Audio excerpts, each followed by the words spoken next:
documentation was not done, we had no clue what was happening inside Pune. We had no clue how did they fill the sand. Why did they fill the sand? What was the methodology adopted? What was the intervention done at that point? And we would have had no clue. We would have been simply shooting arrows in the dark without any understanding if this documentation, if these two drawings were not available with us. So documentation is important for, you never know in future who will use your documentation for what conservation works to be taken. So I would always insist that do at least basic minimum documentation. I'm not expecting you to do laser scanning of every monument or do very complex AutoCAD drawings. I'm not expecting that. But at least do a basic so that tomorrow if something happens, people have an idea of what interventions you have done. There may be a possibility that what we are doing today, tomorrow there is a better solution available and you need to undo that. Like we are undoing the sand right now. So if we don't have an understanding, how did you do that in the first instance, how would I be able to propose my interventions? So again, to all of you, my very strong request and advice is to do the documentation, commission it. And I know that in your estimates, normally there is a component of documentation. You keep some amount with you. Use that to get these drawings, photographs, everything done. Your colleagues in future will thank you for this. So anyways, a lot of work was undertaken by ASI in preserving Sun Temple Konar. Many monuments, Qutub Minar, Taj Mahal, the earlier works that we see happening in the shots below are Hampi and the above one is Udaygiri in Ganesh. And today if the rock inscription is surviving is because of this canopy that has been put up by the British.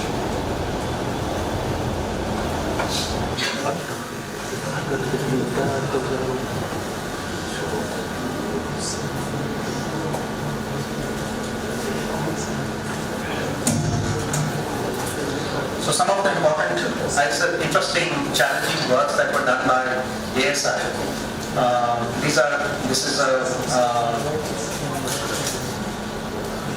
I think this is a Karle cave, if I'm not mistaken, near Pune. And then the writing style is that of the Elephanta caves. So, very interesting. I realized that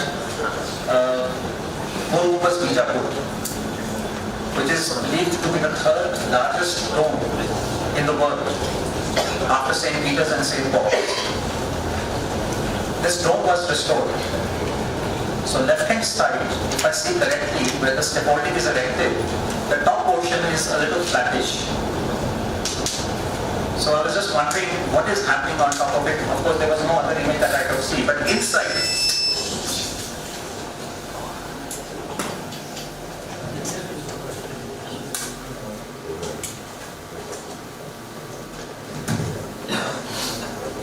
what you see is the concreting which is happening. So that surface is all concrete. But it is done in such good way that at least the acoustic properties which the Gol Gumbaz is known for, and then they take you to the visiting gallery and if you put light a matchstick on the other side you hear the sound of that. At least those properties were kept as it is. But this entire work was actually undertaken I think in the 50s. You mean Deshpande sir? Deshpande sir. Nalanda, which was once a mound, what you see now. This is a slide where there is a well and there is a person standing in front of that well. Of course, those who are sitting in front would identify it, but for the rear ones I'm telling this. Now, there is a story behind it that it was built in 11th century by one queen in the memory of her husband. And 300 or whatever years later, there was a huge flooding in this entire area. So the whole well was completely buried. This is a shot of 50s, the same well, but you see a channel in front of it. But I don't know whether you can see it. There is a man over there. There's a man. There's a man over there, and there is a man standing underneath as well. Right? And he is looking at a certain panel. I don't know which one को दिख रहा है कि नहीं दिख रहा. अगर नहीं दिख रहा तो खड़े होकर देखो जैसे भी है. So anyways, ASI started doing an excavation of it, or what we sometimes call as scientific clearance. And as we started removing the silt, you had these panels which started emerging. You have the well, you see that platform, and now you see there are other structures which are coming out of it. As you started further excavating it, you see the panels and the pavilions which are coming out. And as we went 5 levels deep, we saw some panels emerging. And this is once it was clear, this is how it turned out to be. They were all intact. Another view of that. And today it is the World Heritage Site. It took ASI more than 20 years to completely excavate it and preserve it. But this is one of the phenomenal examples of ASI. I don't know how many of you have heard of a transplantation of a complete monument that took place in Egypt in the 1950s when Aswan Dam was being built. I don't know how many of you have heard of it. Yes, sir. Sangameshwar temple. So the temple was lifted. It was a rock structure. It was cut from the rock, taken to another location, and it was then reinstalled over there. And this was first major known international project, wherein many countries or experts from many countries participated in it. And in fact, they say that is where the birth of World Heritage happened, because of the international assistance to the project. And thereafter, there are now many examples. You have Mohenjo-daro, you have Angkor Wat, so there are many examples now. But that was believed to be the first one. While the whole world knows about Aswan and the temple transplantation, nobody in the world knows that around the same time, ASI also did the same. We did Nagarjunakonda and we did Sangameshwar temple.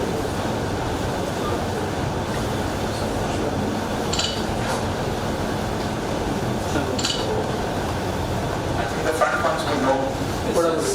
Sangameshwar temple.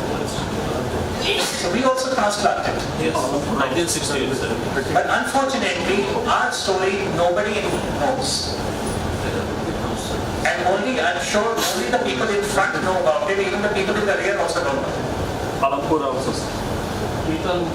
Alampur group of temples also. आपको थोड़ा मैंने marks देने के लिए.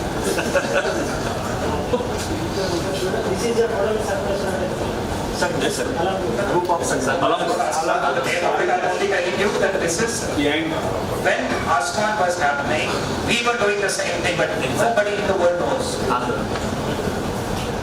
And because of it, I didn't put the Nagarjunakonda slide. Nagarjunakonda is even more dramatic. I think in next presentation somewhere I do that. This is something we did recently. When I said recently, it's about 10 years back. Wherein, if you know Ajanta Aurora, where the columns and all, a lot of them are made of cement.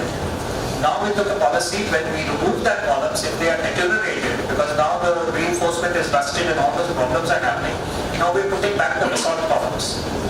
But this was very challenging work for us.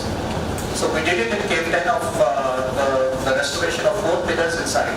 And that was the work we successfully did. So these are some of the shows. We only worked in the most difficult circumstances. When the Kedarnath tragedy happened, ASI was the first one to go. When all other agencies failed to work over there, it was in those circumstances ASI team worked there. In such challenging, difficult circumstances, it is only 3 months a year that you get to work over there. The material has to be brought from 18 kilometers at an altitude of nearly 4,000 meters, where air is very thick. So we used to have a policy of rotation where CS used to go for 2 to 3 weeks duration.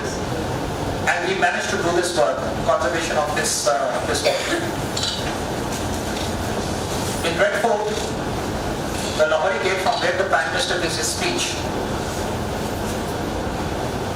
there was a constant complaint of the structure being wet. And the reason was very simple, that the grass had to be maintained. So you had to water it, and because of which the water was going inside the structure. When we decided to remove it, even we were astonished that we removed nearly 20 lakh kilos of debris and earth from it. So imagine how heavy the top of the structure would have become with nearly 20 lakh kilograms of debris on it. And some of the structures, which were completely buried, we were able to recover it back. The scrap that was generated while we were cleaning, trying to restore some parts, the scrap only went out for about 70 lakh rupees.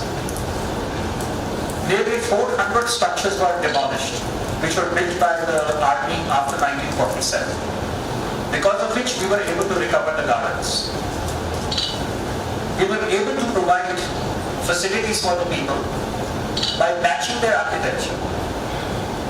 So in larger monuments, people complain, बैठने का जगह नहीं है, resting places are not there and all that. We are trying to do that work, which we did it in this case by very sort of carefully blending it with the nature of the monument. We were able to restore Chhatta Bazaar as we enter from Lahori Gate based on a 19th century painting. And this is something I really appreciate and salute the work done by ASR. And this is how I think the conservation work should happen. Do just what is necessary to do. This jali which was broken, of course there were historic evidences. Here the Daily Circle tested the marble, tested the strength of the original marble, the joining of the two surfaces, and ensuring that every original bit of that marble is kept over there. And only the portion which is not there, only that to be filled. This was work done about 6 years back, and today if you go there, you cannot find out where is this work done. It's completely blended. We worked outside India too. Maybe sooner, perhaps you will be giving details in your presentation. But in the 70s and the 80s, we worked in Bamia, Bhutan, which unfortunately is no more. We're working as we speak in Cambodia. And when we started working over there, it was a very difficult circumstance. Again, I find it very surprising that in Cambodia, ASI is criticized like anything. When ASI worked on Angkor Wat from 1986 to 1993, unfortunately, ASI is criticized for that work because they think that when we try to clean some of the Apsara images there, they got damaged in the process, and they had irreversible damages and marks on them. So ASI is very badly criticized for that, and also criticized that I think at a couple of locations we perhaps introduced cement over there.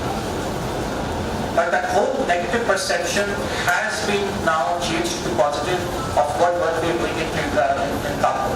That has completely changed the perception, where this temple completely covered by forest, where you have trees like these growing on it. And the challenge here, normally what happens, if there is a tree on a structure, we will be told, ये पेड़ को हटा दो, इसका रूप खराब करेगा, रूप हटा दो, and then put it back. Here the challenge was, keep the tree as well as the structure. So we devised policies for that. This collapsed structure, and as I said, when I gave you the example of Srinagar, that Sun Temple, exactly what we've done here. And here, I said Takruk could be a lecture in itself. Here, we are confident in saying that we have used 90% of the original stone. I think you got there. You got there. 90% of the original stone. Each stone going back to exactly the same location where it fell from. There is no deviation because it had to match certain notches. Same thing is happening in Bafu, where Sundar you are working right now. In Bissau, in Vietnam, The same thing is happening, but even more challenge because over there it is a brick structure. But that is where we excel, and our example is given to the other foreign teams who are working.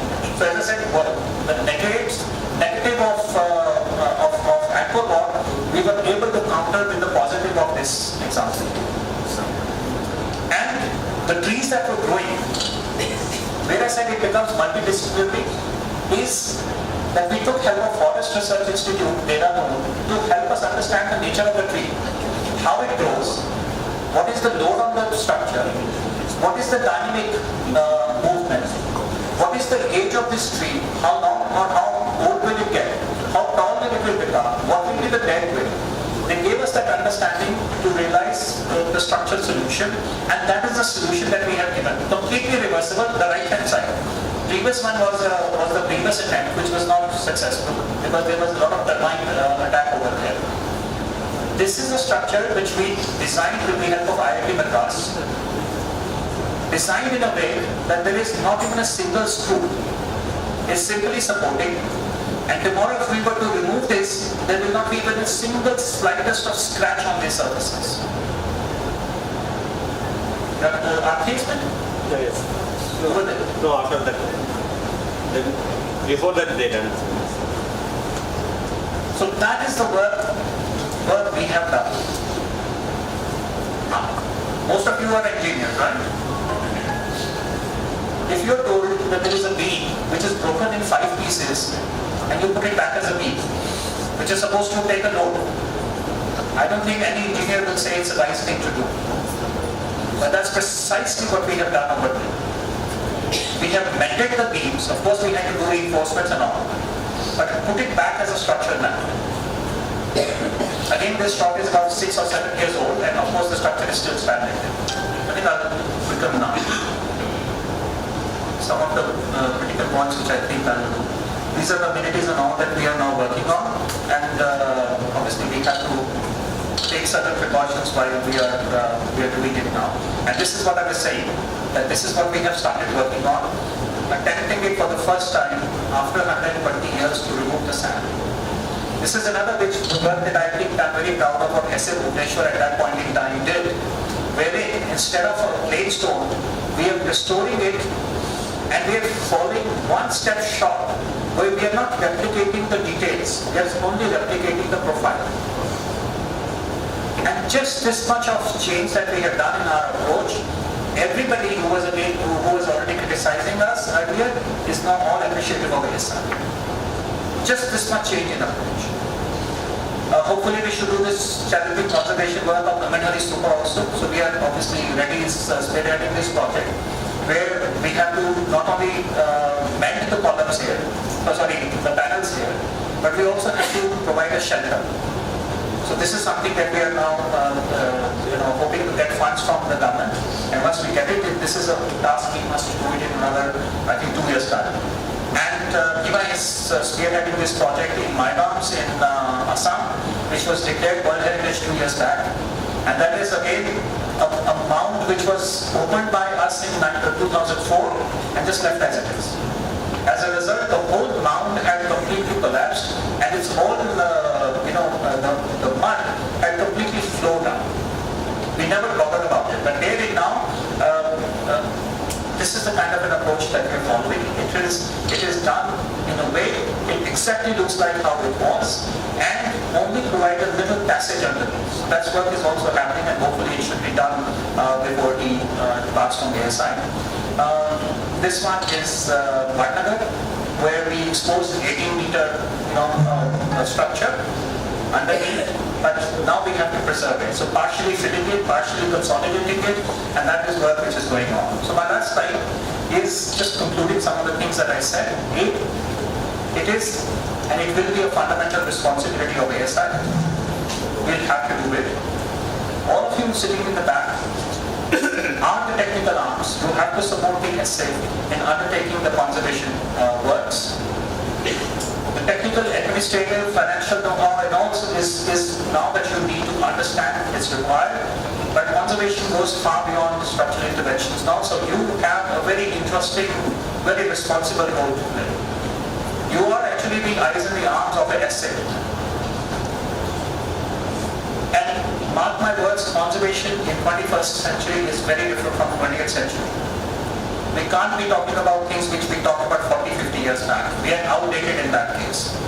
We have to stay relevant, and we have to have a know-how of what is happening in the world today.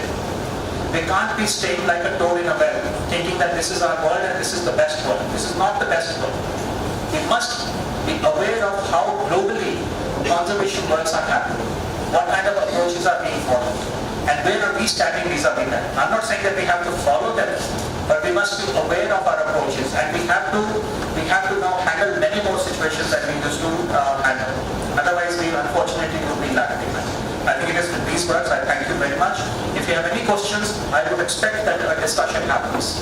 Thank you.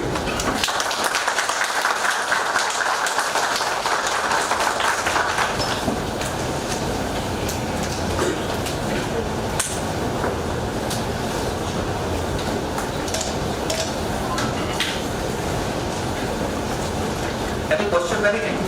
Just feel free.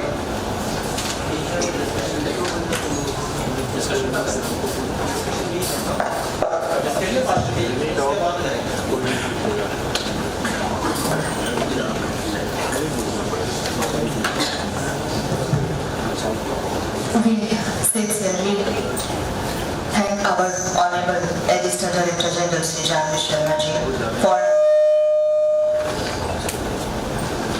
for an extremely informative and enlightening presentation. It was mic on होगा उसको बंद कर sound system थोड़ा ठीक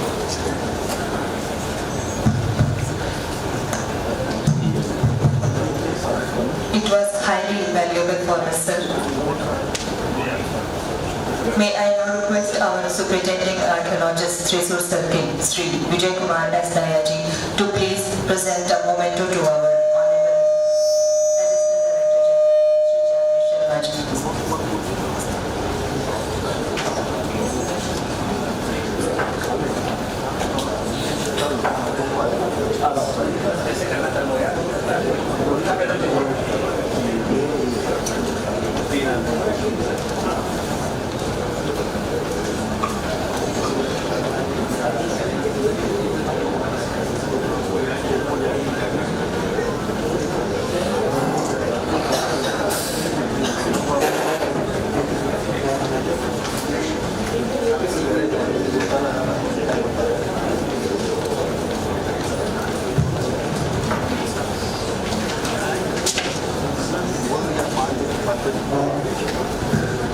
Ladies and gentlemen, now it's time for the tea break.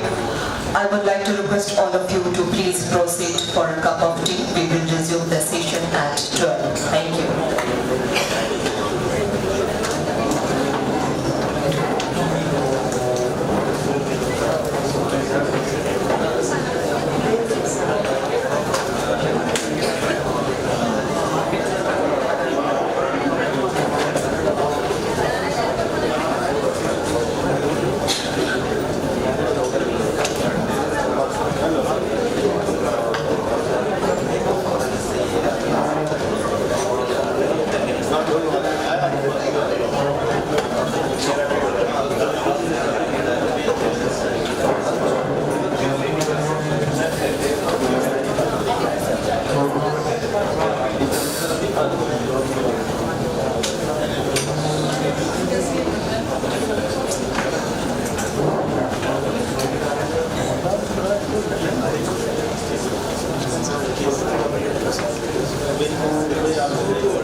It's very good.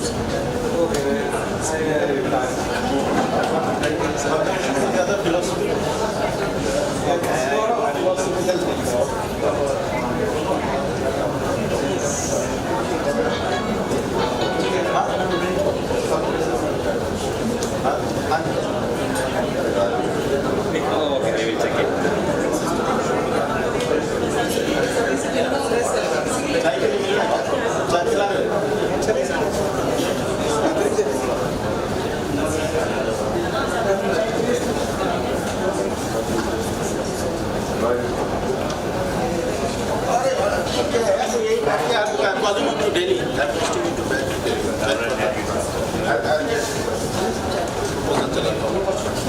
Sir कब ले sir क्या क्या क्या सर क्या How are you? No no sir no no मैं सुन लिया ये बात नहीं बहुत मेहनत करके आया अच्छा मेहनत कर रहा है प्रमोशन करा दीजिए ले जाइए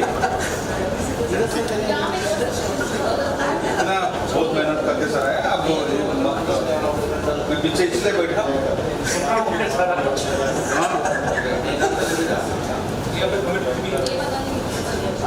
आज बात जोड़ रहा हूँ अच्छा अगर उनको ले जाएगा तो मुझे भी भेज दीजिए साथ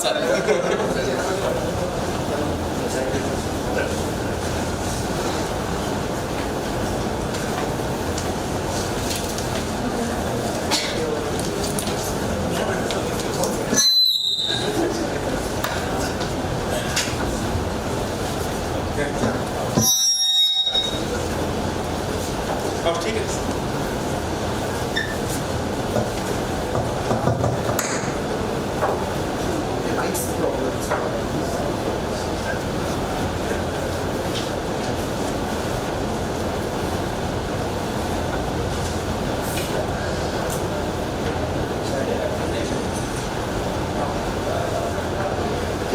ಇವರು ಮೈಕ್ ಆಪರೇಟ್ ചെയ്യണാളില്ലേ ಅವರು പറയണം ಅದು சொல்லுங்க ಅದು என்ன மைக் ப்ராப்ளம்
ಸುಮಂತೆ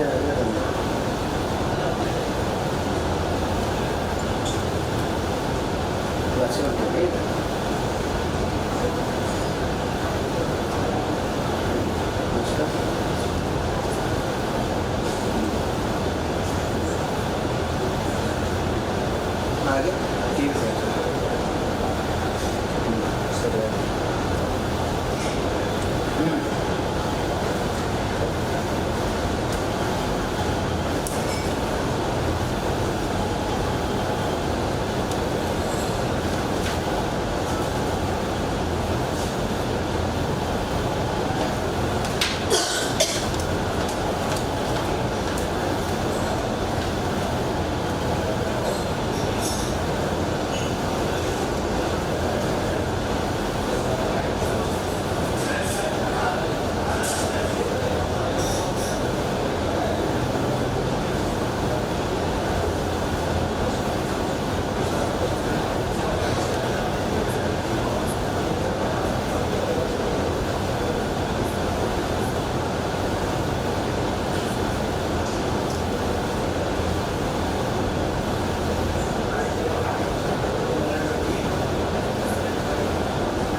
വൈകുന്നേരത്ത് പിന്നെ 8 രൂപ 10 രൂപ സാറേ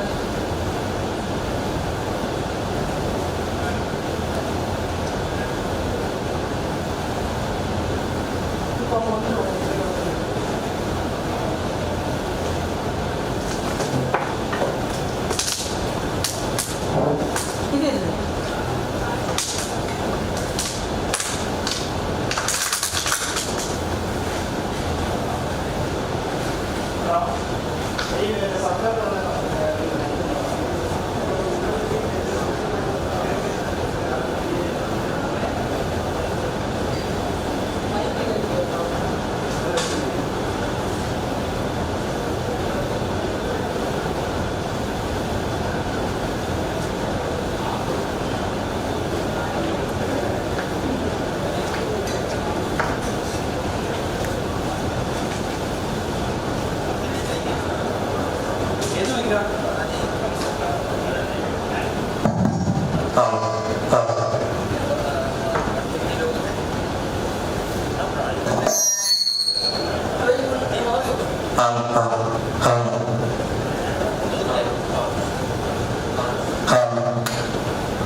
One, two, three.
I request you, ladies and gentlemen, please take your seats.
graduation.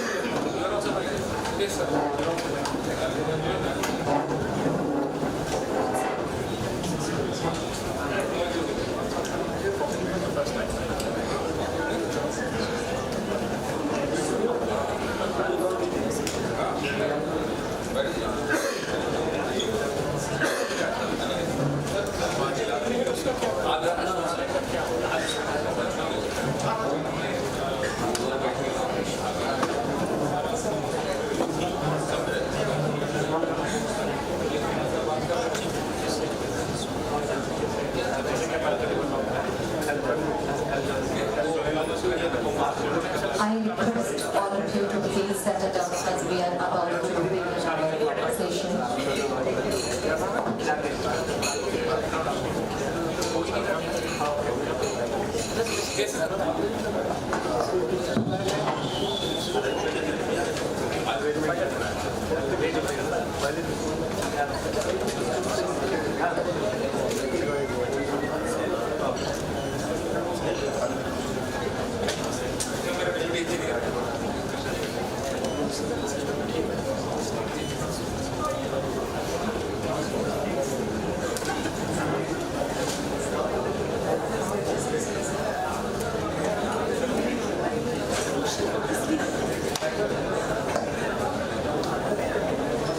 May I now request our Superintending Archaeologist, Thrissur Circle, Shri Vijay Kumar S. to please present a memento to our Honorable Additional Director General, Shri Jamil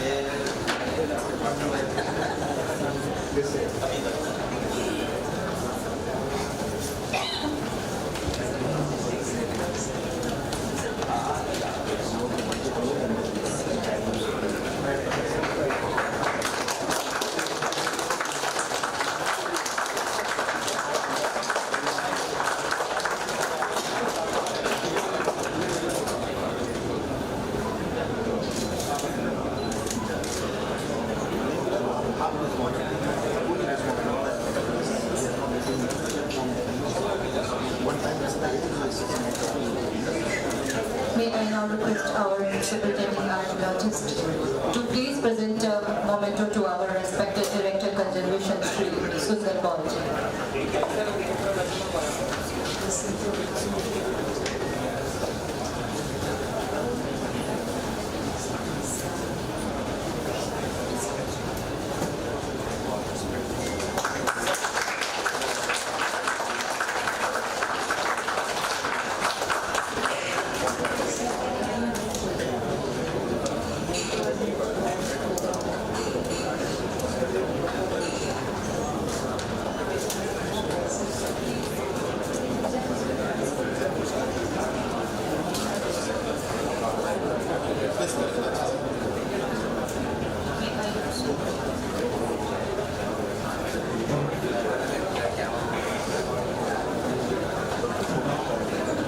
May I now request our Superintending Archaeologist to please present a memento to our Deputy Director Accounts, Srimati Priyanka Charanji.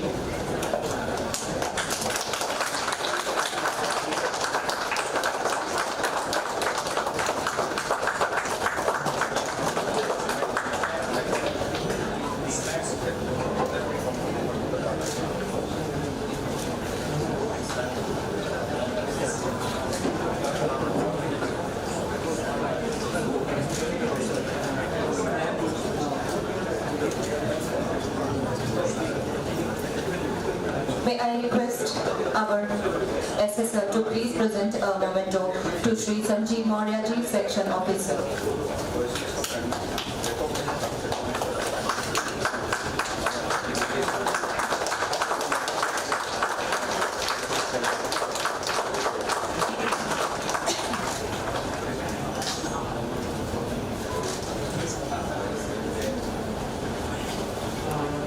May we have a big round of applause for the respected officers, please.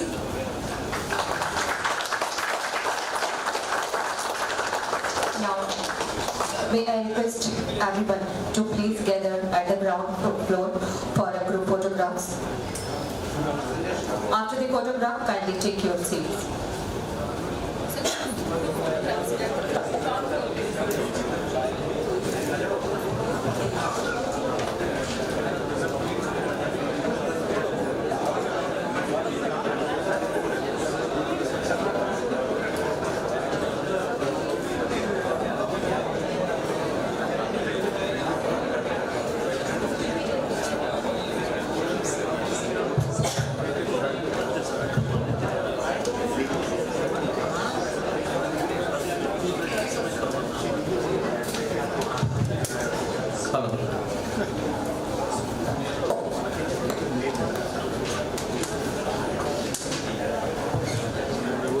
Ladies and gentlemen, we now move on to the next session of the day. The topic for the session is types of tender and tender evaluation in Archaeological Survey of India and financial rules. The session will be conducted by Srimati Priyanka Charanji, Deputy Director Accounts. May I request Madam to kindly begin the session. Thank you.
Good afternoon, everyone.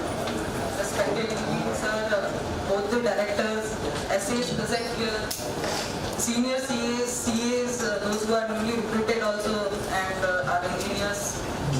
First of all, I would like to thank Himaji and Vijayji for giving me this opportunity to give you some sense of what are the financial rules which are prevalent in the government of India and what kind of care or caution we should take before taking any decisions which involves the procurement, which involves the incurring of expenditure from the public finance. So for my today's presentation is broadly divided into two parts. In the first part, I will be talking about general financial rules, basic rules, what are the different modes of procurement, what are the different tendering system, and in second part, I will be talking about the head of accounts which are being used in the ASI.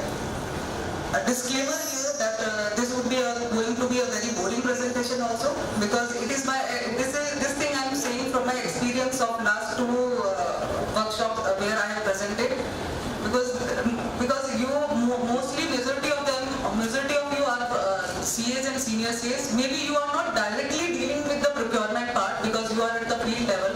So not directly dealing with that, so maybe you would find that what is this like, and there are very basic rules also which you feel that these things we are already knowing, then what is there to learn about them. But I am telling you the rules which are very basic to know but very basic to implement, very tough to implement them. So let's talk about some general financial rules. How many of you know about the GFR? People at the back, are you knowing about this? What is GFR? No? So then it means I am at the right place, I am dealing to the right audience, this thing. So these GFR means these are the rules and orders of the government of India which have been compiled, which are to be followed by the individual when you are dealing with the public finance. And let me tell you that these rules was first formed in 1947, just after our independence. So now you can understand its relevance, its importance, because the people at that time knew that when you are dealing with the public finance and when you are dealing with your own finance, your nature, your way of working place just when we got independence. So these rules are there to facilitate not the creating the impediments. As we know that there is this perception of like IFC or you can say finance that they are there to put any kind of observation, they are there to not facilitate the work. Wherever the IFC are there, definitely file will get stuck there. So let me tell you, IFC or IFD or finance are not there to create the impediments, they are there to facilitate the work, they are there to keep you on the right track, in the sense that as per the government rules and orders. Then these are some very basic general principles which you should be following when you are dealing with any kind of expenditure. First and foremost, this is also my personal favorite, that the kind of prudence, wisdom or scrutiny you should be exercising with your personal finance, you should be exercising the same kind of prudence when you are dealing with the public money. So suppose for example, if we are going to buy any kind of chair for our home, the kind of market survey we do, kind of like we ask so many people whether we get this quality of chair maybe at the lower price. So kind of market survey, kind of scrutiny, kind of prudence or wisdom we exercise there. Same kind of these things we have to be exercised while we dealing with the public finance. This sounds very, very basic. There is nothing new in that, but very tough to be followed. Secondly, expenditure from public funds should not be done unless the same has been sanctioned by a competent authority. This is very important because you all are new, like those who are sitting behind, you all are new to the system.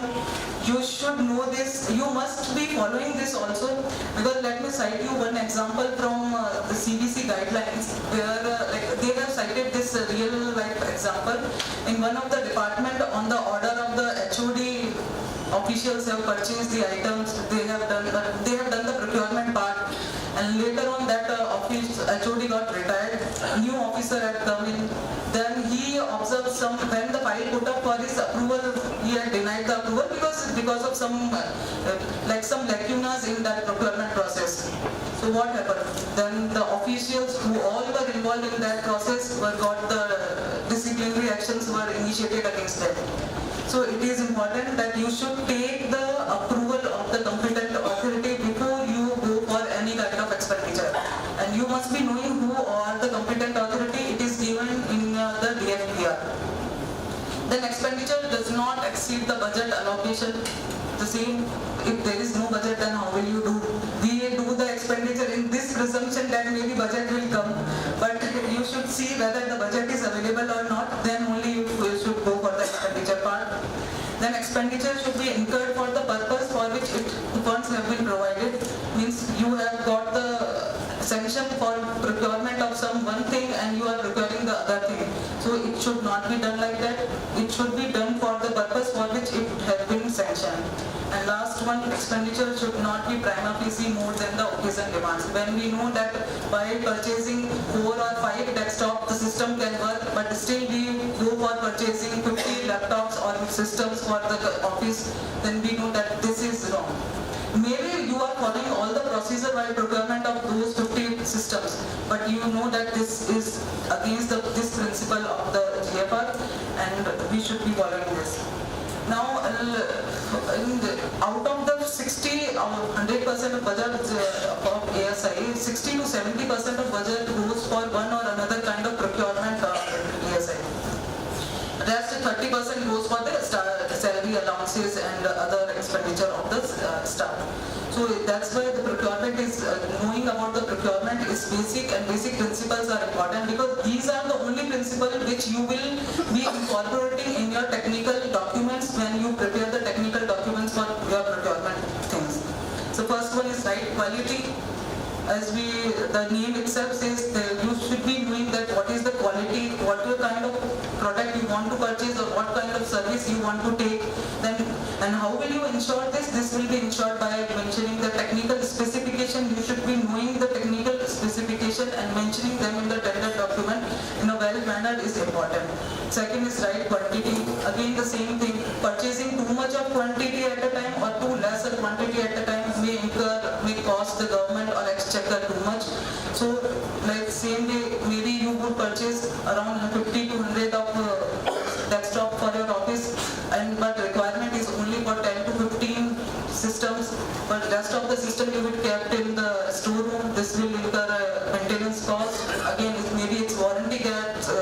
expired. So this is where the right quantity approach or aim is required. Right price. To arrive at the right price, it is important that you should do the market survey, or you can ask your sister departments or other department in the states to know that what is the product, what is the price of this service or this work or this product presently prevalent in the market. Then the right time and right place.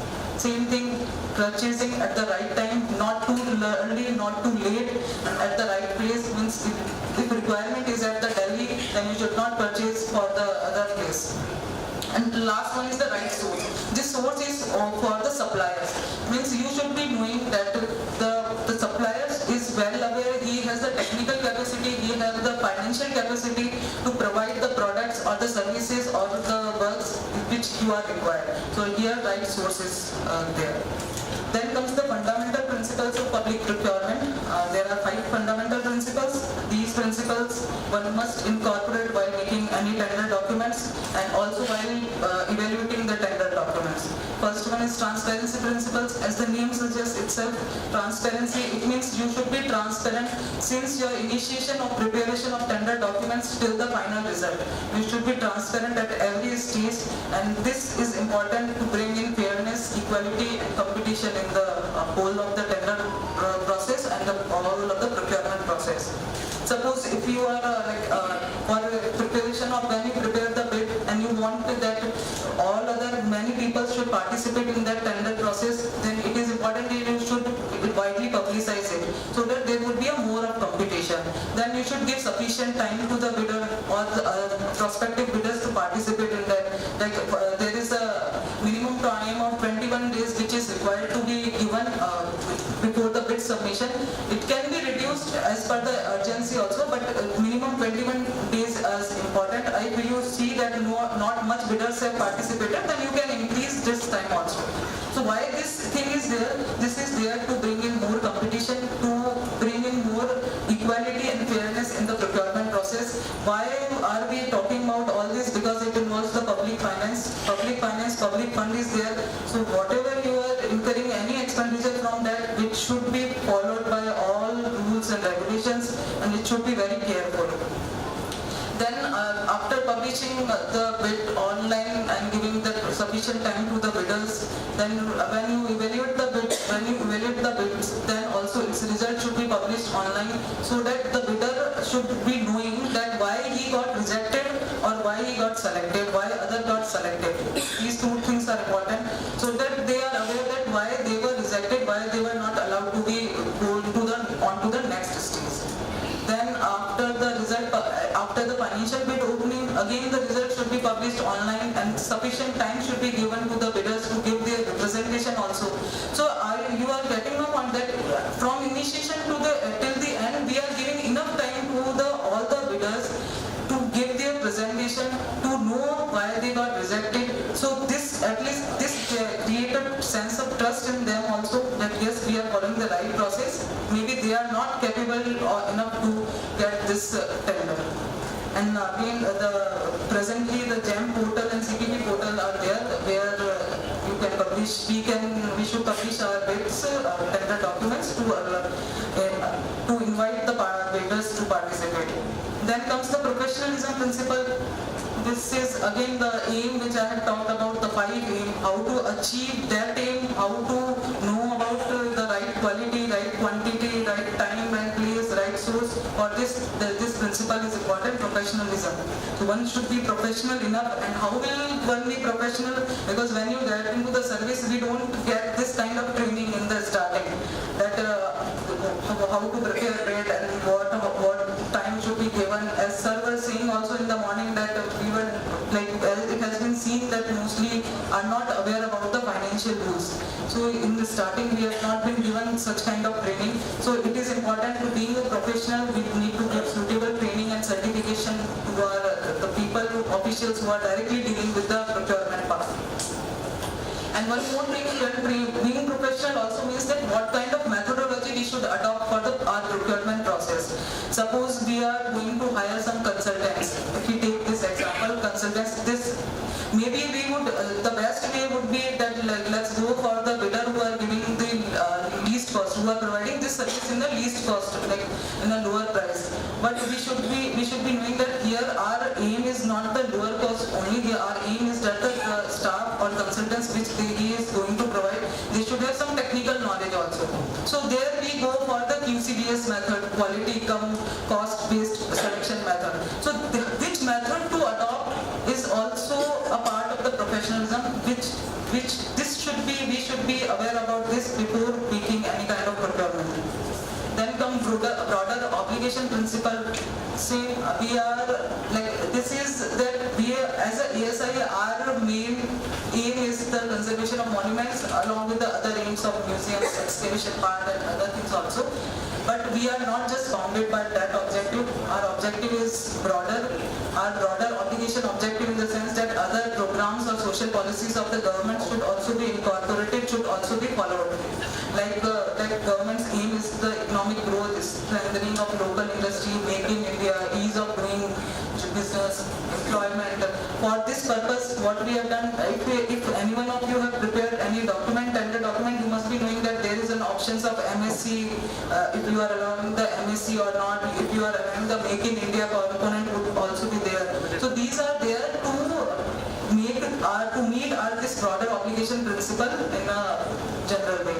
So for strengthening local industry and job employment criteria also we give preference to the startups. So they are not the discriminatory practice, like in a sense we can see that why are we giving preference in this when we have the principle of equality or transparency to be followed. But they are there to follow to meet the government's broader objectives and give the local industries the opportunity to participate and to grow. And this would be a longer benefit for the government of India as a whole. And as Sir was saying that accessibility for people with disability, we were creating ramps. So that was also a part of this thing only, a broader obligation principle of government of India. Suppose we are to buy the AC for our office, then we go for those ACs which are like energy saving, which consume less energy, 5-star ratings energy. So we are giving preference to these things to achieve a broader objective of the government. So they are not the discriminatory practices, they have to be followed to achieve this. The second last one is extended legal responsibility. So we are not just legally bounded by the contract agreements which we have with the contractors, we are also legally bounded by the other legal things of the government prevalent in the government of India, like right to information, prevention of corruption act, fundamental rights. Maybe they are not explicitly mentioned in the documents, but we have to follow them. So they are there. And the last one is public accountability principle. We are not just accountable to our immediate boss or HOD, we are accountable to the other statutory and constitutional bodies in the country, legislatures and committees, CBC, CNDG, CBI, etc. And for them to achieve this aim of being accountable to them, we need to maintain all our records in a proper format. We need to have a proper audit trail of this so that we can achieve this principle. Now let's go to the very basic of what is the procurement, what are the different categories of procurement. First one is goods. As you all know, what is goods? Any kind of tangible, which can be seen or touched.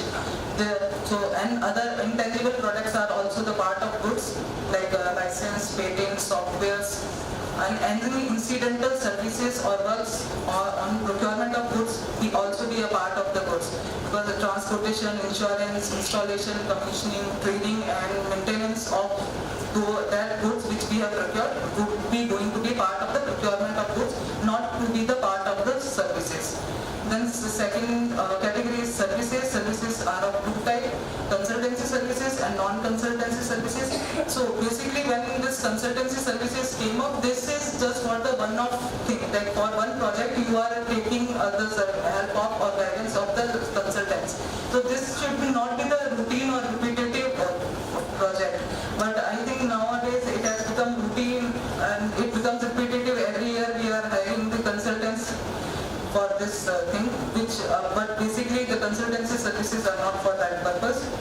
And then non-consultancy services, this includes the routine, repetitive, physical, procedural, non-intellectual eventual outcomes of that. And basically we have the MPS, DOs, whose work are not, those who are not the part of the consultancy services comes under this non-consultancy service basically. Then comes the works which I think you all are mostly familiar about, the works part. So construction, fabrication, repair, overhaul, renovation. These definitions are important because when you are going to do any procurement, then the rules and processes to be followed for the procurement of that things different. So that's why it is important to know that whether it falls into goods, services or the works part. So this is the works part, civil works and mechanical works. You are aware for civil work, roads, railways, airports, shippings, etc. are mechanical, and electrical works involves fabrication, installation, repair, and maintenance of mechanical or electric nature machinery. Then let's come to the modes of procurement. What are the different modes of procurement? First and highly important is advertised mode, which is most preferable in the government of India, which we must be following this until unless there would be some exemption or some kind of urgency or some exemption would be given for going to other modes of procurement. So advertised mode has 3 to 4 kind of subcategories in this. One is open tender inquiry. In this you publish the bids or you invited the bidders openly in the sense that you give wide publicity for this and give sufficient time for the bid submission. It is main aim is to bring in more competition. Second, global tender inquiry. If you feel so that there is no bidder or no prospective supplier who can give that service or goods, then you can go for the global tender inquiry, but it requires lots of approvals from the higher authorities also, from ministries and DOs sometimes. Then third one is rate contracts and framework agreement. In this you are not telling about the contractor or bidder that how much quantity you are going to be procured from them. You just fix the rate and then go into the contract duration contract for 1 year, 1 or more year, whatever as per the requirement. Then as per the requirement, you tell the bidder to provide the good or the services. So this was earlier. This mode of procurement follows mostly in the where you have a very highly repetitive mode of requirement of some things. There you go for this kind of procurement. Then last one is ERA. This is available on online portal, online tool basically, where you it's kind of reverse auction. Those who are that who is the L1, you go and tell that L1 to other bidders also to come with the price lower than the lowest one. So it is kind of a reverse auction, and this facility is available on GEM also. Nowadays we are mostly following this, so to come up with a better price, value for money. Then second one is the pre-qualification mode. There you first shortlisted the qualified bidders and then you go for the bidding process. And where it is required, where you have a very highly complex and critical services are there you go for the pre-qualification mode. First you selected the bidders, then you go for the bidding process. So it also consists of pre-qualification bidding mode or approved vendor list. So approved vendor list where you keep the validity of that pre-qualified bidders would be of more than 1 year. Then you keep the one approved vendor list. After, as per your requirement, you give your tenders, you invite tenders from them only. Then comes the restricted mode. This is again this mode could be adopted when your services are not available on GEM. So you go for LT, limited tender inquiry. We say this special limited tender inquiry. Limited tender inquiry in cases up to 50 lakhs, you can go for this mode of procurement when services or works or goods are not available on GEM. And for some special cases, above 50 lakhs also can be done, but it requires approvals from competent authority. Then everyone's favorite nomination mode, because when you are at the executive position, you want that lots of hassles should be avoided and we should give the work directly to someone. You know that person performs works very good also, or because of some other reasons also. This is the mode of procurement. It's called nomination mode. This mode should be highly highly exceptional. This should not be the routine. And when you can go for this mode of procurement, when you know that the manufacturer is the one who can only make or create such kind of product, and no one has that kind of capability or services are providing by that, especially that OEMs. OEMs means original equipment manufacturer basically.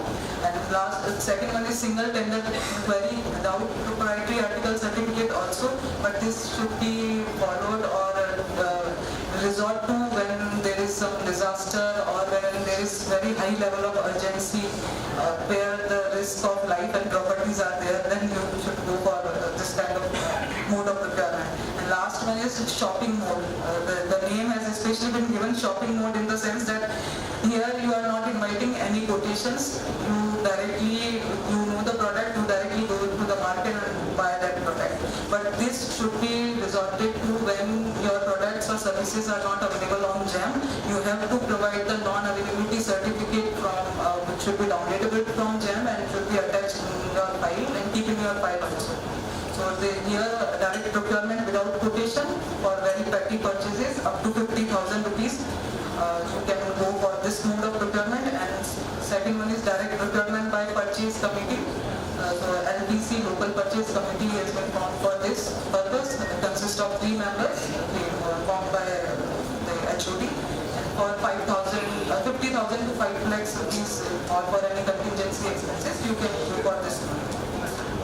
Then let's come to the tendering system. There are 2 types of tendering system: single stage tendering system and 2 stage. So single stage means at a one stage only you are inviting all technical bids, financial bids, all are inviting at a one stage. Simultaneously at a one time. Or 2 stage bidding means first you are inviting the technical bids, then you evaluate that, and after that you are inviting the financial bids.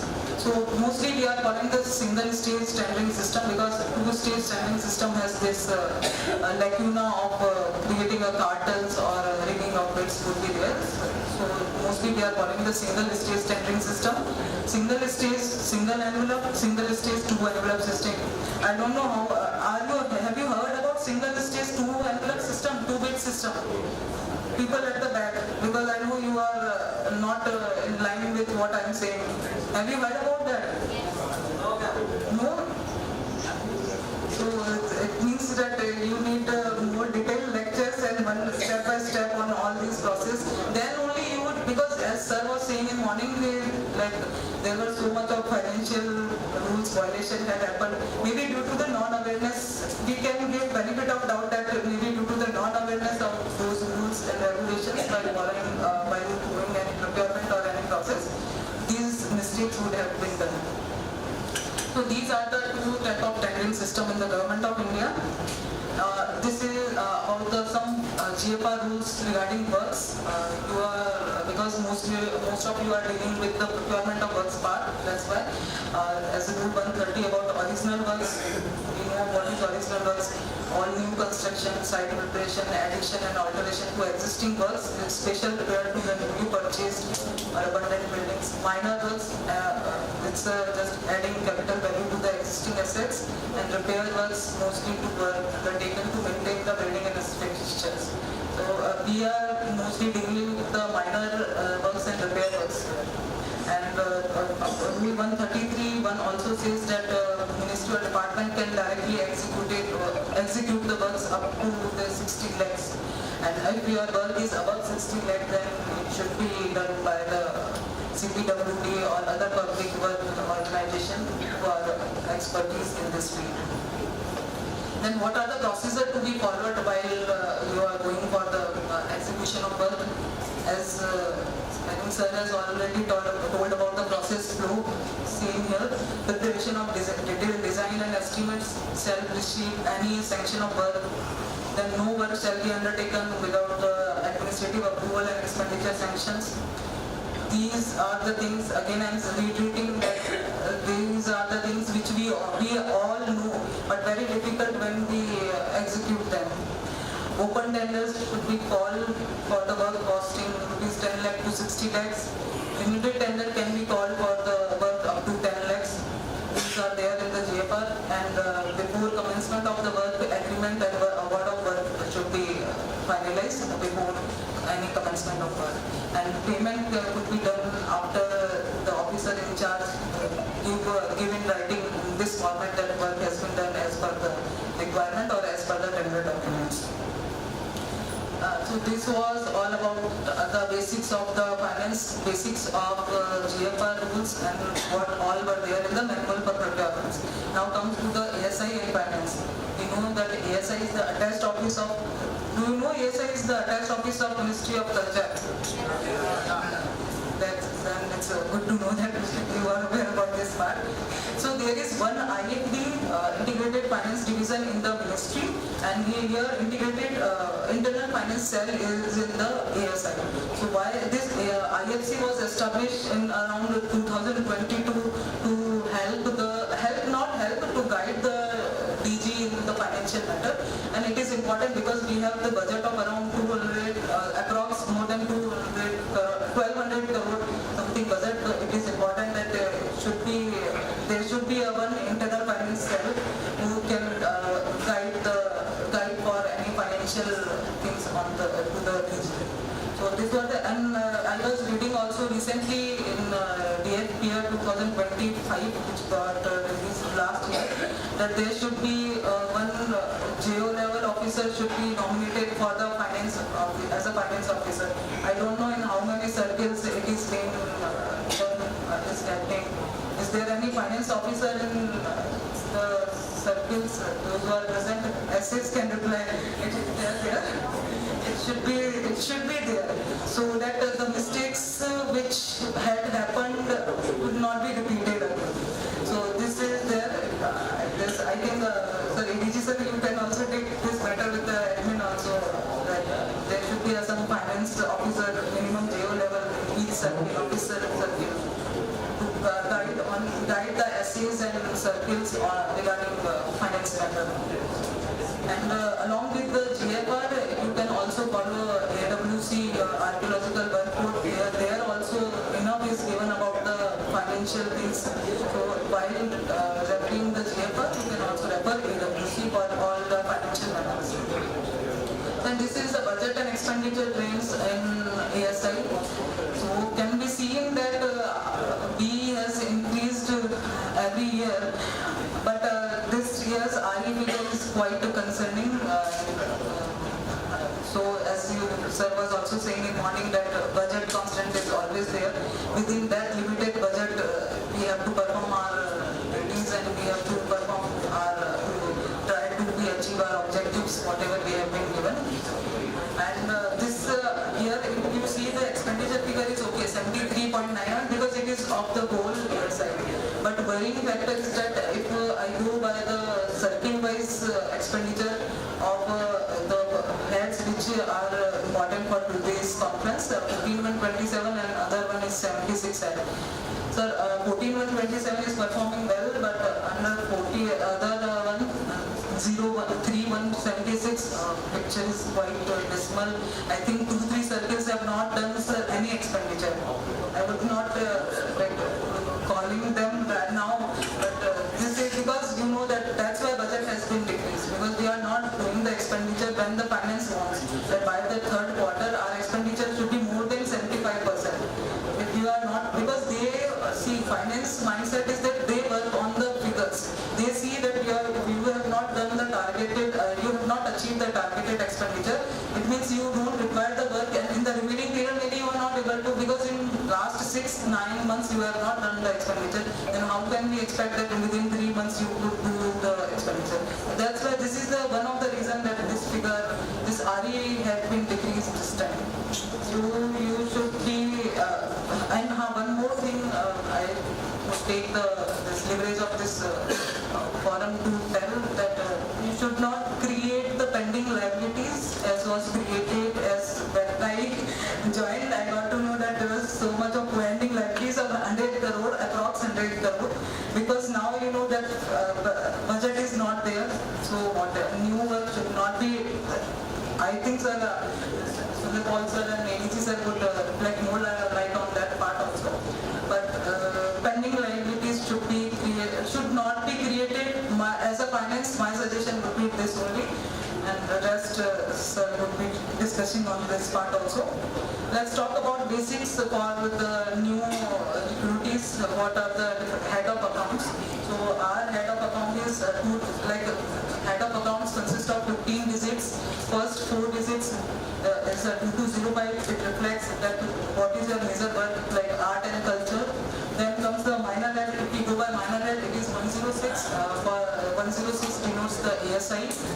14 denotes the conservation of ancient monuments. Okay, then 01 for establishment and object head. This is the primary unit of appropriation. 27 it is minor civil and electric work.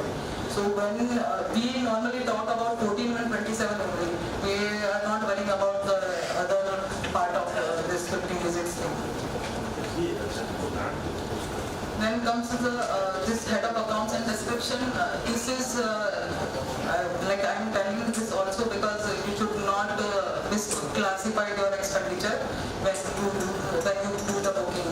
So salary thing, we all know that what comes under this: honorarium, stipend, leave encashment, wages part, wages of salaries, rewards, payment of bonus, cash award for Hindi Pratikita, rewards under any scheme to the government employees should come under rewards part. Medical treatment, all clear. Allowances, we are highly aware about this part. LTC, that is okay. Here, rail, bus, any fare for entitlement, we are going for LTC. Training expenses, cost of training, such as if our staff is going to for training in other institution, then we book our expenditure under this head, DE head. Then comes the DT for domestic travel expenses. Because this head is highly used by us. Foreign travel expenses, FT for traveling outside India. Then comes RRT for land and buildings. This is the expenditure incurring on rent of for buildings, other municipal rates and taxes. All these kind of expenditure we book under this head. Then printing and publication, as the name itself explains, expenses on printing of valuables, printing of audits and account reports, forms, stationery, office codes, manuals, all this should be booked under this head. Rent for others, this is the new head which was recently was introduced by the Ministry of Finance, and now we have started using this head also when we hire vehicles for 2 or 3 days, then we book our expenditure under this head. Rent for others, or for any other rent you are hiring something like equipments or any transport, computer, ancillary equipments, communication equipments, it should be booked under this head. And this bifurcation of these heads and to know that what could be booked under this is very important, because we do mostly this classification of the accounts heads when we do the expenditure. Then comes the scholarship part. Wherever we go for a scholarship, this thing for the scholarship purpose, then this head should be used. Then office expenses are favorite. If we don't know where to book, we book all things in OE. This is our all-time favorite head. But so it includes all those non-recurring contingent expenses which are required for the maintenance of the establishment of the office. So it includes everything like stationery, postage charges, courier charges, telephone charges. Also to give salary to any government servant which we have hired after retirement, that person's salary will also be booked under this tab for conferences, seminars, organizing them also. Whatever expenditure is being done, that should be booked under this tab. Then digital equipment and ICT, the difference is only regarding the amount of expenditure and also its longevity also. Like if it has a life of more than 3 years, then we book that expenditure under the ICT head, or otherwise we book under the digital equipment head. So digital equipment and ICT is this difference.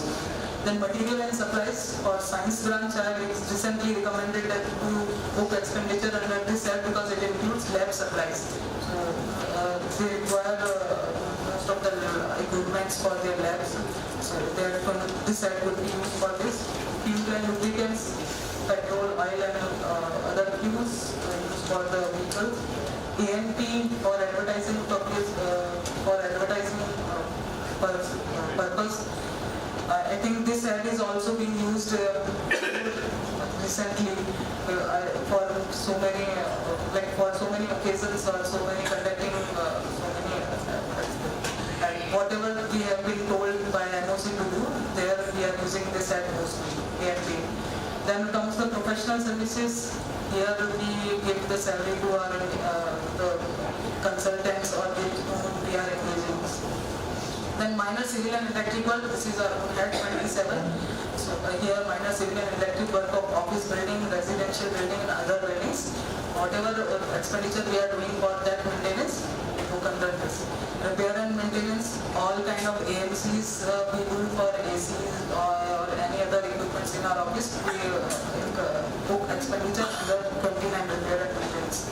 Then comes the ORE and other revenue expenditure for reimbursement of newspaper, case, all these expenditures are booked under this head, or the expenditure which we are not aware, which we don't know where to book, means where other heads are not available, then we book expenditure under this head, ORE head.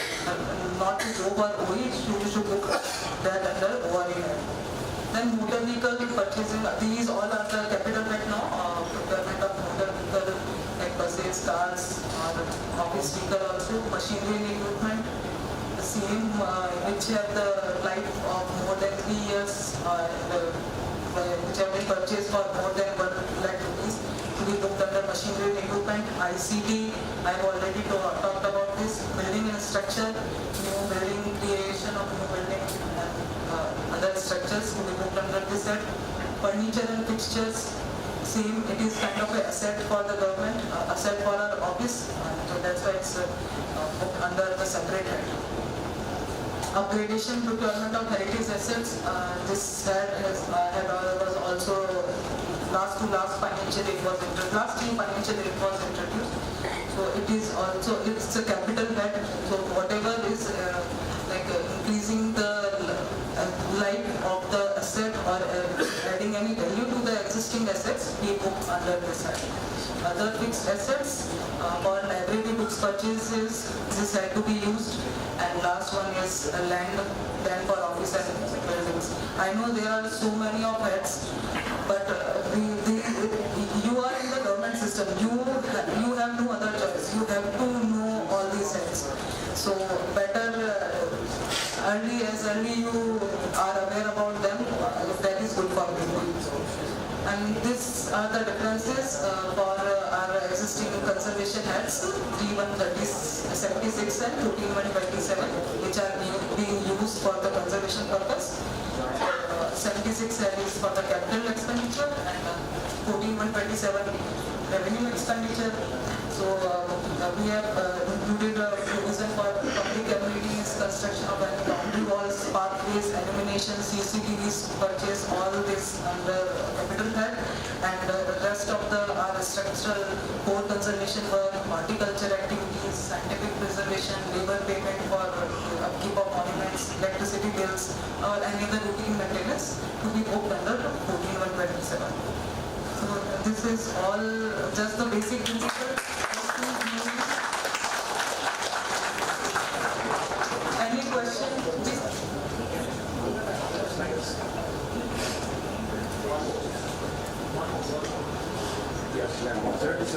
This 77 budget says procurement of existing and publication trees, crops and plants. Horticulture, where we are buying plants and all. Suppose we have to do a new garden. Then we can do under this attract tree,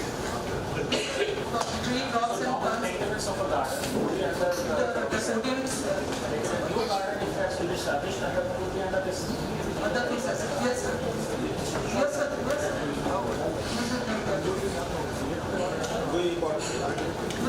If you अगर कुछ नया garden बना रहे हैं, then you can use this and also other processes because this is for. हाँ sir. नया garden हम establish कर रहे हैं. For example, even if there is an existing garden, example, let's assume we have to plant 10 trees. Suppose 10 days to target is not possible. हाँ sir, setting was a but sir, its maintenance should come under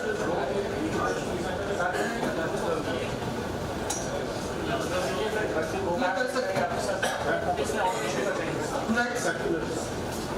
मुझे इसमें idea इसमें हमारे budget में कितना fund आता है वो no idea for this sir थोड़ा पैसा है but not much sir. अगर वो तो यूज कर सकते हैं कर सकते हैं बिल्कुल सर.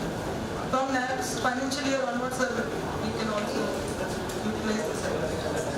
Sir अभी क्या हो रहा है कि सर under 14/1/27 में I think it's under use pressure. सभी kind of expenditure are looking under that head और उसमें इसीलिए we are running out of the funds.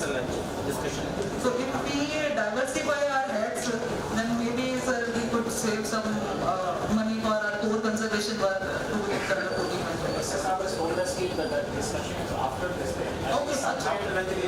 We have to tell that most of the time, as you very rightly pointed out, that one budget head is so much under pressure, while a lot of things can be offset to other. To be very honest, for the first time I came to know the 77%. Even I myself, so I asked Director of Horticulture also. So now maybe there is in other budget heads also they can take some of the works. So that is something if you could guide us in that. And if necessary we can issue orders from the headquarters for everybody. We will discuss it after that. Wednesday I was making notes on it. Thank you. Madam, one question. Discussion after lunch. After lunch. जल्दी discussion ये करें. अच्छा तो still बात करें. Note करके बैठे. कुछ months ऐसे expenditure ही है किसी. Thank you, ma'am, for explaining the subject so clearly and practically, and for helping us understand the concept in such a simple and practical way. Thank you, ma'am. We now proceed with the next academic session on preparation of model tender document in Archaeological Survey of India for conservation and development works to be delivered by Shri Sanjeev Bauryaji, Section Officer, New Delhi. May I request sir to take the session forward.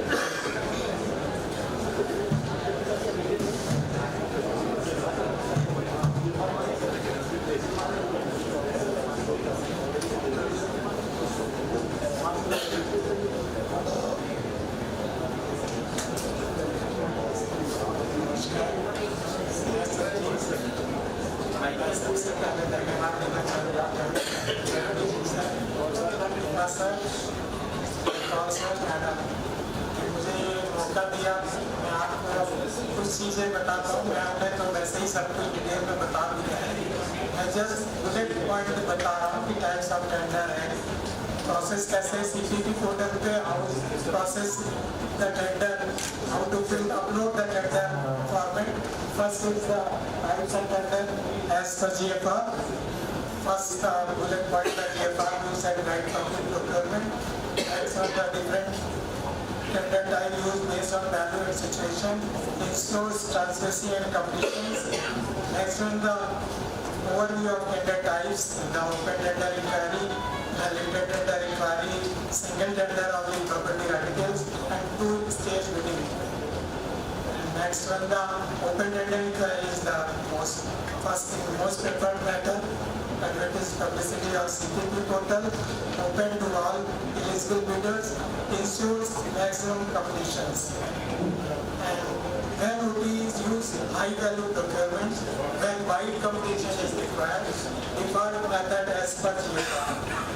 Limited tender inquiries, bids invited from limited known suppliers, minimum 3 registered vendors generally, then used for lower value procurement. When LT is used, limited sources, value within prescribed financial limits,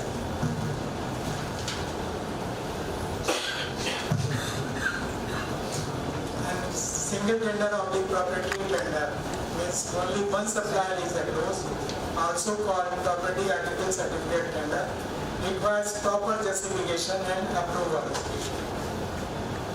When single tender is allowed, only one manufacturer exists. Second one, emergency situation and standardization of equipment. Then two-stage bidding is done. First is technical proposal without price. Second, final technical plus financial bid. And used for complex or high-tech procurements. Comparison of tender types: OT maximum completion, LT limited completion, single tender no completion, two-stage for complex requirement. Conclusion is the selection depends on value and urgency. GFR ensures fairness and transparency. Proper approval and documentation required. Is the process for the tender. The second one.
This is the PPT for preparation of tender bid manual for petrochemical works 2005 for publishing of CPP portal. The three basic concepts applicable to government works procurement based on latest procurement guidelines used before approving tender on CPP. Objective for tender preparation: ensure clarity of scope and specification, maintain transparency and fairness, enable competitive and compliant bidding. Pre-tender activities, administrative approval and expenditure sanction, preparation of detailed project report, that is DFR, DPR, technical section by competent authority, cost estimation based on SOR/analysis of rates. Defining scope of work, clear description of work, technical specification, quality standard, time, schedule and milestones. Preparation for tender documents. First one, notice required tender. Second one, instruction to bidders. General condition of contract called GCC. Special condition of contract SCC. And bill of quantities BOQ. This is the final. Third one, the eligibility criteria, technical qualification, past work experience, financial capacity, registration of the class of contractor, bid security and performance security, earnest money deposit of the bid security, performance security of the reward, rules as per procurement manual. Bid evaluation criteria: first is the technical responsiveness, compliance with the specification, financial evaluation, L1/KSBC if applicable. Use Use of standard bidding documents, follow prescribed templates, avoid restrictive clauses, ensure non-discriminatory conditions. Thirdly, digital preparation for CPP. Firstly, convert documents to PDF or DOQ format. Prepare with forms and schedules. Use digital signature certificate or DSC. Uploading on CPP portal. Create tender ID. Upload NIT and tender document. Third, set bid submission and opening dates. Fourth is publish for bidder access. Key complex points is adherence to procurement manual, proper approvals and documentation, audit trail and record keeping.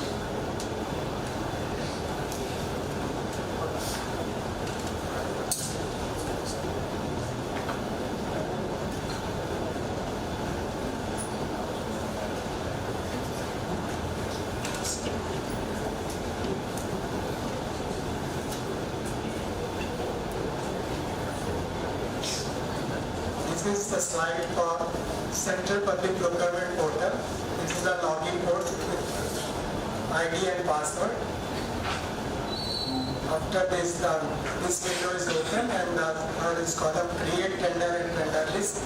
After this, I will push up the create tender list and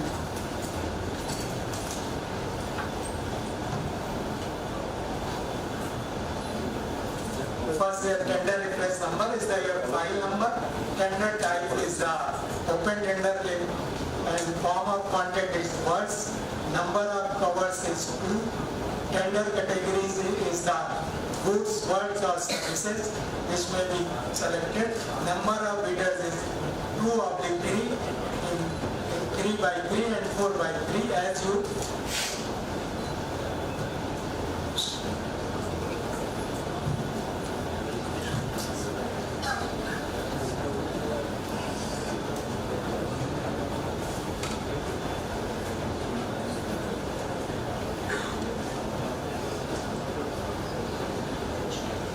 Next to basic detail is fill up cover detail and NIT document. Cover detail is more important for the evaluation of the tender. There are two parts is the pre-qualification, technical is the, and second one the finance is the DOQ. Next slide is the scanned copy of EMD, and next one is the main document is the Windows create EMD, firm registration, GST PAN number, ITR, chartered accountant certificate, as required experience certificate, as is the compare of the evaluation criteria of the technical bid.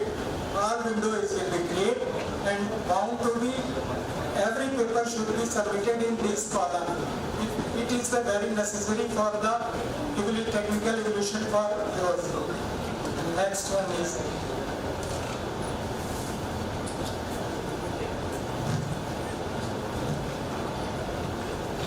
the price bid on the DOQ format. Is the loaded on this format. That is the complete. And next one the NIT document. We prepare the NIT and upload this page. After this, the verify of the NIT document, and to next page is cover the details of the tender, the bus title number and the bus item descriptions, pre-qualification details, product category of the bus and miscellaneous other things, contact type is the tender value, price, tender value is in the public domain, yes or no. Bid validity period is 90 days or then more as required. And the completion of works 180, 120 or other than more than. And days of the work in the pin code are next to pre-bid meeting date fixed. After that the pre-meeting place and address after bidding opening places and the inviting officer address. Next goes to, this is the fees detail tender fee is the 0 is the exemption in the EMD fees, MSME or the FDR submitted, and the favor of the SK circuit. Then is the critical date is the main date of the published date, document down date, start date, C clarification start date, C clarification in date, pre-bid meeting date, bid submission start date, bid submission closing date, bid opening date already is that. Next one, the bid openers is the registered on the evaluation criteria in the 3 bid or 4 bid openers with the selected all one in there. And next one, this is the work item documents is the 2 types, and all the tender documents as well as the DOQ is the upload in this window. And after this one, with this one, goes the final, adding the final of the tender with the publishing format of this one. This is the published tender format. Thank you.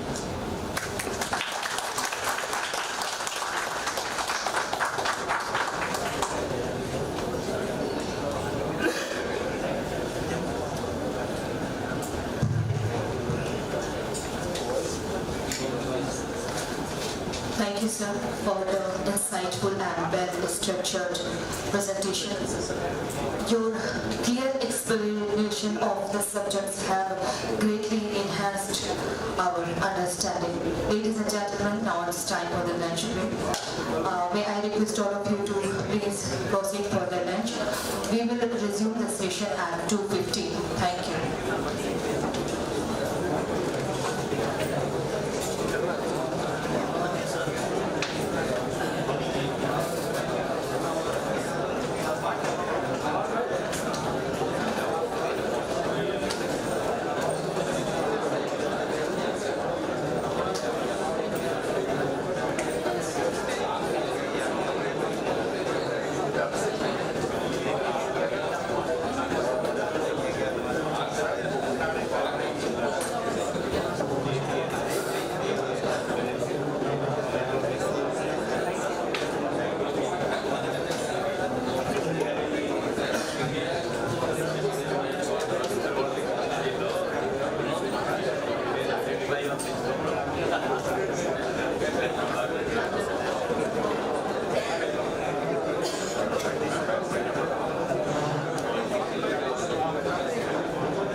चलो भैया खाना खाया आज हम चाय का दे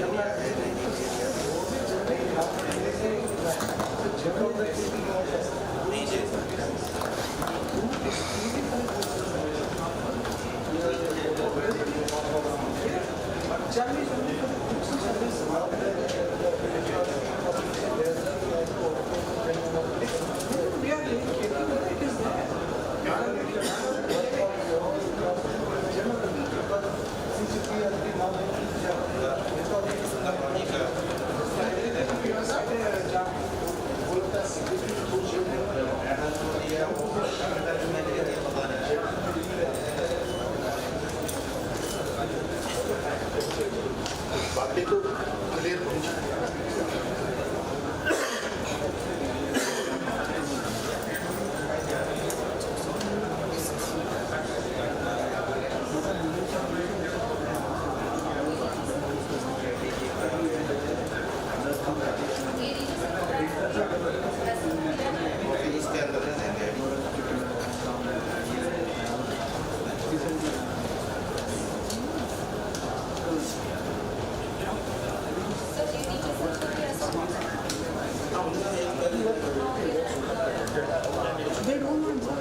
Yes, I also heard about that sometimes you are not cooperating like that.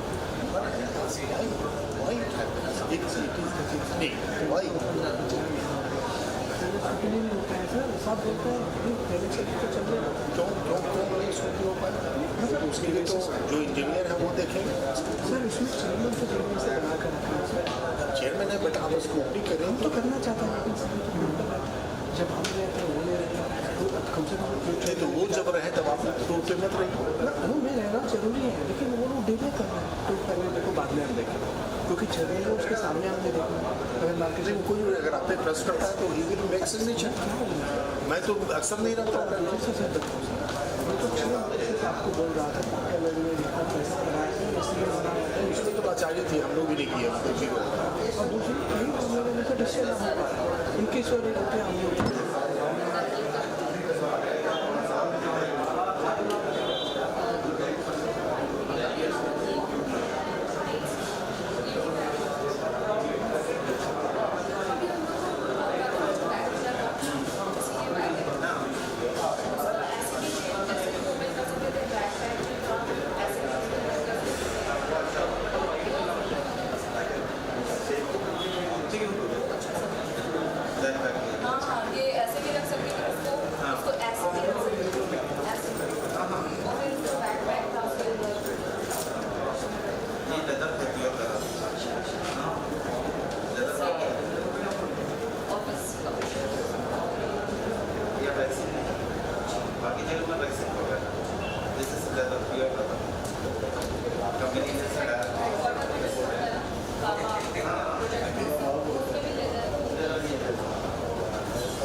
से phone है मैं बात कर रहा हूँ प्लीज सर आप ले लो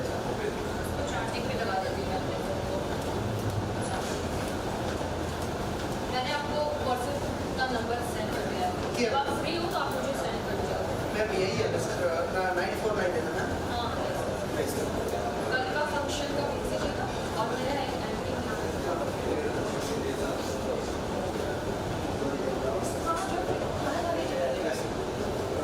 कल वो कल यहाँ पे इनॉग्रेशन कैंप आएगी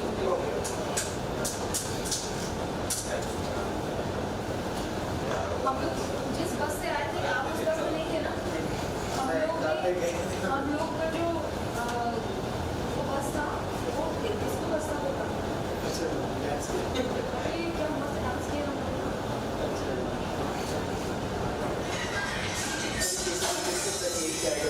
ये हमको ये बस चाहिए आएगा बेटा वो डांस की डिटेल्स एक्सरसाइज अच्छा नॉट से तो समझ आ गई नहीं इसलिए हमको बहुत अच्छा लगा ये बस और उसमें वो भी नहीं कर रहा था वो क्या होते हैं लोग ऐसा वो भी नहीं कर रहा ये लोग वही जाएगा नहीं बेटा शादी में वगैरह जाने के लिए बेटा यही रहेगा अभी हम लोग 7 आवर्स है ना यस मैम यस यस ಮಾಡ್ತಾ ಇದ್ದೀನಿ ಮೇಡಮ್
ಆ್ಯಕ್ಚುಲಿ ನಾನು ಬರೋಕ್ಕಿಂತ ಮುಂಚೆ ಎಸ್ ಎಸ್ ಆರ್ ಬರ್ತಿದ್ದೆ ಸರ್ ತಮ್ಮೂ ಇದ್ದಾರೆ ಎಸ್ ಎಸ್ ಆರ್ ಪ್ರೆಸೆಂಟೇಷನ್ ಮಾಡಬೇಕು ಕಳಿಸ್ತೀನಿ ಗ್ರೂಪಲ್ಲಿ ಹಾಕಿ ಸರ್ ಅದು ಫೇಸ್ಬುಕ್ನಲ್ಲಿ ಹಾಕ್ತಾರೆ ಓಕೆ ಸರ್ ಕಳಿಸ್ತೀನಿ ಸರ್ ಅವರು ಪಟ್ಟಂತ ಹೇಳಿದ್ರು ಸರ್ ಅವ್ರೇನೋ ಅಂದಿದ್ದು ನಾನು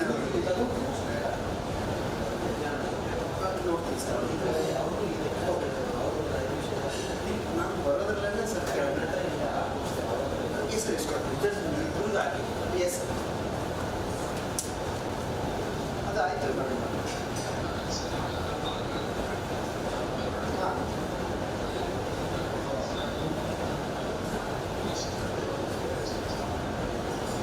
ಇನ್ನು ಎರಡು ಈಗ 6 ಹೇಳ್ತಾ ಇದ್ದೀನಿ ಇನ್ನು 2 ಕಳಿಸಿದ್ರೆ 8 ಆಗುತ್ತೆ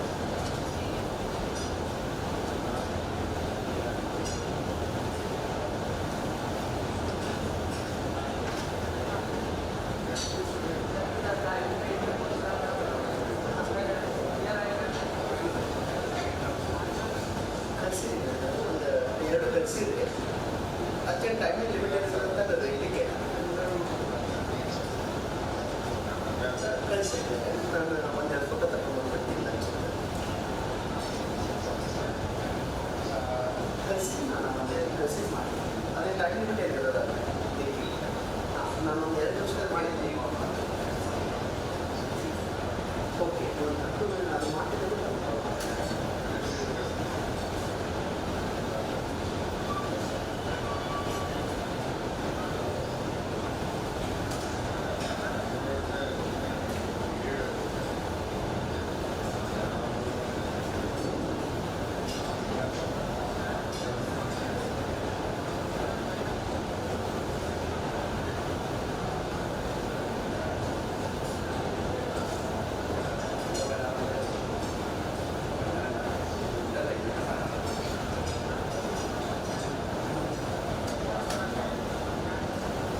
那个拿了大本上的话，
சாப்பிட்டீங்களா சார்?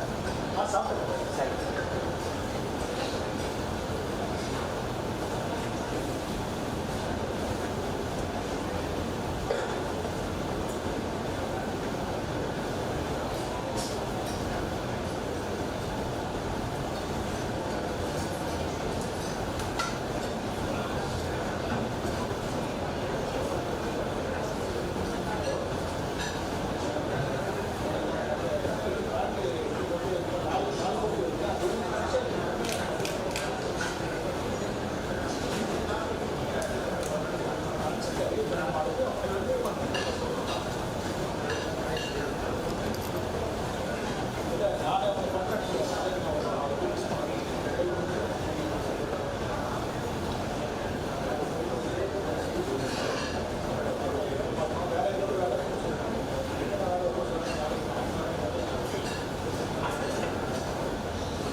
आपके है तो नहीं निकाल है तो कब तक 31 से चले लेंगे कल सुबह नहीं कल निकलेंगे काम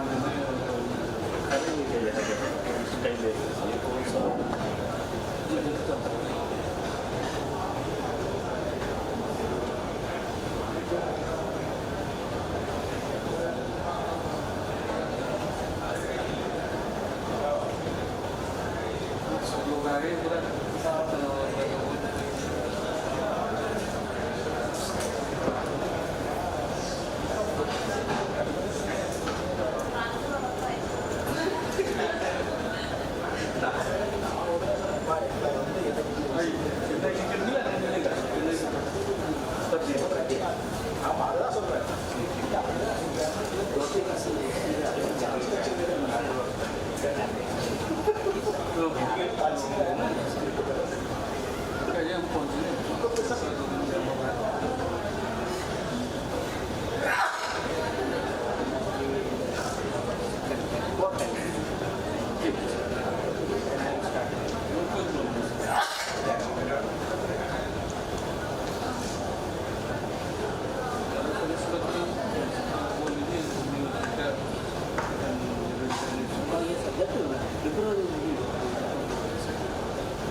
Give your forward application. उनका application forward उनका तो फिर डिस्कशन करेंगे ये सुंदरपन मार्च से बात करते मार्च का नहीं मार्च का बनेगा तो मार्च का रिलीज करो ना हाँ समझिए ना मार्च का रिलीज करो हो गया ना सब क्या अभी वो आएंगे हमारा क्या करना है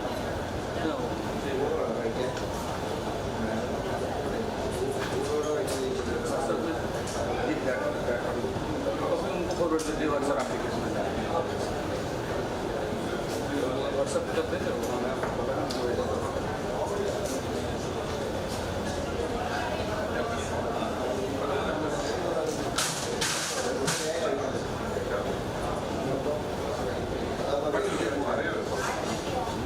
काम इंटरेस्ट लेते हैं मूवमेंट करते हैं वो अच्छा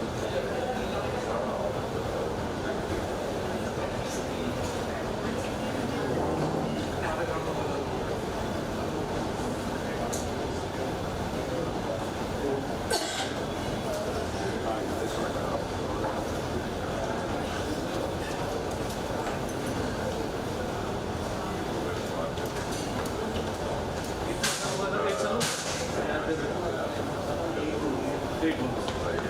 What? English का सब चाहिए होगा जितना में आएगा वो सब काम हुआ उनको क्या प्रॉब्लम होता है वो खुद करते मैं नहीं कर सकता पहले तो हमको खुद करना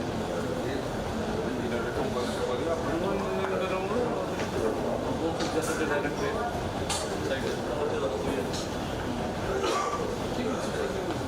यूट्यूब चैनल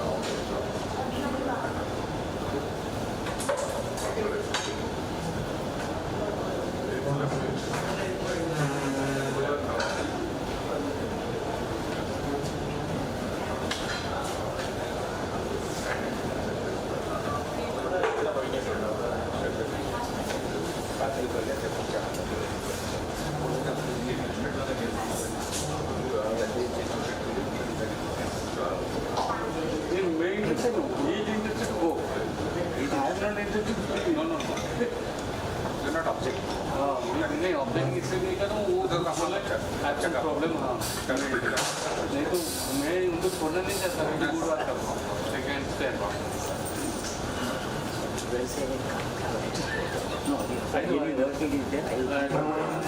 सर बोल रहे आप इंटरेस्टेड है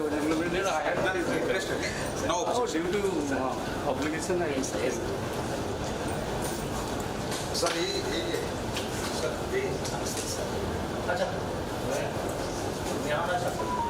सब ये गुड वर्क है छोड़ना नहीं चाहता हूँ बट इससे सर आपको भेज दिया सुंदर भेज दिया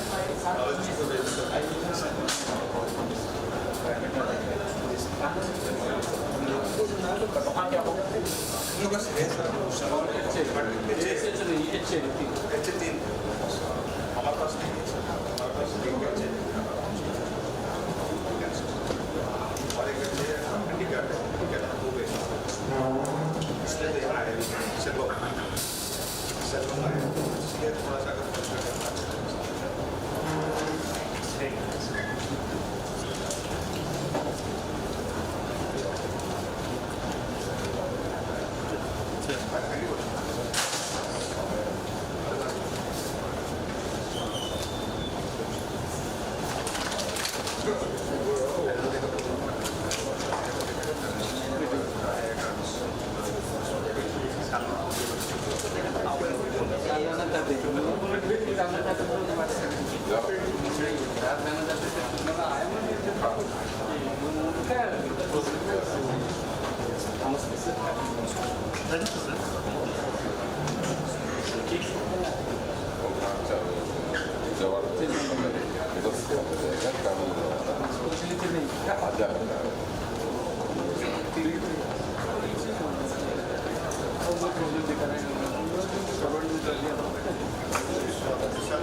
मैं ट्राई किया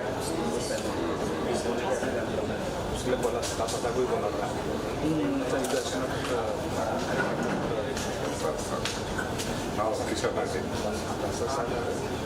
ये proposal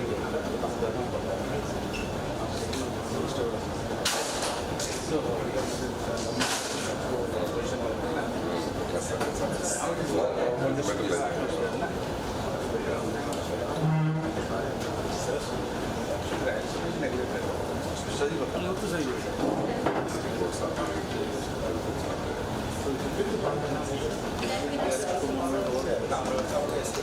After 10 minutes, 10 to 5 minutes.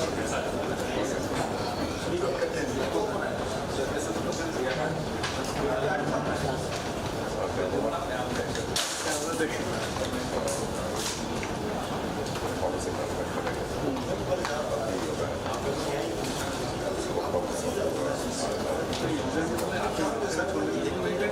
Problem बोले थे मैं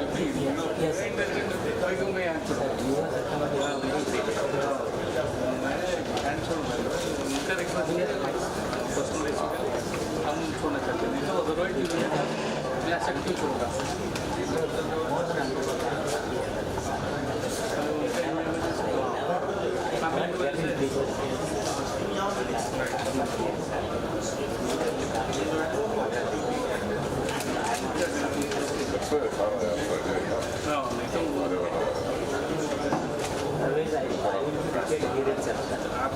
प्रॉब्लम नहीं आता जिसका प्रॉब्लम है वो लोग नहीं जाने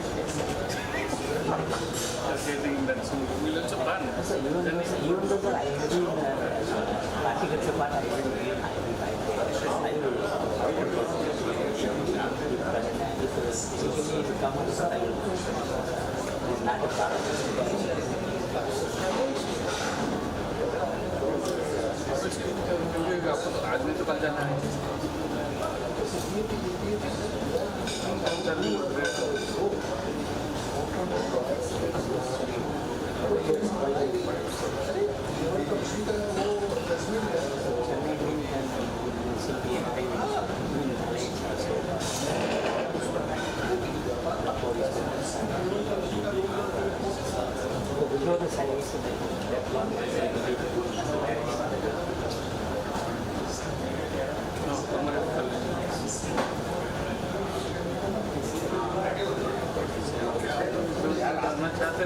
But I am not. That's what we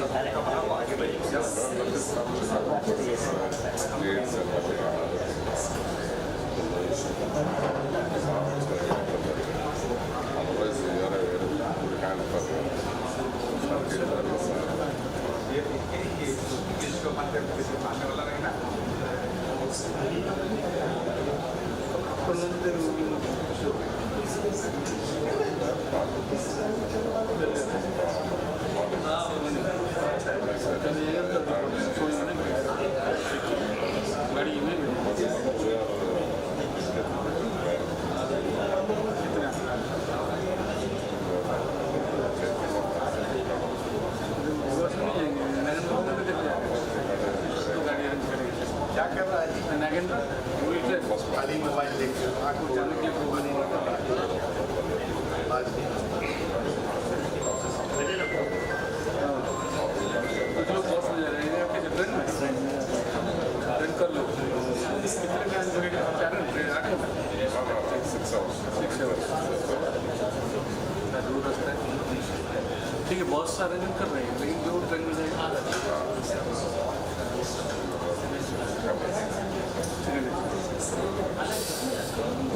जो मिलता है वो करेगा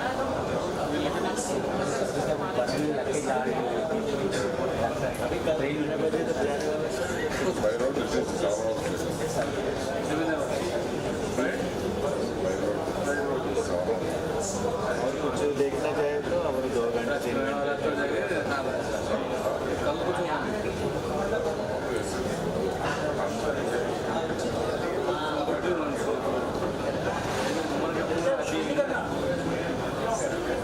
दो बजे सवा 2:15 करा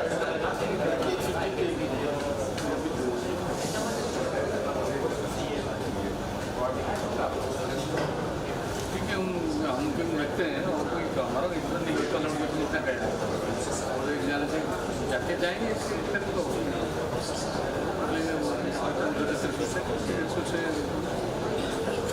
कौन सा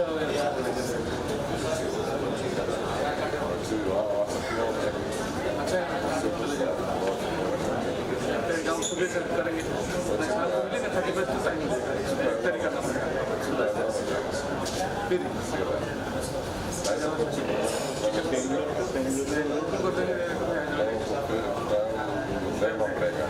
हैदराबाद में डर यहाँ जाने के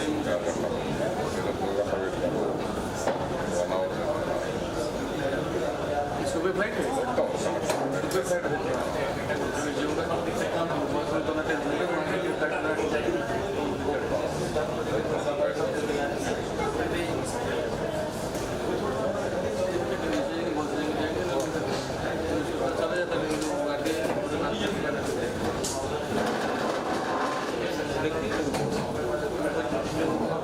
जाएगा तो अच्छा है।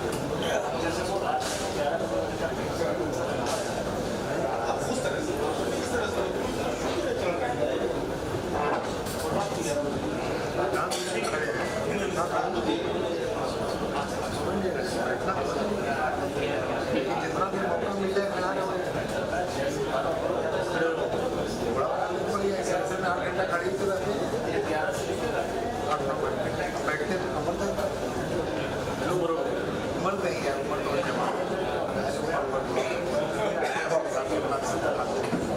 तो सुबह 5-6 बजे चलते हैं, 4 किलोमीटर शाम में चलते हैं, 5 किलोमीटर सुबह है, शाम में 4 किलोमीटर, 9 किलोमीटर तो मेरा खाना है चलने का।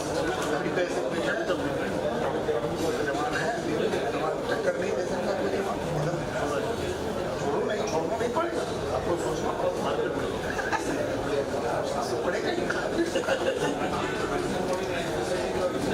जो भी बात करता है अपना वक्ता, हम दोनों आगे बढ़ा रहे हैं, अपने वक्ता से बात करते हैं, जो भी बात करना है क्या है बात क्या है सभी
Ladies and gentlemen, I request everyone to please settle down.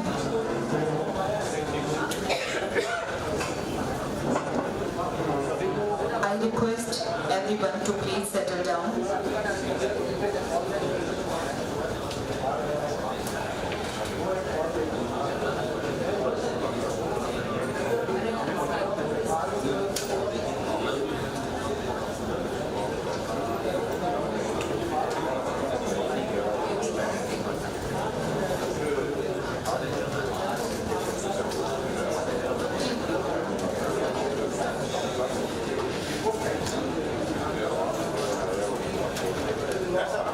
Ladies and gentlemen, I request all of you to please settle down.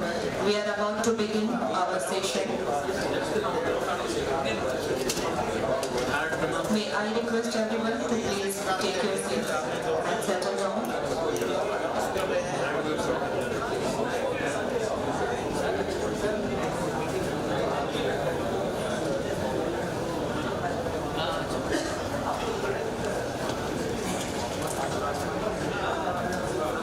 All are requested to please take your seats.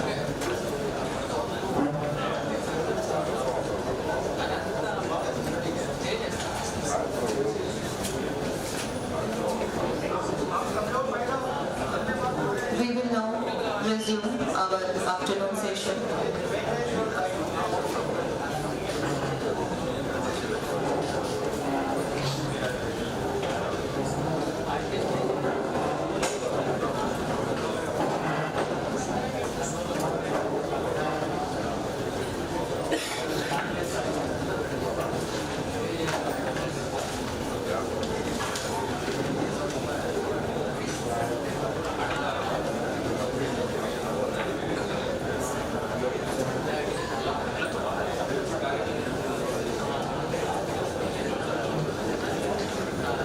May I request everyone to please settle down. We are going to begin our next session.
May I request all the participants to please take your seats and settle down.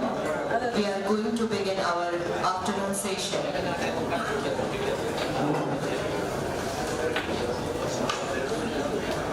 Our next session will be on National Policy for Conservation and Archaeological Works Code, a topic of great importance for guiding conservation practices. It is our privilege to invite our respected Director Conservation, Shri Sundar Paulji, to deliver his presentation.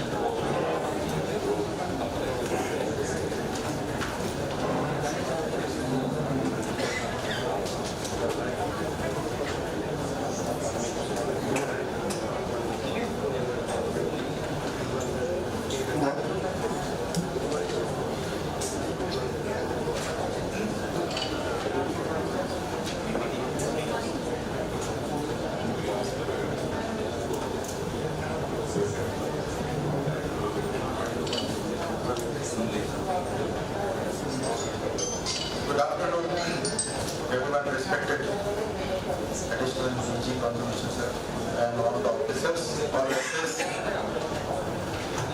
engineers, and CAs. I know horticulture assistants are also here, many of them are here. So my part of this presentation is mainly, the target audience is mainly the CAs and those who are new, mostly those who are new. And this is, the guidelines are not for the advanced conservationists who are sitting in the front, who are well experienced, but to the new people. And this will be very helpful to know some guidelines that I've been talking about, I'll be talking about, but I'll be talking about the guidelines and the National Conservation and Policy today.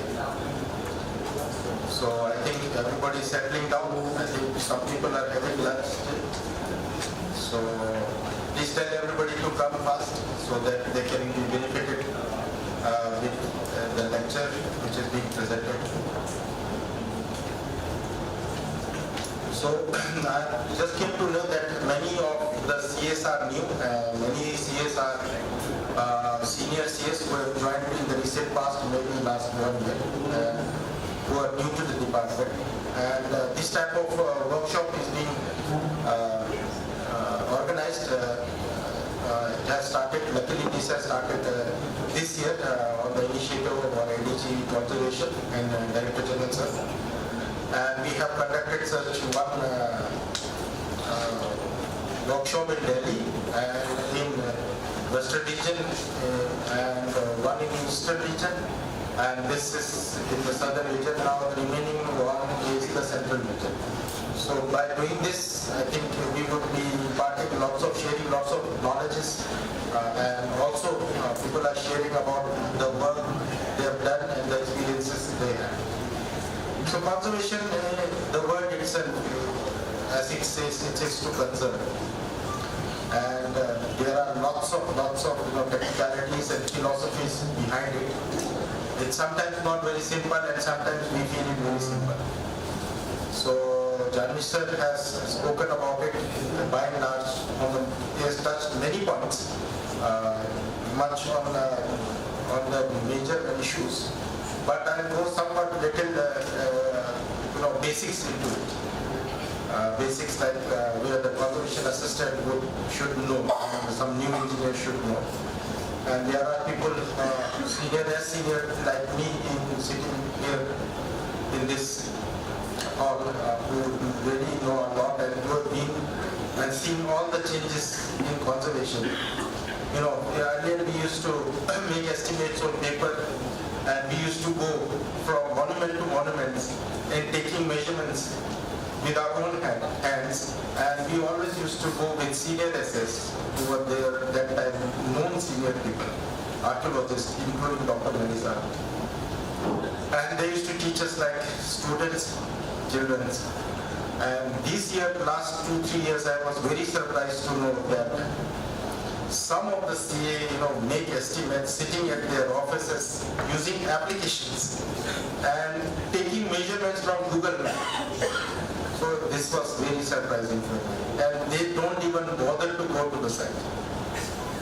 So this type of one instance has come to my purview. So I was shocked. And this was something very serious and unusual. They had not been to the site to measure the place where they want to do conservation. So just wanted to share some, like Janvi said, some sweet and some sour things with you. Some things are good. He also complimented on various things that ASA has achieved, and various other things that there are shortcomings, and there are criticism we have to face. We being at the headquarters, face all the musics of the outer world. You might not be facing, but we face. There are lots of critics, lots of criticism that are in the corridors. So having said that, but still, I'm hopeful that I'm very much confident that you will all stand to the test of time and prove yourself.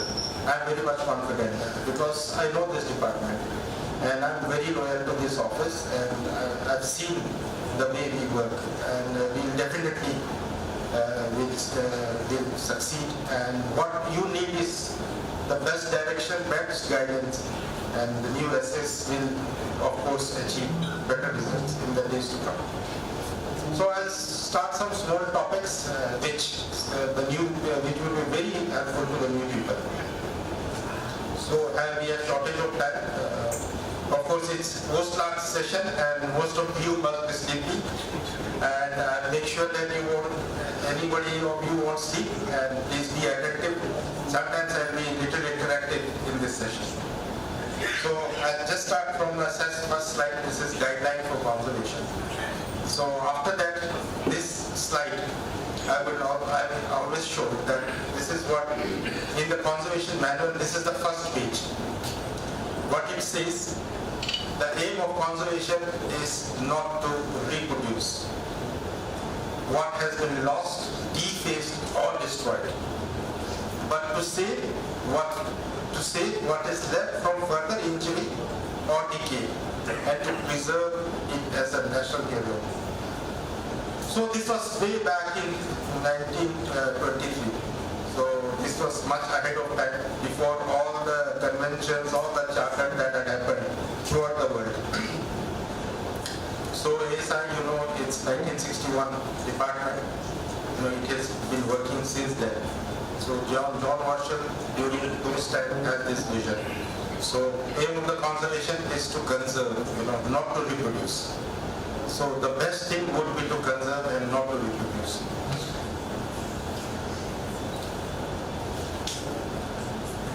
Conservation conservation of cultural heritage is increasingly becoming a responsibility nationally or internationally. There's no doubt about it.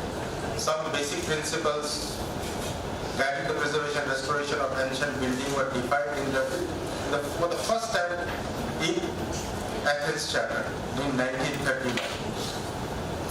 So this was first time defined. They gathered, they assembled in Athens. So they first, devised, these charters are available on Google. You can all search them. So they decided. They met and they formulated a charter. That is the famous charter of 1931, Athens Charter. So after that led to international awareness for the second Congress of Historic Monument, which was held in Venice, 1964, under the patronage of UNESCO. So UNESCO came into being that time and produced an international charter for conservation and restoration called the Venice Charter, and also prepared a resolution to form ICOMOS.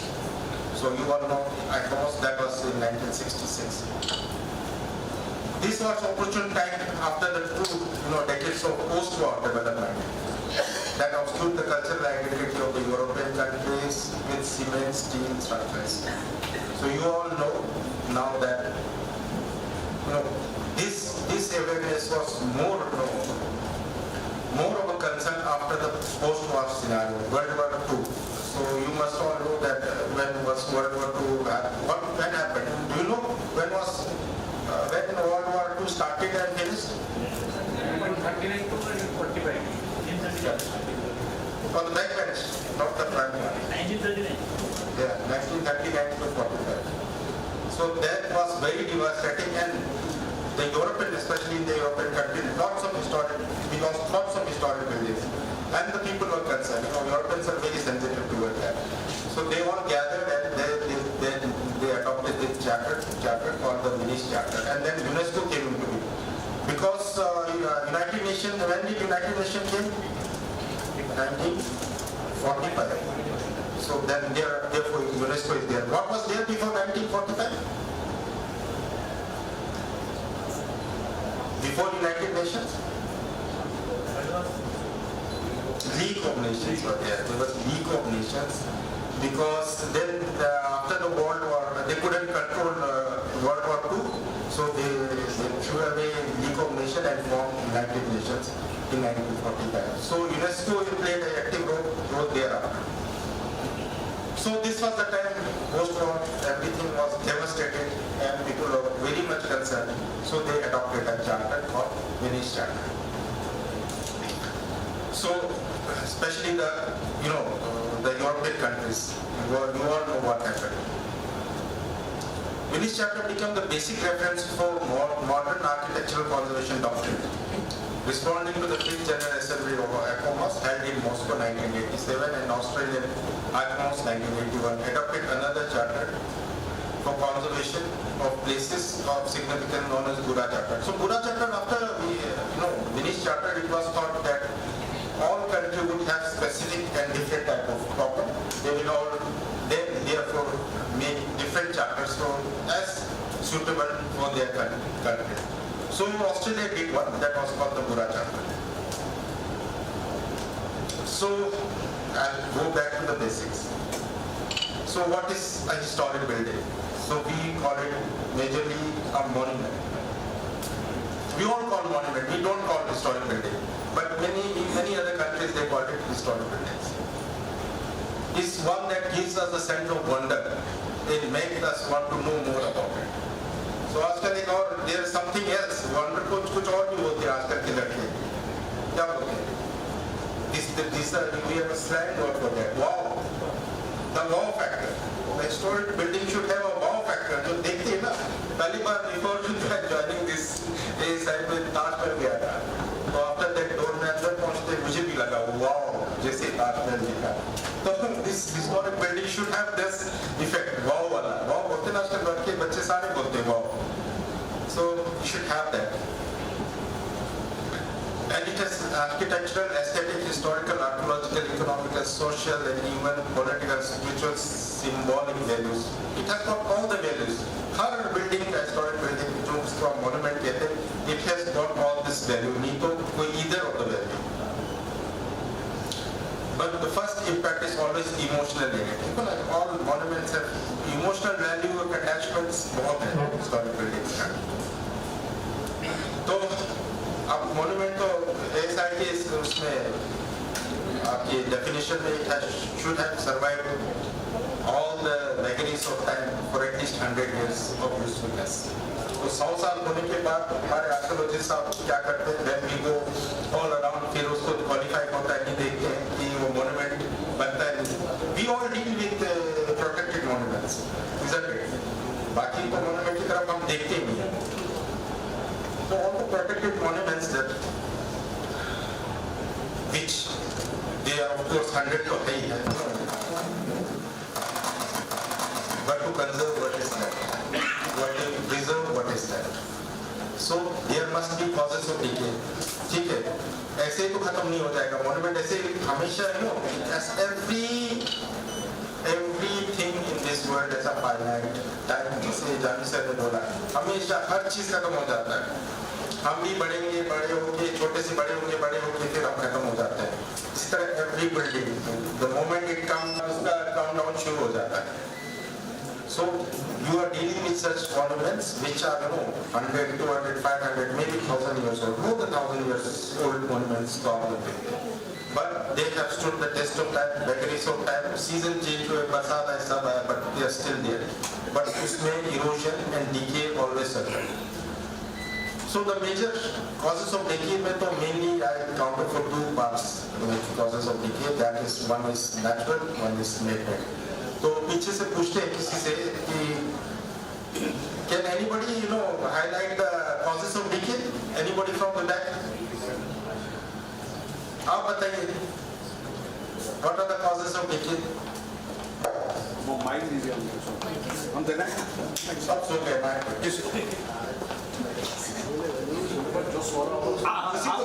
आप देख लीजिए, कोई सो रहा है तो उसको ही बोलिए.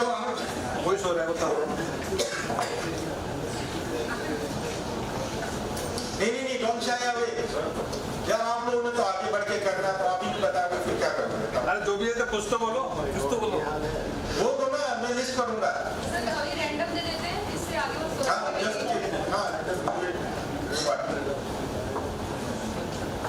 अरे किसी को तो दे दो, कुछ तो बोले. मोन्यूमेंट कैसे होते हैं? Wind, rainfall, and vegetation with all the monuments. That is causes of decay. हाँ ठीक है, because of Wind, rainfalls. vegetation growth. Wind, Yes, natural form. Yeah, wind and what? Rainfall, yes. And vegetation growth, biological attacks, termites and all. Yes. Yes. Anybody else? बहुत अच्छा बोला.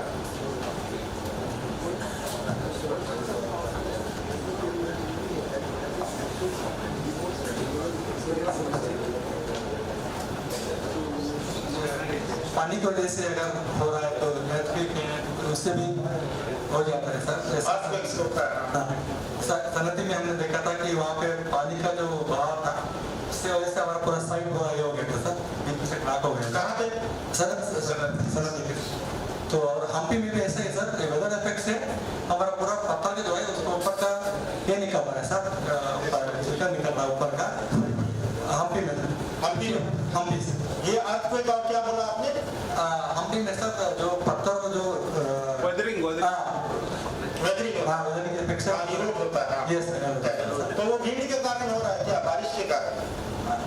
वो दोनों भी effect है ऐसा होता है, लेकिन वहाँ समुद्र नहीं है, फिर भी हमको बहुत सारा उसका पत्थर निकल रहा है धीरे-धीरे. ठीक है. Okay, weathering because of rain, sun and rain.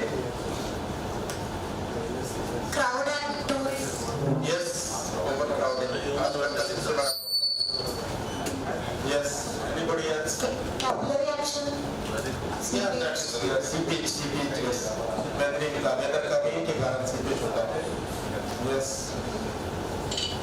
पीछे से कुछ पीछे.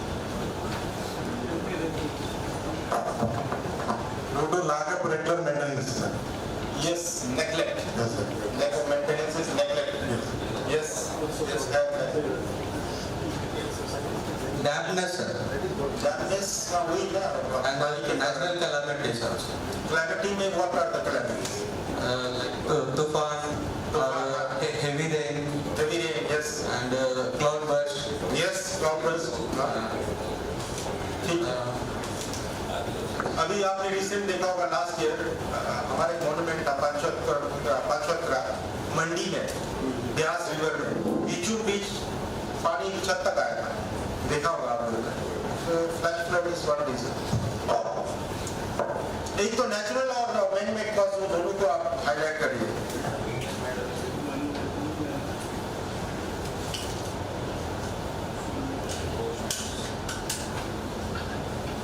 Air pollution and chemical exposed to chemical industry. है ताजमहल में जो पोल्यूशन के कारण वो ब्लैकनिंग का एक बहुत बड़ा इशू हुआ था. Sir, human vandalism and aging of materials. Aging human vandalism is a problem. Yes.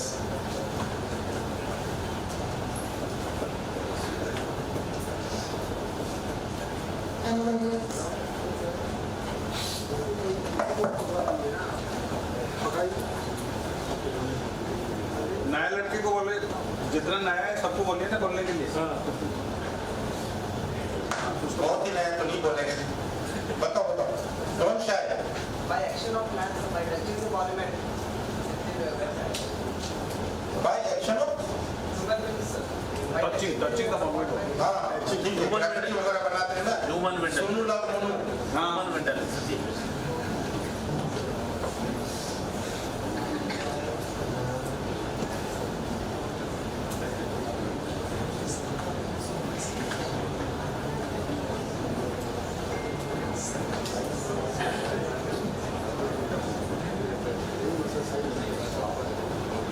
अभी ये लोग ध्यान में रहेंगे बोलेंगे.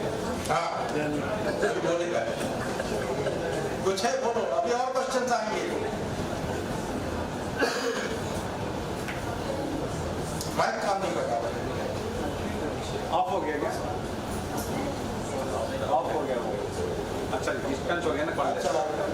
कॉलेज डिस्टेंस हो गया.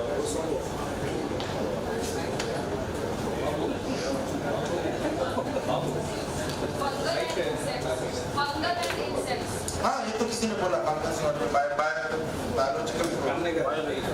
कॉलेज काम नहीं कर रहा. ठीक है. तब आगे बढ़ते हैं. the causes of decay in historic building, the most uniform and universal is decay is because of the gravity. तो gravity है तो सब कुछ उतरते ही जाता है. और by action of man, diverse climatic and environmental effects. तो इसी के कारण हमारे मॉन्यूमेंट्स में डीके होता है. तो डीके होने के कारण मॉन्यूमेंट्स खराब होते हैं. And because of that we are all here. उसी के लिए आप लोगों का अपॉइंटमेंट हुआ है कंजर्वेशन असिस्टेंट और इंजीनियर्स एंड एसएस. सो ये मेन कॉजेस है. You know whenever you go to a site, always one part of the inspection is for the diagnostic part. आपको इन सब से आपको अपने आप को डॉक्टर के पास जाते हैं तो डायग्नोस्टिक नहीं करते हैं. So you have to diagnose this problem. And उसके एजेंट सारे क्या क्या मैन मेड और नेचुरल फैक्टर्स आपने अभी कुछ तो आपने बताया. कुछ मैं बता देता हूँ. Nature's most destructive forces are categorized as natural disaster. Include earthquake. Earthquake से बहुत क्षति पहुंचता है मॉन्यूमेंट को. अभी हम म्यांमार में कुछ 70 मॉन्यूमेंट्स का काम कर रहे हैं. वो सारे अर्थक्वेक से डैमेज हुए हैं पार्शियली और मेजरली 2016 के. सो उसके कारण भी वॉल्केनिक इरप्शन होता है. यहाँ इंडिया में इतना नहीं है.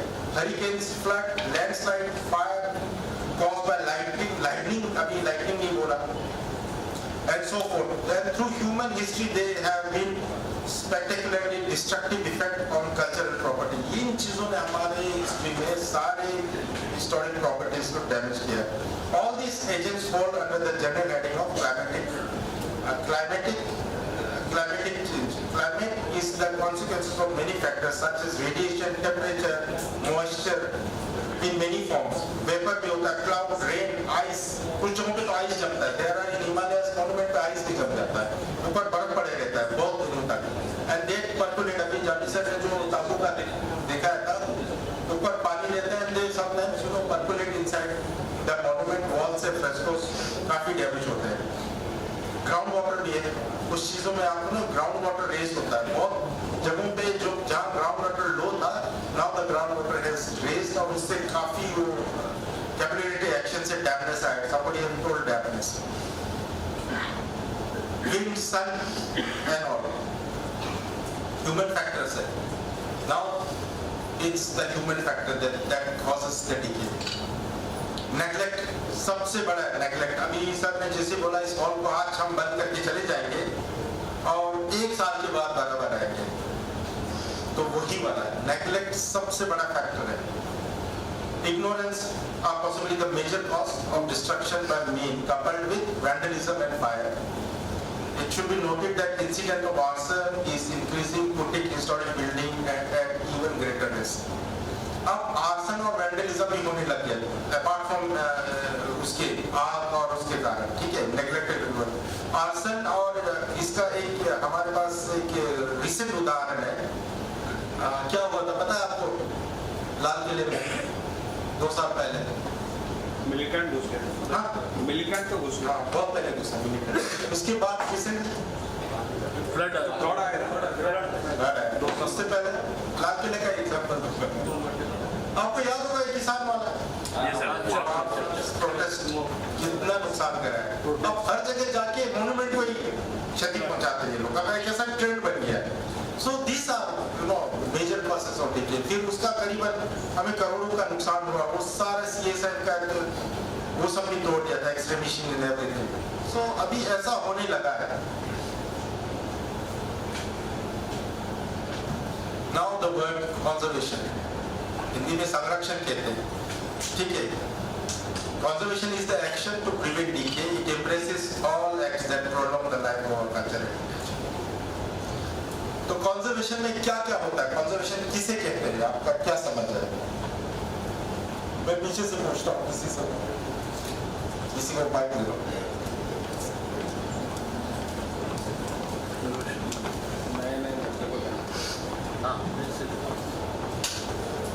कंजर्वेशन में क्या करते हैं आप लोग Let's give it the mic to somebody. Sir, I'm concerned what about the asset which affects the... Okay, now we have closed that. What do you do in conservation? What is conservation as per your opinion? Sir, actually I wanted to tell it before, but didn't give me my, so I'm asking. Sir. Yes, we'll take your point. Sir, what about the asset values regarding to the monuments and should we stop the rain or else should we separate the acid from the rain before it affects the monuments or else should we pass this to environment ministry because it affects our monuments and Look, we would let you go to for these studies. No problem. Acid rains now so far, yes, it is happening, no doubt. Yes, sir. But there's no report from us any such monuments. But it can happen anytime. You can do further research, no problem. So we want to come back to conservation. What do you think? What do you do in conservation? Okay, later. Now you please listen attentively. So let your friends speak.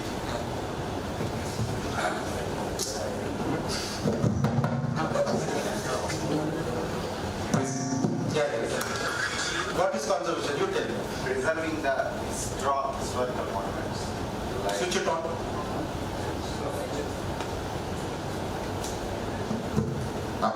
Preserving the historical monuments. That's correct. That's correct. Preserving. What do you do for that?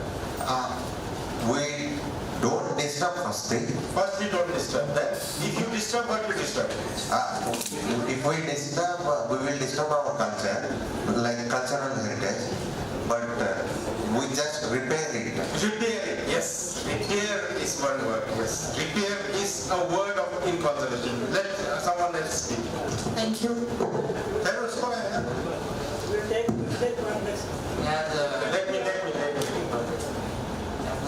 discussed morning monument is our temple, and all monuments are our temples. That's why conserve it as our child. We conserve it not the attachments. Yes, I am already told that we have emotional values attached to it. What do you do in conservation? Repair is the first word, yes.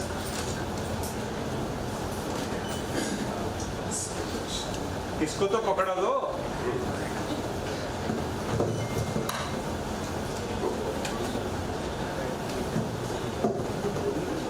Protecting the condition from worsening. Protecting the condition. What do you do that for that?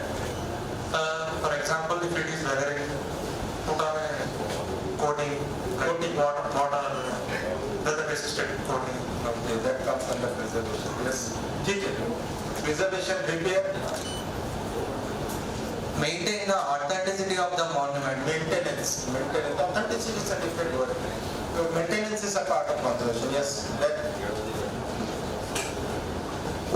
I'll tell you basically what do you all do in conservation. You do repair. You do maintenance. You start with maintenance. You do repair. You do consolidation. What else you do? You do retrofitting. What else?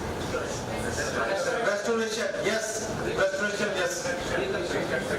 Reconstruction is the last option we do. So we do all those things, starting from repair, starting from maintenance, preservation, restoration, repair, renovation, reconstruction, retrofitting, consolidation. All those words. By doing all those words, we do conservation. All those words. Okay. Mother word is conservation. So the word conservation comprises all those actions. It is all those actions taken to prevent decay and to prolong the life of that historic fabric. Understand? So all those things, you all do your conservation. You wake up in the morning, you take bath, you apply cream, you comb your hair, you polish your shoes. This is all conservation. You eat medicine. So why do you do all these things? Why do you eat medicine? You think that you remain good in shape. So in the same way, you do conservation. Conservation, sanrakshan, all those actions, we do it to prevent further decay. We cannot stop it forever, but we prevent it. Values in conservation must preserve and, if possible, enhance message and values of cultural property. The values assigned to the cultural property comes under 3 categories. One is emotional, wonder, identity, continuity, spiritual and symbolic. These are the values always attached to the monument. Nahi to nahi karte na monument ko protect. Cultural value, we have it in documentary, historic, archaeological, antiques, aesthetics and symbolic. Some has use value, some has functional value. Lots of palaces are functional, temples are functional, economic and social. There are places where people gather. Now comes ethics of conservation. While you're doing conservation, you should follow certain ethics. These ethics are the condition of the building before any intervention, and all methods and material used during the treatment must be fully documented. You should document what you do. This is the first step you should do. Before करते ना photograph तो करते before and after the usually show.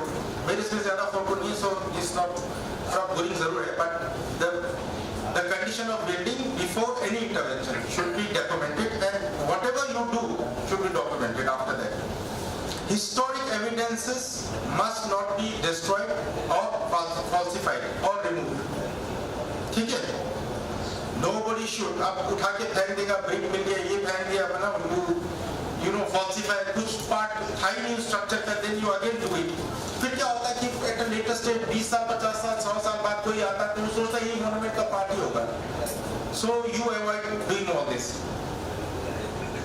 Any intervention must be minimum necessary. Conservation में एक word हम नए थे तो we used to hear this: minimum intervention, maximum retention. retain the maximum. Okay, try to retain it because it is the value attached to it. Minimum intervention, minimum required intervention. Any intervention must be governed by must be governed with the respect for aesthetic, historical and physical and cultural property. जो भी intervention वो justified हो, this is trying to say that. ठीक है, whatever intervention you make should be well justified. So intervention शुरू होने से पहले you will discuss about it. So वो उसको justify करना पड़ेगा. So these are few ethics to be followed. Up preparatory procedure for conservation. You start before you start your conservation work. You do some preparation. ठीक है? You just don't go सीधे labour और मिस्त्री लेके आप site पे नहीं पहुंच जाते. Before that you visit monuments. ठीक है? उसके बाद उसका inventory बनाते हैं. उसको inspection करते हैं. Visual inspection. Usually ऐसे के साथ नहीं जाते हम लोग ऐसे. We all go together. ऐसे ये देखो ये हो रहा है. That visual inspection is very necessary and thereafter documentation. Visual inspection के बाद आपका essay or deputy engineer gives an inspection note. These were seen okay. We find in files अभी 1970 के भी जो essays अभी तो नहीं है दुनिया में उनके इतने अच्छे inspection notes होते हैं. From this we get to know कि क्या था उस टाइम पे. So you all don't forget, after visual inspection, do write the inspection note, which we usually forget. मैं 10 जगह जाता हूँ, 5 का छूट जाता है, 6 का छूट जाता है, कभी 4 का छूट जाता है. So you better write down those, क्योंकि वो सर्कल में रिकॉर्ड रहता है आपके. सर्कल में रिकॉर्ड आएगा आपके 10-20 साल के कोई आके पढ़ के देखेगा. कुछ ऐसे की मैंने बहुत अच्छा हैबिट देखा, जब भी है उसी रात में इंस्पेक्शन हो, जो भी देखा उसको बोल देता हूँ इंस्ट्रक्शन पास ऑन हो जाता है. वो 3-4 साल बाद कोई उठाता है ये अटेंड हुआ, then you get to know. फिर कुछ चेंजेस आए तो उसमें कुछ फोटोज भी लगाते हैं. That is also a good goal. उसके बाद डॉक्यूमेंटेशन देखिए बड़ा छोटा आजकल डॉक्यूमेंटेशन बहुत बड़े चीज आ गए. 3D स्कैनिंग, लिडार और क्या नहीं आया आपका, और क्या नहीं आया, बहुत चीजों का डॉक्यूमेंटेशन आ गया. But what I expect is basic documentation. Basic में तो सबसे बेसिक आपका फोटोग्राफी है, इंस्पेक्शन नोट तो है ही है. बेसिक ड्राइंग आप बनवा देना. बहुत सारे हमारे पास एस्टिमेट आते हैं, रेसिपीज आते हैं या कुछ भी आते हैं हेडक्वार्टर में, बहुत बार वापस कर देते हैं. ड्राइंग्स तक अटैच नहीं होता. सम हैज इलैबोरेटेड ड्राइंग्स, सब में कंडीशन असेसमेंट तक होता है, 3D स्कैनिंग सब रिपोर्टिंग लगा होता है. But it's good to have all those things. अब उससे क्या होगा, you know where it is. उससे आपको फ्यूचर कंजर्वेशन में काम आएगा, जितना काम हुआ. And even after a period of time you get to know कि पहले क्या कंडीशन था. So this is must for every conservation to begin with. अब मैं ज्यादा लंबा नहीं खींचूंगा. अब इंटरवेंशन है, यू हैव इंटरवेंशन. इंटरवेंशन ये वर्ड मेडिकल प्रोफेशन में भी यूज करते हैं. आजकल किसी मेरे दोस्त ट्वीट हुआ था इंटरवेंशन का, मेडिकल में जो हार्ट में इम्प्लांट लगाते हैं, दांत में जैसा और called intervention. In the same way ये भी इंटरवेंशन है. आजकल डॉक्टर आराम से बोलते हैं, you all go to doctors. Doctor पे पहले जाने पे क्या करते हैं, थोड़ा ये स्टेथोस्कोप वगैरह लगा देते हैं. इनिशियली आपको सर्जरी के लिए बोलता है क्या? नो ना. Doctor initially give you few pills, पहले ये खाओ, 2 दिन के बाद आओ. 2 दिन के बाद जाओगे, क्या कराएगा, एक्सरे कराएगा या ब्लड टेस्ट कराएगा. फिर ठीक नहीं हुआ तो क्या कराएगा, फिर और बोलेगा वो क्या बड़ा स्कैन होता है, CT स्कैन और MRI, वो सारा भी कराएगा. Then doctor will read a complication, फिर बोलेगा बेटा थोड़ा एडमिट हो जाओ, फिर मोटा सर्जरी लगता है. So in the same way, all interventions का degrees है, starting from basic maintenance से लेके major surgery तक. So these has to be go, in sequence. अब सीधे जाता हमारा दोस्त लोग सीधे लगाते हैं. हमारे एस्टिमेट में अभी पता नहीं होता है कि नहीं होता है, I don't know, but in past in our estimate जो removal और dismantling होता है slowly and carefully लिखा होता है. Is it now still relevant? अभी लिखते हैं कि नहीं? ये तो होगा हमारे मेरे एज के साथ है तो लिखते हैं. सच में practically slowly and carefully removing होता है. वो नहीं कि जेसीबी आ गया लगा दे. मैंने सुना जेसीबी ले जाते दीवार तोड़ के अंदर घुसा के फिर लगा देते हैं उसको. ये सब नहीं करना. ठीक है, हमारे एस्टिमेट में अभी भी कुछ लोग मजा करते हैं. It was there specifically slowly and carefully. लोग बेशक हंसते होंगे, इस तरह के जो आपके जो ट्रेडिशन है this should continue. Minimum degree of intervention and techniques used depends upon the condition to which the cultural property is likely to be subjected. Atmospheric pollution, traffic, vibration must be considered, even where the relevant earthquake, fire, flood is severe. Intervention practically always involves some loss of value in the cultural property. जब भी intervention करोगे, there will be a loss. ठीक है, दिन में stand भी लगा, थोड़ा लॉस तो हो गया. हाथ में जो नी का जॉइंट लगाता है, खास करके इससे भी होता है आजकल बहुत. So all intervention में थोड़ा सा लॉस होता है. But then if it's required, आप एक sensitive, एक wisdom के साथ उसका decision लेते हैं, intervention चाहिए. बेशक कल्चरल प्रॉपर्टी को लॉस हो तब भी आप करते हैं, क्योंकि you take into account कि further damage ना होता है. एक पिलर की बात आई थी एक मॉन्यूमेंट पे, उस पे एक इंस्क्रिप्शन भी था, बट वो pillar it was so fragile because the building of whole building was about to come down. तो उसमें क्या करोगे आप? तो उसमें it is better to replace that pillar in order to save the whole building. Is it not? ऐसा ही करोगे ना, आपका डिसीजन इसी तरह से होता है. सो अननेसेसरीली किसी को नहीं यार अच्छा नहीं लगता है तोड़ दो. Every element, every fabric of that historic building एक अटैचमेंट है, cultural values are attached to it. So ये आप एथिक्स को फॉलो करना, अननेसेसरीली आप उसको रिमूव ना करें. एक बार जानी सर आए थे, हम तो सीए थे, वहाँ आए थे, हमने ले पैलेस में रिमूव करके बनाया था. इन्होंने बोला ये जो रिमूव के है कहाँ? Valid question. अब मुझे भी पता नहीं था कि लकड़ी के पार्ट रिमूव करके कहाँ ले गए. So sometimes such things happen. आप ठीक है, आप उतार भी लो, उसमें टूटा भी है, उसमें कार्विंग हो तो कहीं सेव करके रखवा. So a message I'm trying to convey a message to you all young men sitting behind. तो ये चीजें फॉलो करना. बाकी एसएस तो कुछ नहीं है, तो they are already here. वो तो काफी सीनियर्स भी हैं यहाँ पे, तो you have to follow many such things. तो ये चीजें आपका जो मैसेज है कंजर्वेशन का deep down to the junior civil level पे परकोलेट होना चाहिए. Always bearing in mind the final aim and the principle and rules of conservation, particularly that the minimum effective intervention is always the best. ठीक है, minimum effective intervention is always the best. Word conservation में थोड़ा हम लोगों को थोड़ा सा conservative होना पड़ेगा. ठीक है, ऐसा भी नहीं कि कुछ नहीं करके बैठना, दीवार गिरे जा रहा है, but we have to be little conservative to decide whether this is absolutely necessary or not, this works to be taken. क्योंकि जब भी आप इंटरवेंशन करोगे there will be a loss to the cultural value. Keep in mind. बस मैं खत्म करने वाला हूँ. 7 degrees of intervention, ascending order. पहले क्या करोगे? You prevent deterioration. ठीक है, prevention of the existing state, you try to prevent that in existing, that is consolidation. फिर कंसोलिडेट करोगे, आप थोड़ा सा रखोगे, उसको हटने नहीं दोगे. नो, बहुत सारे जगह पे इपॉक्सी भी लगा के, कुछ सपोर्ट लगा के, आई सीन दोस थिंग्स. कुछ कंजर्वेशन में भी आप घूमने लगा हूं जब से डायरेक्टर बना, तो दे एक्सेप्शनली गुड. बहुत अच्छी जगह, बहुत अच्छा कंजर्वेशन भी देखने को मिला मुझे. They are exceptionally. तो कंसोलिडेशन बहुत अच्छा वर्ड लगता है मुझे. अभी एक और वर्ड जानी सर भी यूज करते हैं काफी, प्रिवेंटिव कंजर्वेशन. ये भी कीप इन माइंड है, देयर आर प्रिवेंटिव कंजर्वेशन. एक किताब में जरूर लिखा था, आप लोग अभी जो मैंने उदाहरण दिया, अपना मेंटेनेंस करते रहोगे. इफ यू मेंटेनेंस जो एआर का एस्टिमेट होता है उसको आप लाइटली मत लेना. उसी एआर के एस्टिमेट में छोटे मोटे कार्य जिसके कारण वो मॉन्यूमेंट मेजर सर्जरी से बच जाएंगे.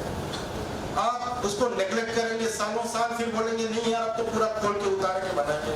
It's better to go for maintenance, minor consolidation, minor prevention, minor preventive conservation, so that it gives law in its original form. ठीक है, अभी वाला मैसेज तो वही क्लियर है ना. We have to transfer that in genuineness and purity to the coming generation. That is the main aim for all of us who are sitting in this room. तो ये नहीं होगा तो फिर तो कंजर्वेशन का अभी एक चैलेंज और भी शुरू हो रहा है. हमें my boss has already stated कि बाहर के आप आउटसोर्स करने की भी बातें कर रहे हैं. कि ASI कर नहीं पा रहा है, ASI स्लो है, ASI से टेंडर नहीं होता है, ASI सालों साल एक फाइल पे बैठा रहता है काम करते। अब 30 चैलेंजेस आते हैं। आप लोगों को थोड़ा सा उससे ऊपर उठना है। You have to move little faster and effectively. और ठीक है, प्रेशर आता है, प्रेशर कैसे झेलना। अभी हमारे दोस्तों को बोल रहे हैं हमेशा प्रेशर में थोड़ी ना काम होता है। Understanding of conservation, you are the best and you are the best people to जज and to decide what to do. तो आप लोग उस चीजों के लिए, मैं तो हमेशा सपोर्टिव रहता हूँ। You are a technical person. मैं हमेशा बोलता हूँ you are the technical, you know the best. ये ASI अपना टेक्निकलिटीज और टेक्निकल एक्सपर्ट खो देगा ना तो कुछ नहीं रहेगा। कल भी मैं किसी से डिस्कशन कर रहा था, you are the best of comfort में, सो आपके पास वो लाइसेंस है, you try to perform well. मैं रिसेंटली जब मैं डिप्टी था 6 साल पहले की बात है, एक इंडिया के बहुत ही मशहूर हिस्टोरिक बिल्डिंग में कुछ प्रॉब्लम हुआ और वो कंजर्वेशन का काम CPWD ने करा था। तो उसमें तो बहुत बड़े अफसर ने कुछ ऑब्जेक्शन कर दिया था, it was rank of speaker. So एक कमिटी कॉन्स्टिट्यूट करा। तो कॉन्स्टिट्यूट कमिटी करने पे क्या हुआ, वो काम ठीक हुआ कि नहीं, तो उसमें मेरा भी नाम आ गया। सर ने प्रपोज किया, मैं दिल्ली सरकार में डिप्टी था। That CPWD guy came to me, उसने बोला प्लीज सर आपके ऊपर है, अगर आपने कुछ किया गया ना मेरा तो नौकरी जाएगी। दिस इज इतना हाई लेवल पे बात पहुंचा था, हालांकि लगभग ठीक हुआ था वो काम। मतलब he came to me, क्यों आया वो मेरे पास? क्योंकि ASI के पास एक रेपुटेशन है, एक साख्त है, एक इंटीग्रिटी, एक वैल्यू है ASI के पास। मेरे लिए नहीं है कि मैं बहुत ही कंजर्वेशन में मशहूर है, it was not like that, because I had that stamp in my hand। इतना हाई लेवल पहुंचा था, he came begging to me, वो इतना बड़ा अवसर था। So वो आप लोगों ने मेंटेन करना है। कल ही मैं बात कर रहा था यार, देखो बोल रहे CGHS में डॉक्टर देखेंगे, उससे बेटर तो आपको ही आता है ना, बट स्टिल उसका सर्टिफिकेट वैलिड है, जो मर्जी कर लो आप। मैं ये नहीं कहता हूँ उस तरह का डॉक्टर बनो, बट आप अपने एक्सपर्टीज नहीं होना है, ये एक टेक्निकल फील्ड है। कल को ऐसा ना हो CPWD करे तो अब कल CPWD अगर करता होता वो काम, CPWD का चीफ इंजीनियर बोलता सर वो उसको क्यों बुला रहे हो, उनका काम भी तो हम ही करते हैं। मेरा कोई वहां जाना क्या कोई इम्पोर्टेंस था? नहीं था ना, क्यों लेके गया मुझे कोई वहां पे? और वो सारा डिसीजन मेरे ऊपर आया था। सो इस तरह का एक लेवल मैं नहीं था, मेरे डिपार्टमेंट का था वो वैल्यू जिसका वो लोग कदर कर रहे थे। सो ASI को बहुत जगह बुलाते हैं, ये मेरे वजह से नहीं है, जो मेरे प्रेडिसेसर ने जो काम किए, एक जो साथ रख के गया उसके कारण बुला रहे हैं। मैं आप लोगों को एश्योर कर रहा हूँ, अब मैं इस मंच से बोल रहा हूँ, अपने टेक्निकलिटीज को खोने मत देना, पकड़ के रखना। अभी सर ने बताया विदेशों में कितना हम लोगों को लेके आते हैं अप्रिसिएशन। कल ही अप्रिसिएशन है, मैंने कल ही तो कल्चर मिनिस्टर आया था म्यांमार का, मैंने रिसीव किया था, तो ये she was full of praises for ASI। तो इसी तरह से आपको अपना जो आइडेंटिटी इस्टेब्लिश करना है दोबारा, व्हिच वी आर लूजिंग। बहुत फंसा था इस डिपार्टमेंट का। So coming back to this, तो ये मेरा एक मैसेज है आप लोगों को। फिर उसके बाद आता है रेस्टोरेशन, ठीक है, फिर रिहैबिलिटेशन में ना रीयूज करते हैं मॉन्यूमेंट। अभी ये बहुत आ रहा है, अडैप्टिव रीयूज का भी बात आ रहा है। रीयूज में अच्छा वो मेंटेन होता है, ऐसी बात है। Then reproduce, then reconstruction is the last degree of intervention. जब कुछ नहीं हो तो ओपन हार्ट सर्जरी करके एक नया दिन लगाते हैं। So this are the degree of intervention in ascending water. अब नेशनल पॉलिसी ऑफ कंजर्वेशन, ये पॉलिसी ऑफ कंजर्वेशन में ये सब चीजें हैं जो विस्तार से आपको मैं इसका कॉपी दे दूंगा, you all must have gone through. तो ये उन्हीं लाइंस पे है जो चार्टर्स बने थे। हमने अपने टेस्ट के हिसाब से भारतवर्ष में जो condition, climatic condition, material condition, जो जोन्स है, नॉर्थ में हिमाचल में वुड, लद्दाख में अर्थ, दे आर आफ्टर कश्मीर में stone, laterite stone, basalt stone, you have every kind of monuments। मैं तो अपने आप को बहुत लकी समझता हूँ, मैं क्या से कहाँ क्या देख देता हूँ। There's so change in the variety of building material, geographical condition, climatic condition, कहीं सर्दी, कहीं गर्मी, कहीं rainfall, you have diverse kind of monuments in your hand which आप लोग सब देखते हो, हैंडल करते हैं। आप लोग जैसा किस्मत वाले भी कम होंगे।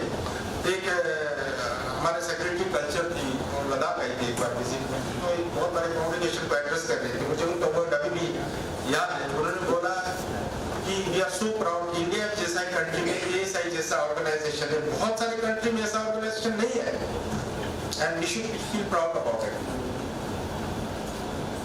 सो कंजर्वेशन पॉलिसी में बहुत विस्तार से नहीं जाऊंगा, I taken lots of time इसी को बोलते हुए। तो इसमें बहुत सारे आपका मॉन्यूमेंट कंजर्वेशन के broad principles, role of building after tourism अभी ही किसी ने बताया था, over tourism is again a challenge. Over tourism का चैलेंज अभी इन्होंने देखा है, उसके कारण शायद ओवर टूरिज्म आपको ये डिजास्टर मैनेजमेंट का भी पार्ट बनने वाला है। एंड एक मॉन्यूमेंट का क्षति कितना होता है उससे भी अभी पब्लिक प्राइवेट पार्टनरशिप का मॉडल भी शुरू हुआ, that somehow working very well. हम एनसीएफ के थ्रू करते हैं कुछ काम। सो उसमें CSR फंड से जो कॉर्पोरेट बॉडी से हमें पैसा देते हैं, so we work on that and that model is also now changing. अभी EOA फ्रॉड किया हुआ है मिनिस्ट्री ऑफ कल्चर ने, अगर कोई एलिजिबल होता है तो they will also now work on the monuments. So आपको उनके साथ भी रेस है, तो मैं भी उसका एक पार्ट हूँ। तो मैंने भी उनको बोला ASI should also have this option to do work, so that they do not have choice now. ASI को choose करें कि दैट पैनल कंजर्वेशनिस्ट को choose करें। तो ये मैं ज्यादा नहीं बोलूंगा, तो please you read it through. और कंजर्वेशन पॉलिसी जो भी अभी के उसके अंतर्गत है जो मैंने अभी बताया आपको, so you all take a print out, it's available on the website, so you go through it. तो ये टेबल ये वाला है, रिफ्लेक्ट ये वाला, ये सारा आपका ये वाला भी है आपका जो स्टेप्स ऑफ कंजर्वेशन वगैरह सब इसमें भी है। जानी सर का इसमें काफी अच्छा बोल रहा, बहुत सारे मैंने काम किया, आई थिंक 6-7 साल आपने काम किया सर इसके ऊपर, इसको फाइनली अप्रूव होने में फाइनली ये अप एंड डाउन होते रहता था। So now we have something in hand, तो उन चार्टर्स की तरह। तो ये जो मैंने पहले बोला साइट सेटलमेंट, ये सब वही है। मॉन्यूमेंट किसे कहेंगे जो पहले मैंने बोला वो भी है। नेशनल ट्रेजर अंडरस्टैंडिंग मॉन्यूमेंट के बारे में है। Conservation is the process through which, ये पहले बताया मैंने, स्ट्रक्चर किसे council fabric preservation, repair, restoration, reassembly. अब नाउ रीअसेंबली वाला एनास्टोलिसिस का काफी अच्छे से बात हो रहा है। तो मुझे भी ये नहीं था, राजस्थान के साथ काफी चलता हूँ, तो मैं हम ये एनास्टोलिसिस ये देखिए ना, इंटरवेंशन वाली बात है। Why can't we reassemble and put back the fallen pieces? इस पे काम करने की बहुत जरूरत है। इस फील्ड में हम पीछे हैं। अभी लाओस में हमने किया, तापरों में हम कर रहे हैं, many other places which we don't do it here. यहाँ पे एक और देखा तो थोड़ा सा गिरा हुआ, all material new, आपके एस्टिमेट में होता है 90% new, only 10% old, हालांकि 90% वही पड़ा होता है। So please apply your mind, इस तरह से नहीं करना। बेशक पैसा ठीक है, पैसा आपके पास बजट जरूर होगा, मगर हिस्टोरिकल वैल्यू आप लूज करेंगे। So with that I land here. I hope आप लोगों को थोड़ा सा अच्छा लगा होगा। तो कुछ भी है तो आप ये क्वेश्चन एंड आंसर सेशन करेंगे, but you can all get in touch with me. कुछ भी है तो इसका प्रिंट जरूर ले लीजिएगा। Thank you so much.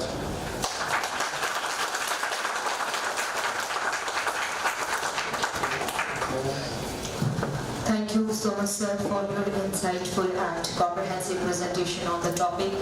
Your guidance has provided valuable clarity and directions to all the participants. Ladies and gentlemen, we will now proceed with the question and answer session. For this session,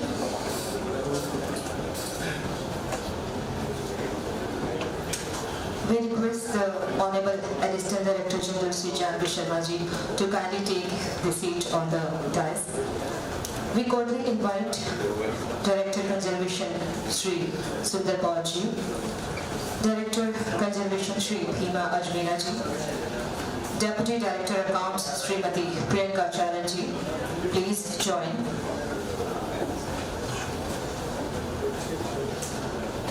Participants participants are requested to raise their questions if any, but before that, may I request all the participants to introduce themselves.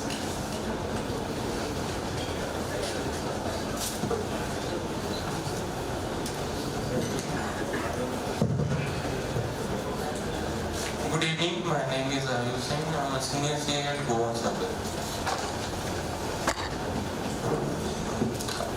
My name is Asi.ThrissurcircleCulture, Bangalore Circle, horticulture. My name is Raju, senior CA, Bhubaneswara Temple. My name is Navindra Reddy, Panchay Circle, Chennai Circle, junior CA. Good evening, sir. Yashwant from Amaravati Circle, sir, conservation assistant.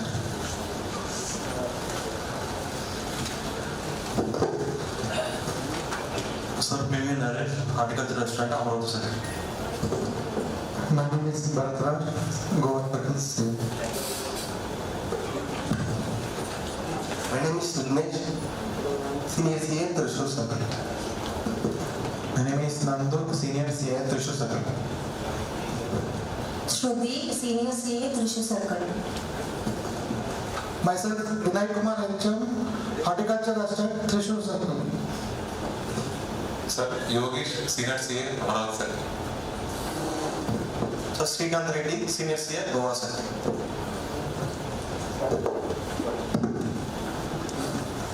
Good evening, sir. My name is Rishikesh, senior CA, Chennai Circle. Good evening, sir. My name is Ismail, senior CA, Chennai Circle. Good evening, sir. My name is Ram Krishnan, junior CA, Chennai Circle.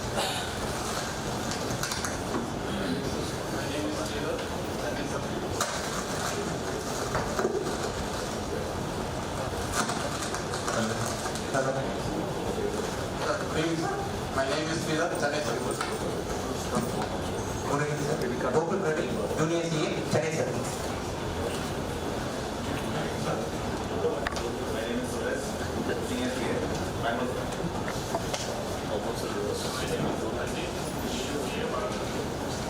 काम नहीं कर रहे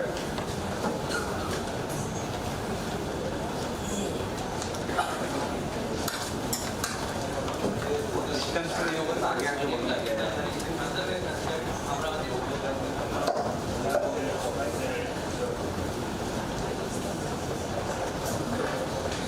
Good evening, sir. Surya Teja, Amaravati Circle, conservation assistant. Good evening, sir.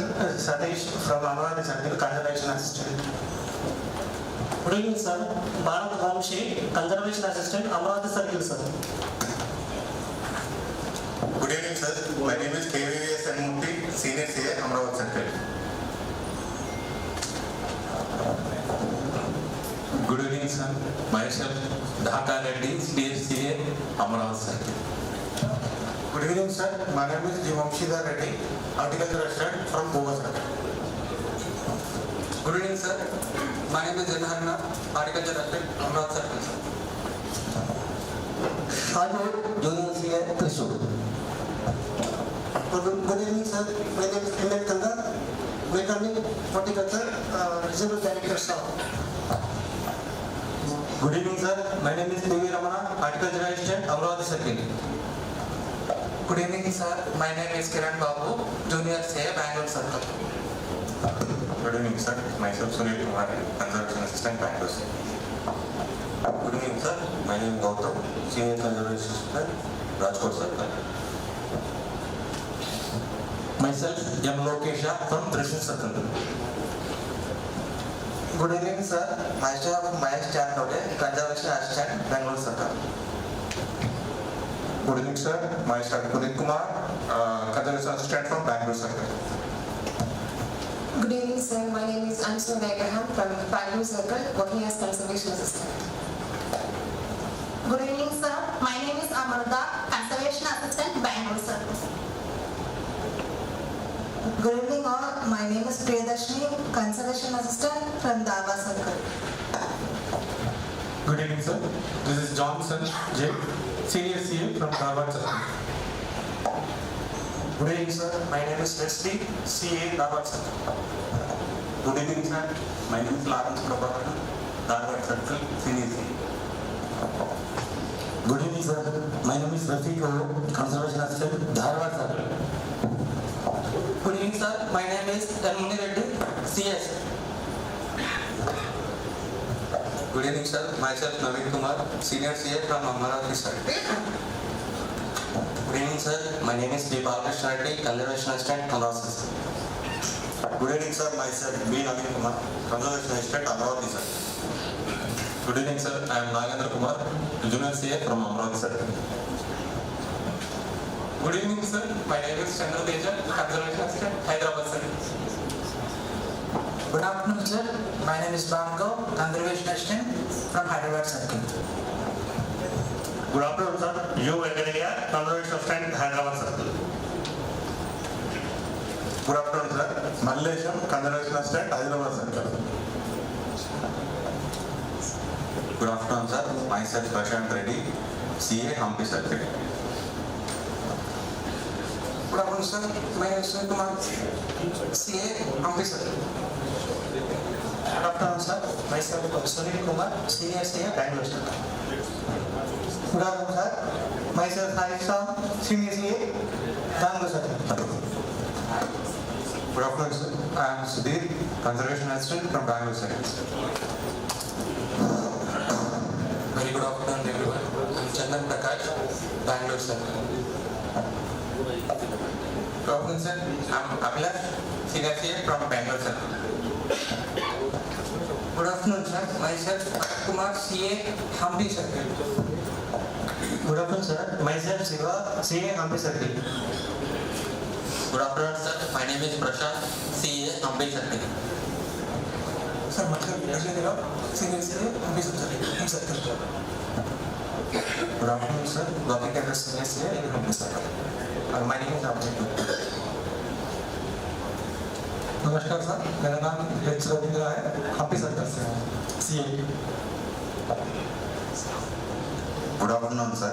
My name is Jadpula Saitma from Amaravati, sir. Working as a CA.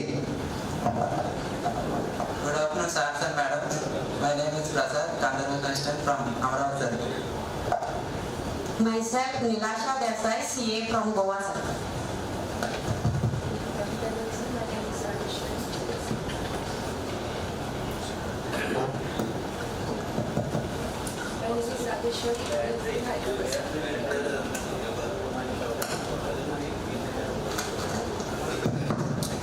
My name is Rajeshwari, Junior CA, Hyderabad Circle. Agalya, CA from Chennai Circle. Good afternoon, sir. Myself, Shilpa S., Horticultural Assistant from Bangalore Circle. Good afternoon, sir. My name is Netravati, Horticulture Assistant, Bangalore Circle, sir. Good afternoon, sir. My name is Prabhavati HY, Horticulture Assistant from Bangalore Circle. Good afternoon, sir. I am Vishnu Teja, Horticulture Assistant, Dharwad Circle. Good afternoon, sir. I am Prasad, Senior HA, Dharwad Circle. Namaskar, sir. My name is Vinayak Shirati, Senior CA, Hampi Circle. Good afternoon, sir. Myself, Krishna, CA, Hampi Circle. Namaste, sir. Rakesh, CA, Dharwad Circle. Good evening, sir. My name is Vijay Kumar MD, Senior CA, Dharwad Circle. Good evening, sir. Myself, Anirudh, Senior CA, Dharwad Circle. Good evening, sir. Myself, Balaji Nadaran, Senior CA from Hampi Circle. Namaskar, sir. I am Prashant Kulkarni, IVD Sub-Circle of Dharwad Circle. Good afternoon, sir. Myself, Suresh Babu, CA from Trichy Circle. Good afternoon, sir. My name is S. Shankar, Senior Conservation Assistant, Trichy Circle. Good evening to all, sir. This is Papara, Senior CA from Trichy Circle. Good afternoon, sir. I am Raja, CA, Trichy Circle, sir. Good evening, sir. My name is Adira, Junior CA, Thrissur Circle. Good evening, sir. Myself, Anjita, Junior CA, Thrissur Circle. Namaskaram. I am Moskina, Senior CA, Good evening, everyone. I am Shobita, Thrissurcircle.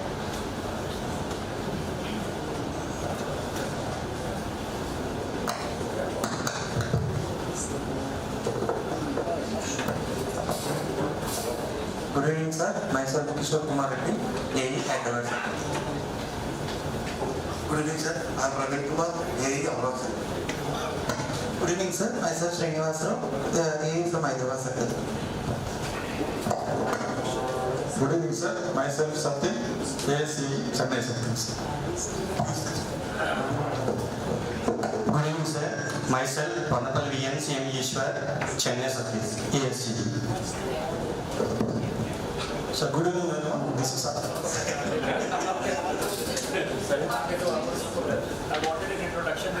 Sir ये बोलेंगे तो दूसरा लोग सुनेंगे. Good evening, sir. I am Dharunan, ASI, Trichy.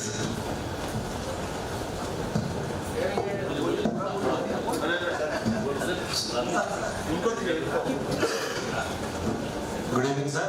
Myself, Naresh, sir, Chief Horticulturist, RDO, New Delhi.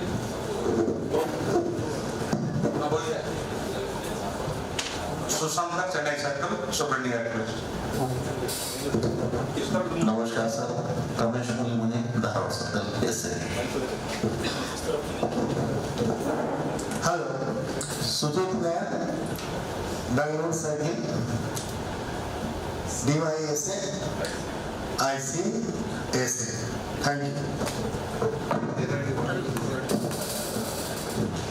K. Ramakrishna Reddy, SA from the circle.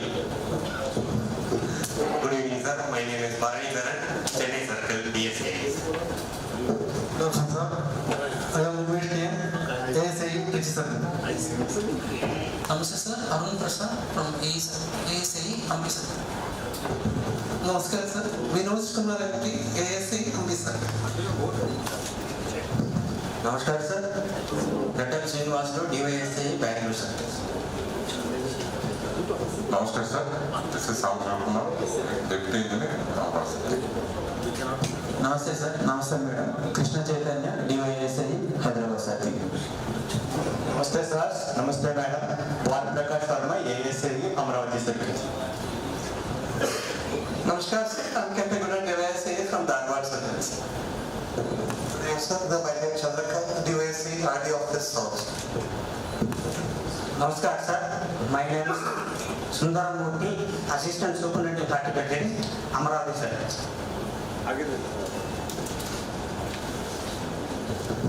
Namaskar, sir. Manoj Kumar Kurmi, SA Bhopal Circle. Namaste, sir. Myself, Devendranath Modi, SA in charge of Amravati Circle.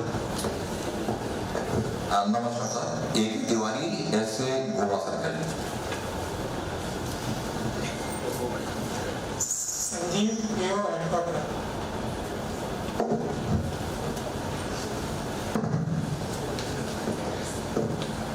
Namaskar, madam. Namaskar, sir.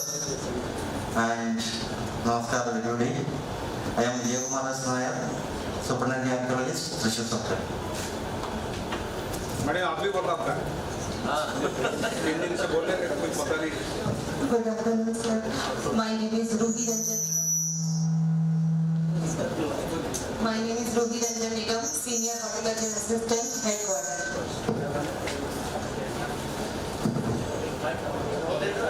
I am Ramesh from ASI Bangalore Circle.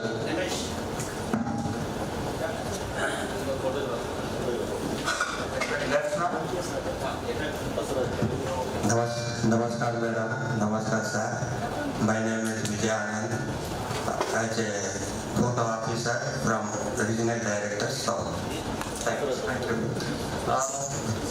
I think, well, thank you very much for this introduction. As I said, that there are several new faces in the, in the back rows, so it's good that we have had a kind of a formal introduction. Though, at least as far as I'm concerned, I'll forget half the names for sure, but as in when we interact with each other, obviously we will get to know each other better.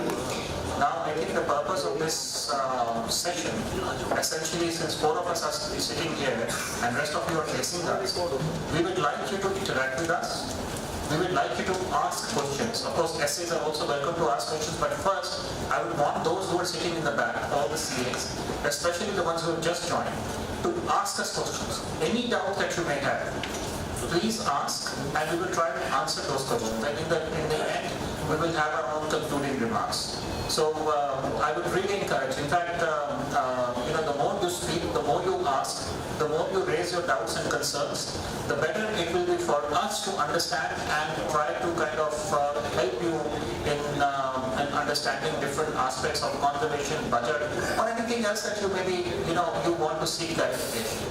Without any hesitation, don't bother about language, just ask us whatever that you have in your mind. Don't bother who we are, what ranks we hold, doesn't really matter. Just ask us questions.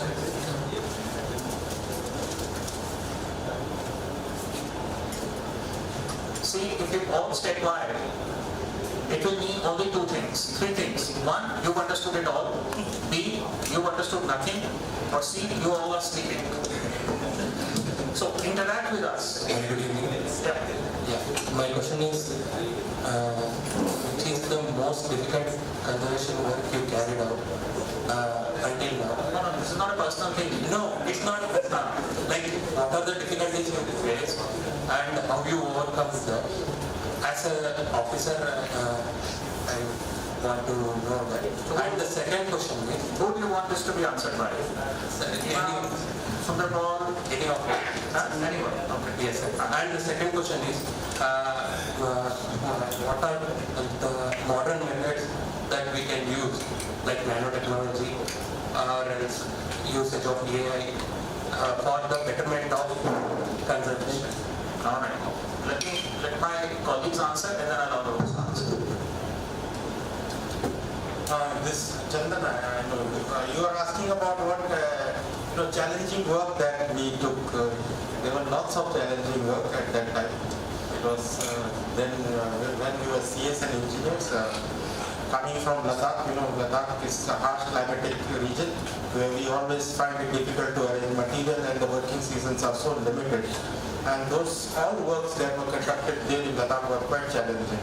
That only our hard work, good guidance, and good management that that allows us to accomplish those work. And of course, in Delhi Circle, we took lots of challenging work. And that one among the challenging work was sir when he showed marble jali work. At that time, I was DYSC of Delhi Circle. So Red Fort was a challenging work indeed, which sir also showed in the slide. So we overcome because of the support of our seniors, DG, ADG sir was that time DG. So and our own effort and our hard working and dedication. So what was your second question? Implementation of nanotechnology. Okay, modern technology. Modern technology can best be used for documentation nowadays. This is what I've seen. Gone are the days where you only had theodolites and total station. Total station, of course, is one good equipment. You have now LIDAR, you have 3D scanning. You have so many other things. Of course, artificial intelligence is one new thing, which we all are discussing how to use it in conservation. It would be really too premature to say something on it or comment on it, to tell you to do these things on that. So this is something to do research and further analysis before we can tell you to go by that. You can all do your own researches, but AI is very new. So I hope this will suffice your question. But another method, another thing which I would add to this is try to follow traditional methodology, time-tested methodology for conservation. If you are dealing with a heritage structure, which are time-tested, just don't go for experimenting. Those methodology which are time-tested should always be used because we are working on an ancient monument. So yeah, wherever tools are there, you can get supports. Now you have cranes, which have boom length of 30 meters. So these are what that time available. So you have equipments, machineries, and methodology, computer rendering about you have all those things. But you can of course take support from there. but you should never overlook traditional wisdom. This is one thing I would like to add.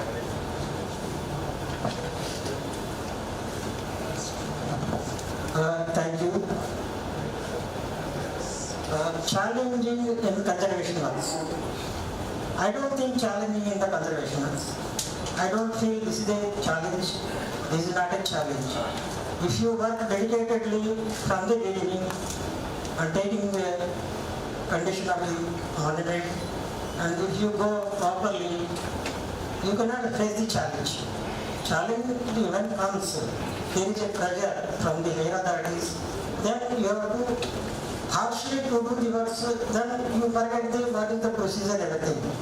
So challenging is to do the work, but not for procedure purpose. And using modern technology, nowadays modern technology you have to use. And so many technologies like geometric survey, ladder scan, these all are the modern technology, but ultimately in the conservation of the old buildings, the old monuments, manually you have to cross-check all these measurements, again you have to put on the documents. So if you work dedicatedly in every way, so there is no challenge for execution of conservation works. Thank you.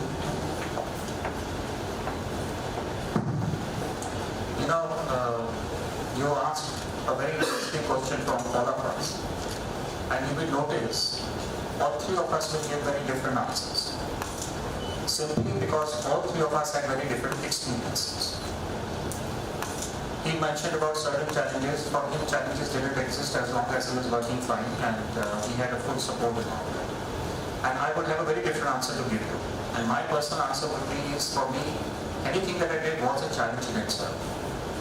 The challenge came from the responsibility that for me the monument, any monument that I worked on, even though I personally did not work on any monument, wherever I work it is basically the circle and the circle engineers and the circle CAs who would be working. But I was there at the back with whatever back-end support that was needed of me. So that was what I would provide.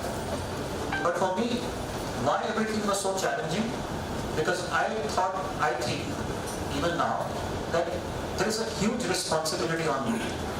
Working on a monument or intervening, as he pointed out, talked about degrees of intervention, you can't go wrong. You can't afford to go wrong. Because a monument is a finite resource. If you damage, if you deface, even with the best of intentions, if something goes wrong, you cannot put it back. You cannot replicate it. A detail, if it is lost forever. You may create a replica of that, but you cannot get back the original. That is lost, and that's lost forever. So from that point of view, there is always a responsibility to do things correctly.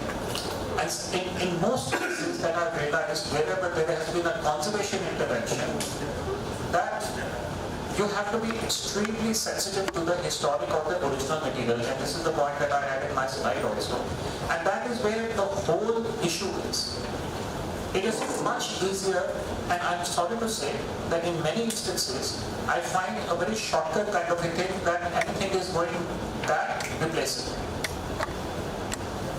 For us, that should be an absolute last option. Everything else fails, then you think of replacing it. But today, unfortunately, we come across estimates after estimates after estimates, wherein we have no bombs in replacing flooring, or replacing plasterwork, or something like that. We just replace it. We don't realize that that original material, which may be 400, 500 years old, 1,000 years old, it has a value in it. I can replace it, it's the easiest thing to do.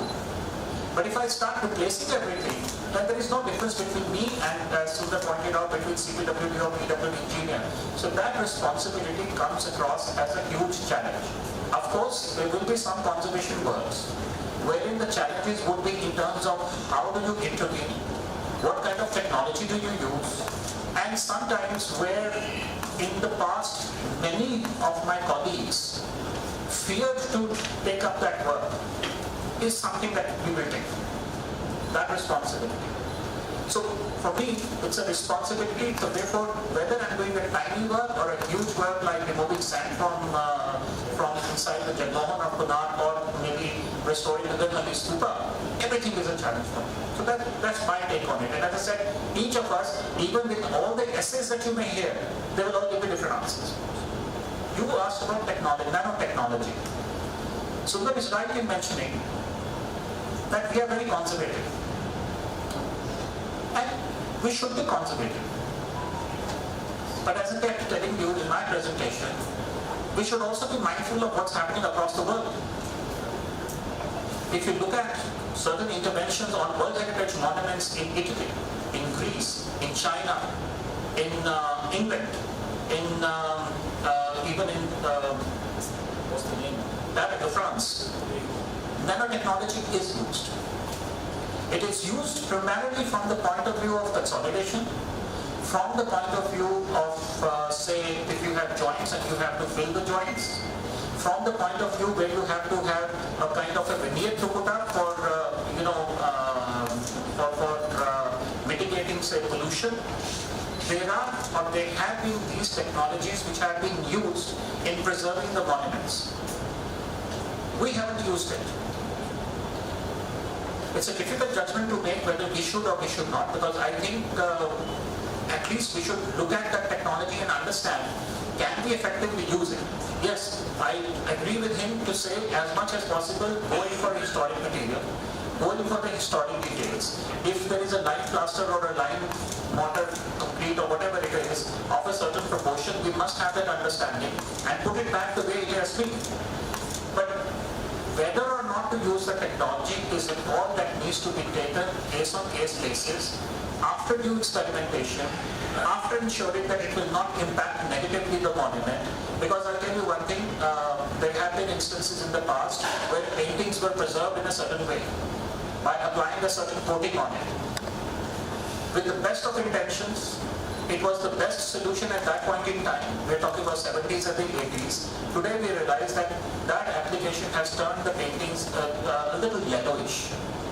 And now we have to undo that application. And sometimes those chemical applications or nanotechnology applications are not reversible in nature. So we have to be extremely, extremely careful. As I said, in India we haven't yet done it.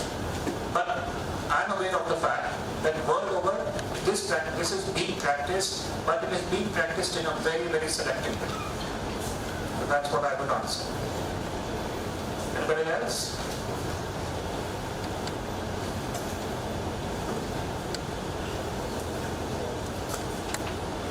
Ask without fear. In modern construction, in line cement concrete and a cement model, we will conduct various kind of tests for cement concrete and a cement model, like compression test, expansion test, lump test, and a soundness test. Can we conduct same kind of test for the lime concrete or lime-based model?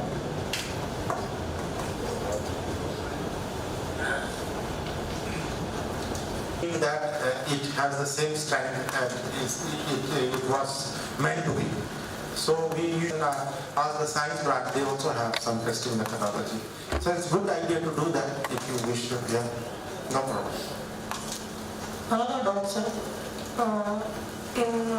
If any structure is damaged, the structure is damaged and we will get the same portion like in good condition. Can we replicate the same design, the same kind in another side of the structures? In what case we can do that? I understand your question. You mean to say that can we restore if we have enough evidence? You mean to say that? Yes.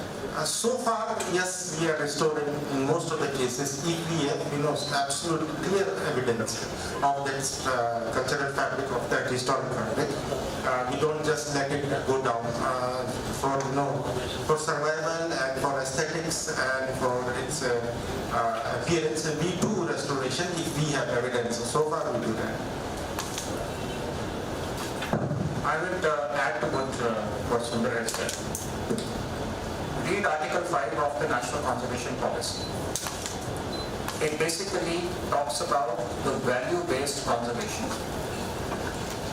you as a conservator, and above you, the essay as an archaeologist, will have to take a call. Where does the value lie? Sometimes the value lies in keeping a monument as a ruin, and sometimes the value lies in, as he pointed out, if there is a sufficient evidence available, that you complete the balance. This answer will vary from monument to monument, and within monument, situation to situation. If you have a wall, for example, this is the wall, and we have 4 windows intact and 1 window is not there, definitely the answer, as Sundar Paul mentioned, that yes, 1 window we put it up, matching the specifications, matching the design, what is the boot type, what is the finish, what is the the color application or paint application or whatever that it is. So we can easily restore it back. But let's assume 3 windows are not there and 2 windows are there. There we may have to take a value call. We may have to see whether you would want to keep it as it is, because then it tells you a certain aspect of history in a certain way. So that answer will vary from situation to situation. And in a monument, we cannot equate to 2 situations. We cannot say कि ये मैंने monument Harvard circle के इस monument पे किया था, तो आज मैं हम्पी सर्कल के इस monument पे भी कर दूँ, या कल को मैं चेन्नई सर्कल या त्रिची सर्कल में जाके उस monument पे भी कर दूँ. We can't say like that. ये बहुत individual call है. And also I may say that while the policy attempted to be very objective in nature, somehow in conservation there is an element of subjectivity also. As I said, that this answer that, the question that formally was asked, everybody will give a different answer. क्योंकि इसका कोई text book answer नहीं है. ना कि formula है कि E equal to MC square लगा दिया या A plus B whole square लगा दिया तो ये आंसर निकल आएगा, ये कंजर्वेशन कर लो. Obviously it won't happen like that. So read that how do we do an assessment, how do we do a value based conservation, and accordingly we take a decision. Of course, if we have to restore, how do we restore? He's right that you see evidences and based on evidences you do it.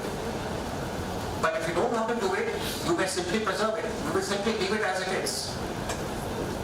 If, for example, if 2 veneered marble stones of Taj Mahal, for example, fall down, we will say obviously put it back. But in case of, I don't know, you're from, in Hampi Circle you have these bigger monuments. And you have one tomb in National Mahamani tombs where only a portion of the tomb is standing. The rest everything is good. I think it is Humayun tomb or something like that. No, we kept it as it is. Of course we have an understanding, we have the technology that we can cover the entire tomb, but we have kept it as it is. So as I said, that there is no fixed solution here. But maybe the next tomb, if a portion, for example, falls down, some portion of the pinnacle of the dome falls down, obviously we will put it back. So we vary from position to position at monument time.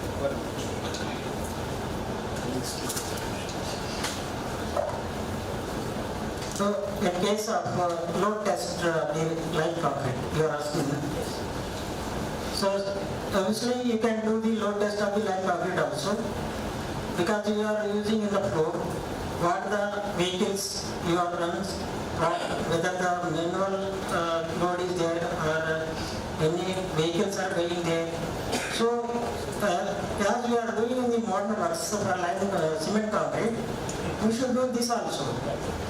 So there is a S code for line concrete also. We check it, as for that you can test the line concrete and accordingly you can put the concrete for the flooring ones and any other ones. It is a mandate actually you have to do for the load test for all the line concrete works, wherever you are using.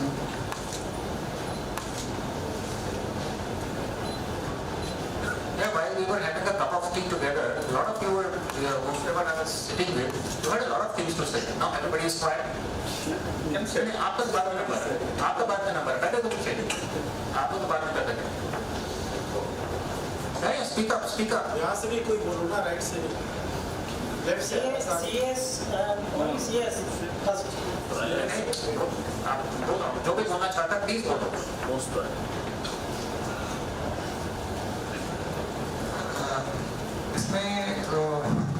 का estimate कर रहे हैं sir, तो जैसा लखोरी BRICS हम लोग use करते, छोटा ब्रिक यूज करते हैं, इसमें प्रॉब्लम क्या है सर, DSR रेट में हम लोग देख रहे हैं तो उसमें एक रेट हमको मिल रहा है सर, लेकिन वेस्टेज बहुत ज़्यादा होता है लखोरी ब्रिक्स में, जो हम उसमें मेंशन नहीं कर सकते हैं sir.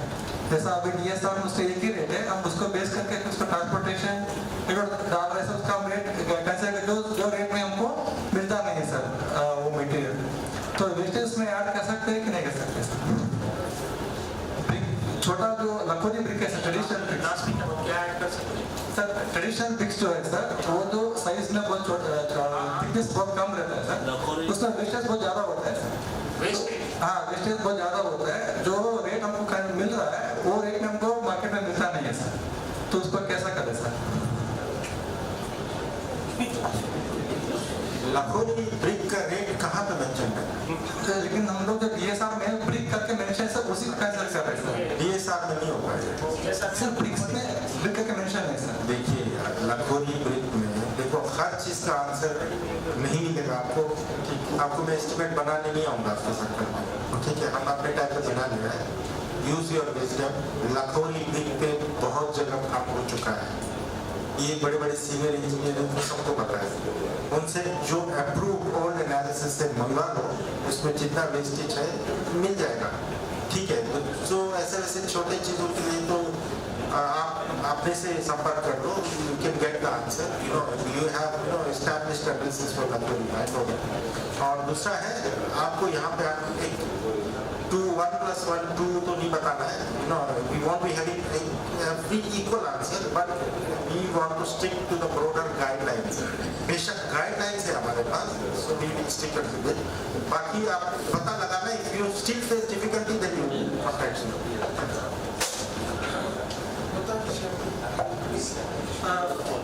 Now you check the DSR schedule of rates book. I am sure that the laconic bricks word is there, that the rate also mentions the DSR. When you go through it, I think it is available in the DSR. Then you have to get the rate analysis. When it is not applicable, you have to prepare the rate analysis.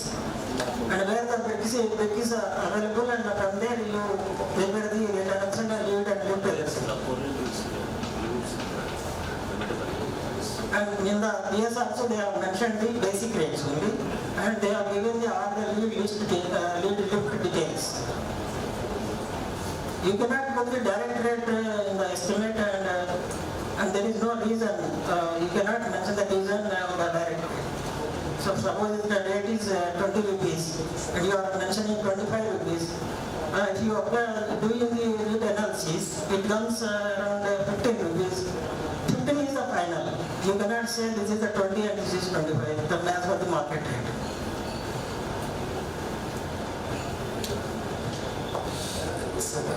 Request from horticulture side. Last 3-4 years for development of horticulture side is very less because of fund allotment in conservation and horticulture side is same.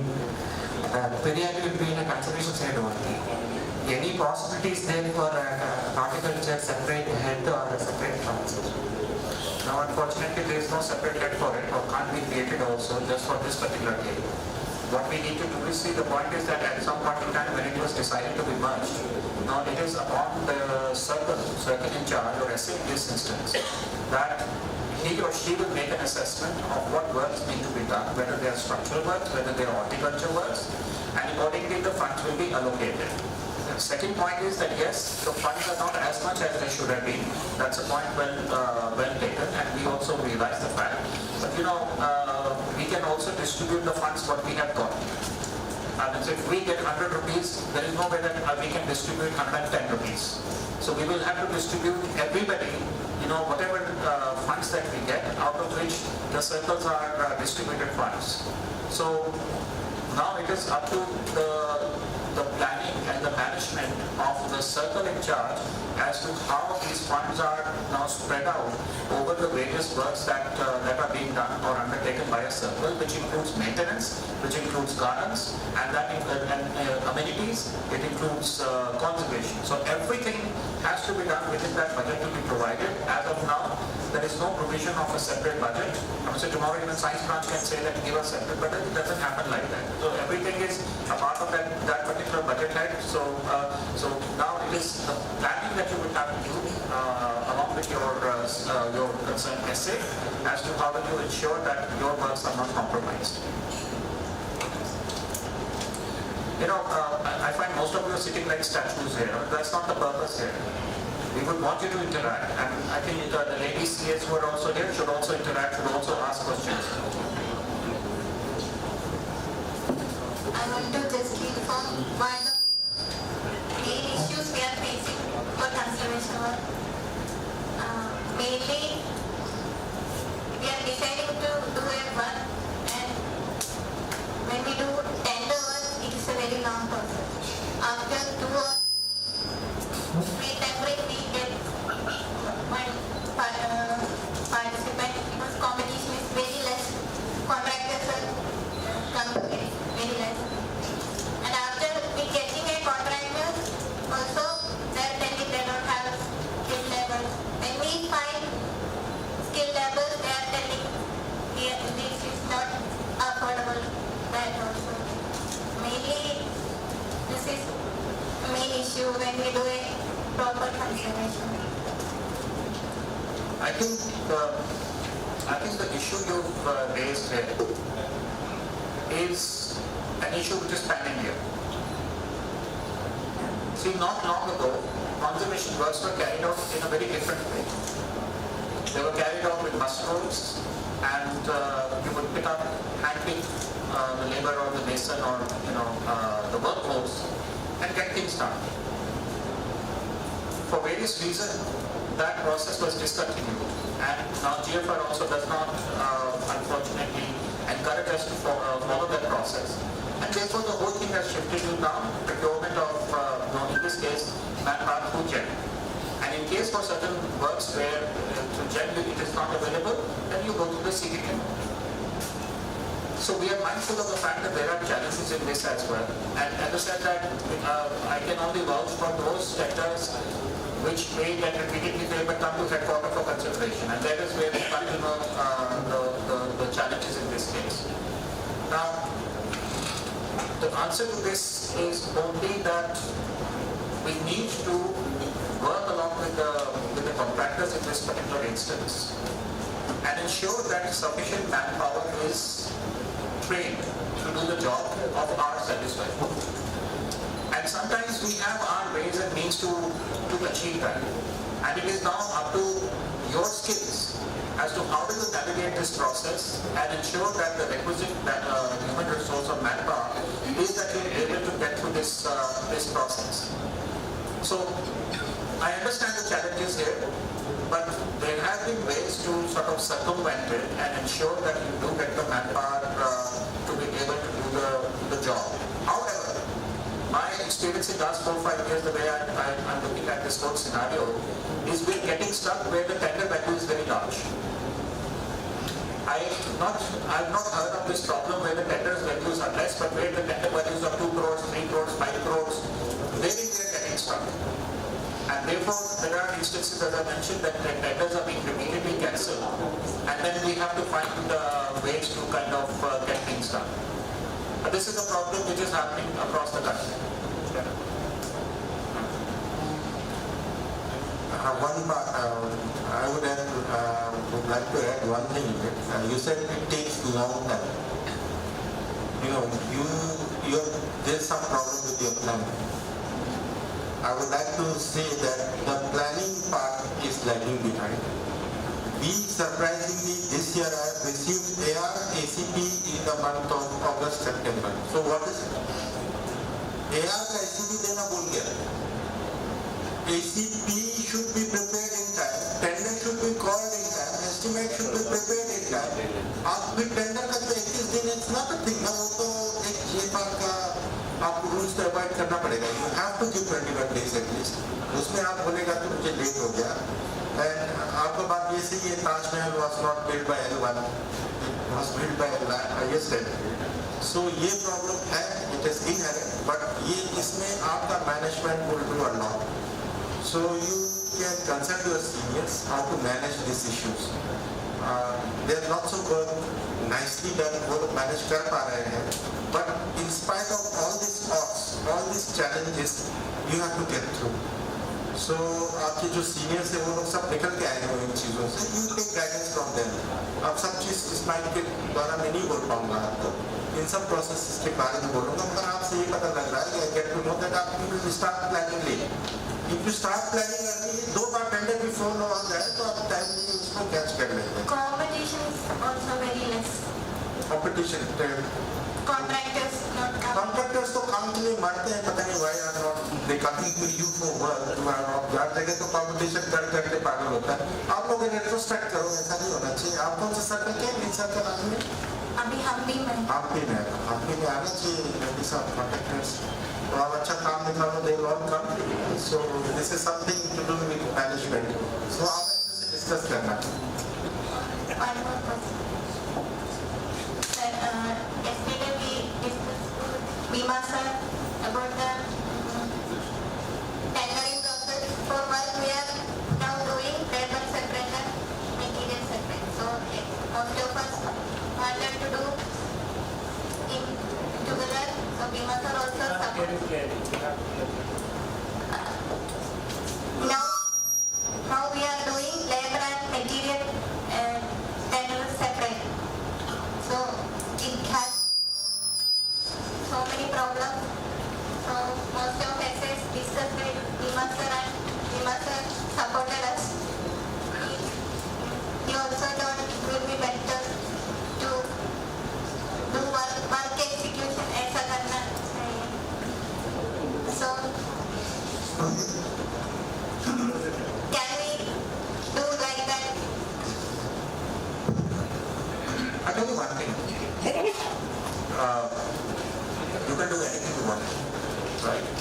You wanted to compensate, you wanted to separate labor material or any other.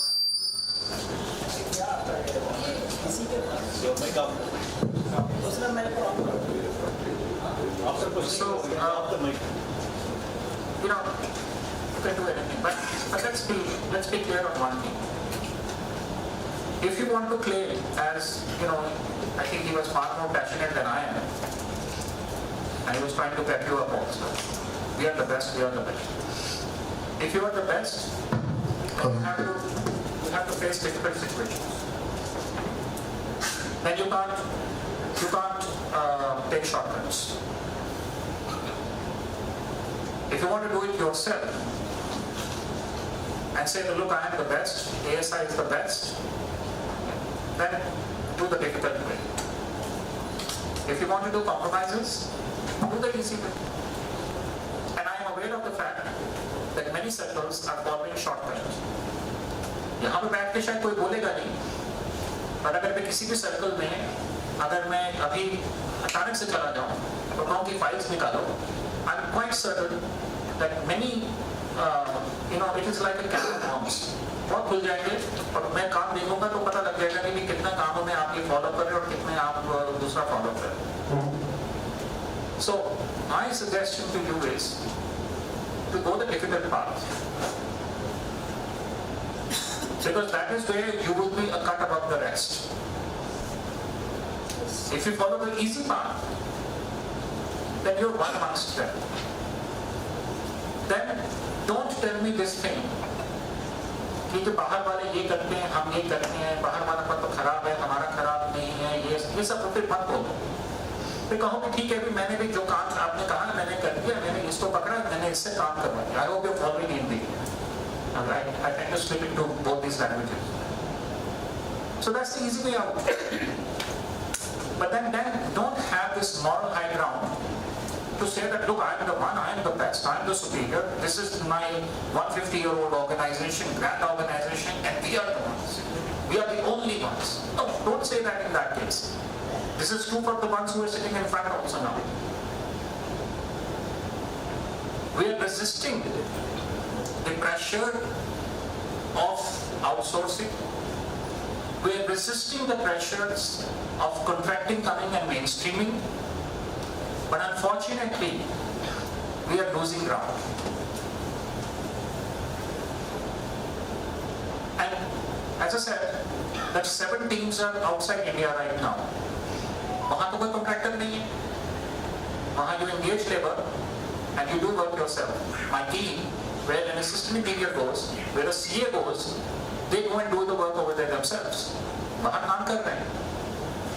यहाँ पर contractor चाहिए, यहाँ पर ये चाहिए, वो चाहिए, shortcut चाहिए, all those things are happening. So in our own home, in our own backyard, we're cutting corners, we're compromising on our own integrity, which I think we shouldn't do. Either we shouldn't do it and be very clear about it, or we accept it and say, यार करो यार, at the end of the day मुझे काम कराना है, खत्म करो. ठीक है, मैं as a ASI हूँ, your role as a senior CA, somebody as an assistant or a deputy engineer, somebody as an SA, then you take the role of a manager, that you are managing it. वो भी कर सकते हो, but जो भी करो conscious clear रखो. So I accept that this path of having different sort of tenders processes for material and manpower is challenging, cumbersome. एक फेल हो गया तो दूसरे का क्या करेंगे? कि आपका लेबर मटेरियल आ गया, लेबर फेल हो रहा है, लेबर आ रही है, मटेरियल नहीं है. Either way there are challenges, and unfortunately I got circumvent ना. I can't go to her and tell her कि मुझे ये देखो एक रिक्वेस्ट कर दो कि मैं इस पर्टिकुलर प्रोजेक्ट के लिए मास्टर रोल ले लूँ. मैं नहीं ले सकता. और मैं आपको कभी भी I won't even assure you that okay in this particular project where you are repeatedly failing that you go for the route of master road. I will never tell you that up front. So as I said that in most situations we're taking the call, still taking the call on file, on rejecting files if they come for composite, wherein we say no, let's do it in-house. Only in extreme cases we have allowed the composite to go through. We have allowed even splitting to go through. When I say use the word splitting means phasing. I don't use the word splitting, phasing to do so. But that's only in extreme and rare and exception cases and not to be quoted as a precedent. But that's my answer to you. For that matter, that's not an answer to you, that's an answer to everyone who is sitting here, including the SAs, including the engineers, and including the CAs, senior CAs, whosoever. It's my message to everyone. I'm sorry, and I hope I'm not harsh on you, but it's a message for everyone, not for you. Anyone else? Ask.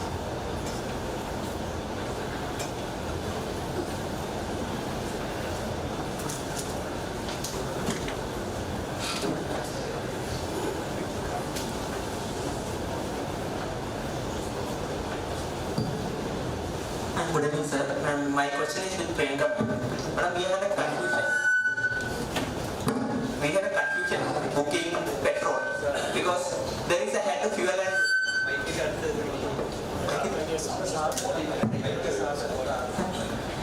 Madam, there is a head fuel and lubricants.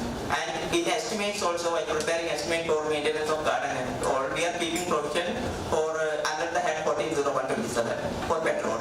So actually, for maintenance of monument or garden, or for conservation work or maintenance of garden, petrol should be booked, petrol or diesel, it should be booked under which head? Fuel and lubricants or 140127? There is a confusion. Under fuel and you are asking the vehicle is your own or it has been hired? No, madam. It's a garden. Not for work, madam. I am asking for work. Then that should be under fuel and lubricants. For if you are using for running of machine. For maintenance purpose, then it would come under 14127. For garden and because it's, see that fuel and lubricants is for the office buildings. Okay. If you are doing maintenance for the office building, then you will use the fuel and lubricant head, and but when it comes to the monument head, then it would be 14127. Madam, one more is that now for tenders we are collecting security deposit is deducted from the bill and PBG also we are taking. So whether both has to be released only after the completion and after liquidation damage period, or what is the criteria for that? Security deposit could be released before taking the performance, after taking the performance security deposit. You can release bid security, you are talking about. Yeah, PBG. Bid security could be released after the completion of the tender process. Okay. You can release the bid securities to every bidders and also to those who are to the successful bidder also, and before taking the performance security deposit from the bidder, successful bidder. Okay. No, ma'am. That security deposit is also cut from the bills. No. SD. How are we doing that? The security deposit should be. We are cutting. Because PBG is also being taken from the successful bidder. So you are adjusting that amount. No. So then it is being followed. So that one we need a clarification whether PBG is also to be taken and SD is also to be cut. Because from the successful bidder, once work order is issued, we are collecting performance bank guarantee. Right, right. And once bill is submitted, from that also SD is being cut. So whether we can do what is the clear procedure for that? No, for releasing the security deposit, there is a different procedure. You have to raise you cannot adjust that under your routine bills.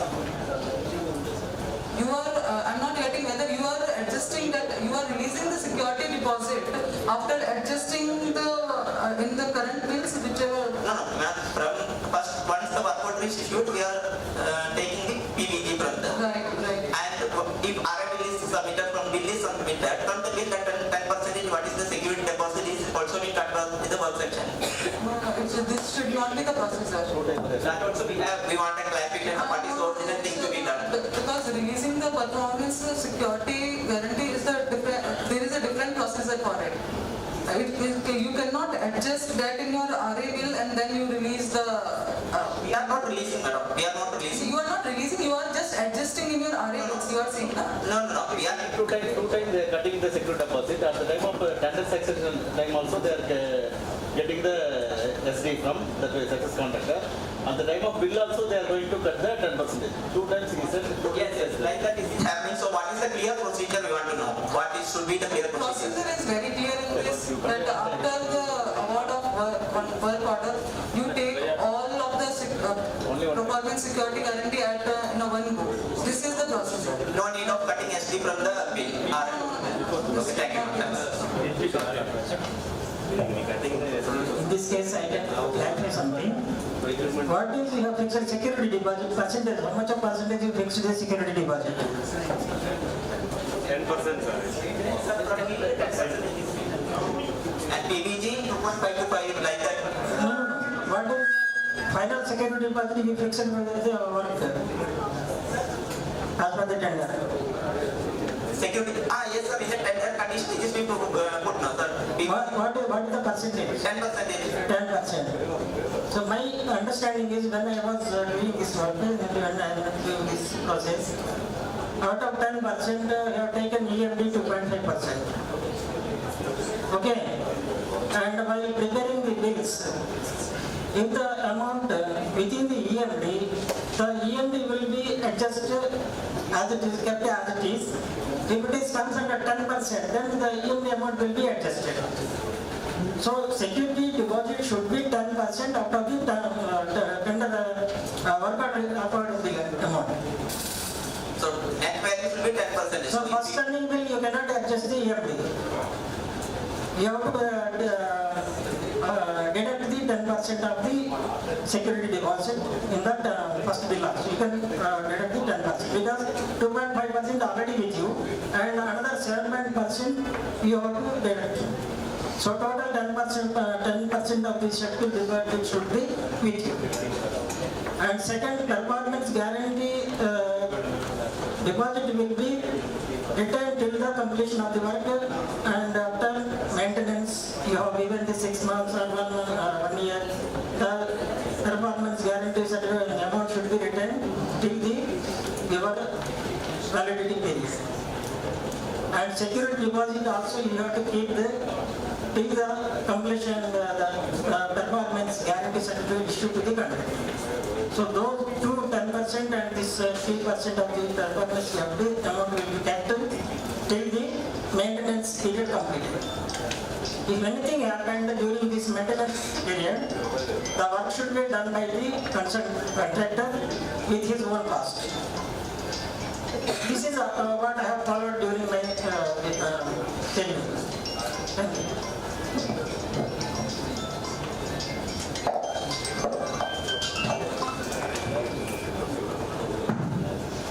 Anybody else?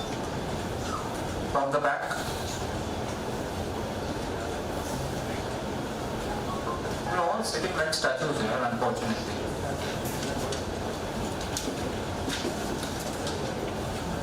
Anybody else?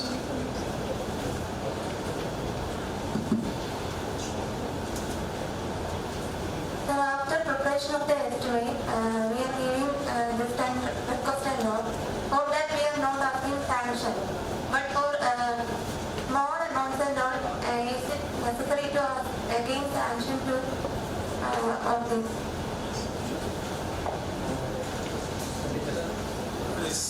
Your question is that if the estimate is sanctioned, Estimate after approval of the estimate, for a small work, again is it necessary to ask sanctions of the head office? once the estimate is sanctioned, all item or part of it is already sanctioned. So you need not take any more sanctions. Thank you, sir. One more. Sir, for that procurement of manpower through them, we are getting lots of bids, more than 100, 150 procurement like that we are getting, and it is very difficult to scrutiny. Is there any other option? Yes, my ADG already told you, there is no shortcut. You have to exercise your labor in it. We face such problem even in headquarters for engaging 100, 150. But I can't help it. There is no shortcut to it either. So the one thing I would like to add, since you are talking about estimates, sanctions, tenders, I have been to few circles. The recording of progress of work in measurement book, stock registers are not brought.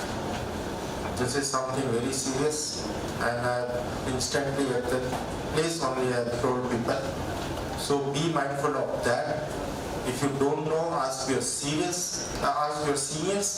It's a serious matter, recording of measurement books and its corresponding stock registers.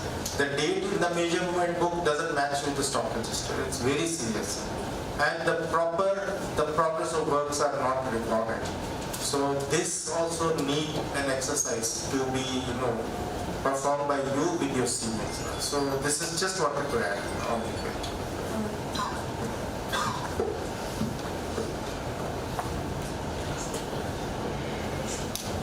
Okay, now let's come ahead.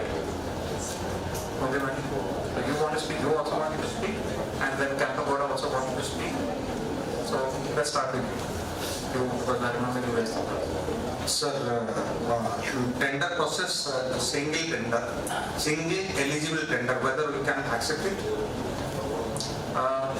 Application suppose it is filed, but after scrutiny, one is eligible, whether we can approve? One qualified.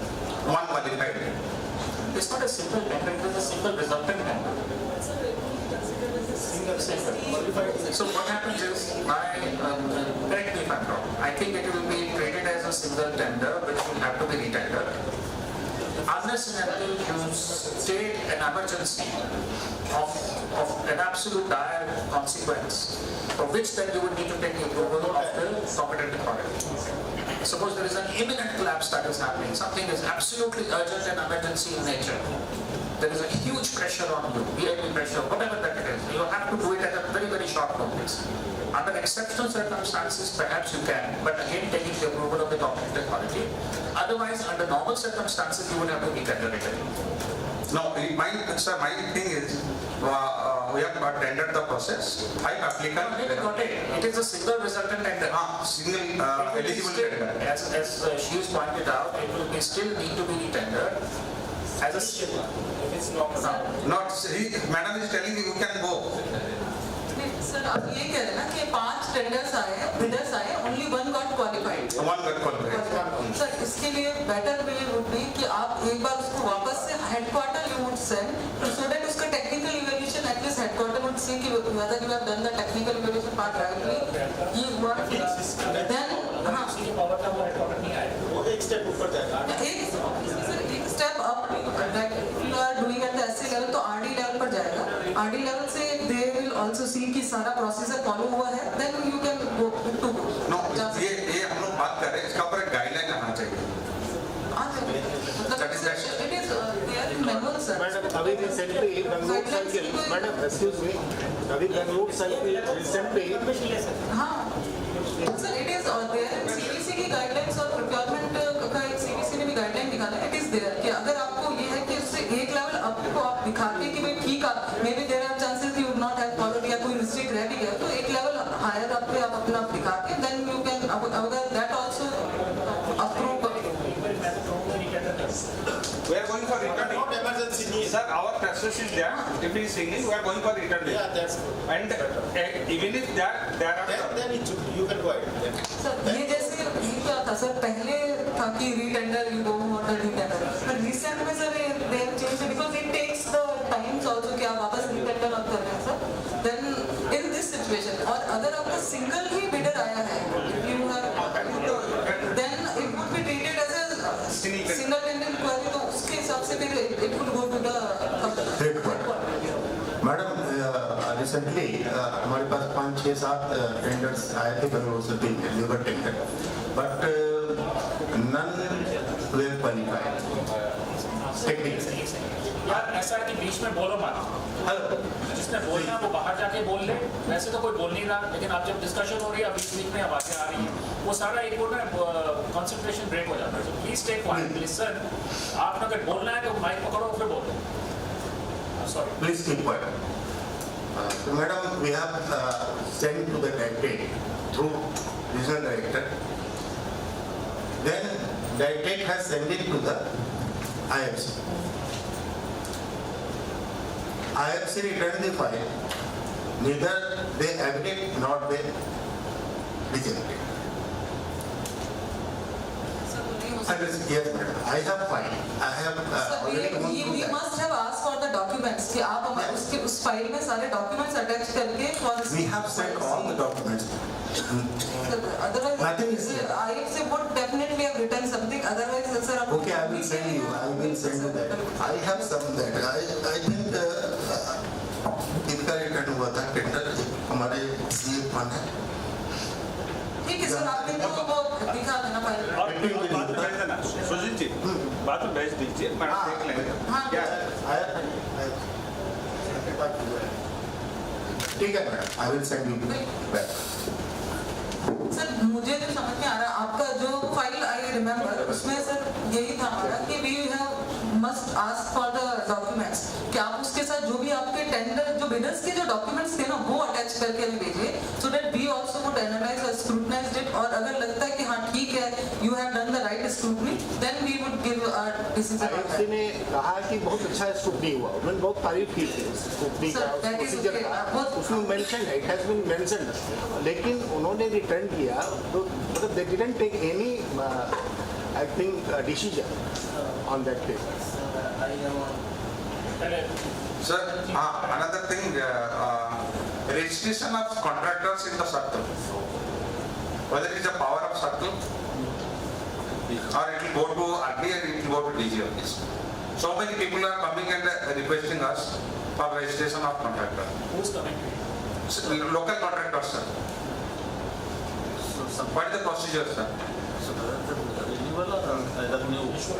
So guidelines would be issued from headquarters. Yes, sir. How to do that? Then you can go. That's right. So registration say, but how will you do the procurement then, sir? Only from that registered bidders only? Yeah, you will have the open tender, but It's a open tender. Okay. But registration would give them sometime it is like that. This matter was raised earlier also. The registration of the contractors, let's say we ask you to register contractors, you follow a certain process and you register say 20 or 10 contractors. It doesn't give them any benefit, in a sense that anything that you have to procure it through JEM or CBP. And they have to apply for it. And if through JEM or CBP they apply, then it is not restricted to those 10 or 20. Anybody can apply.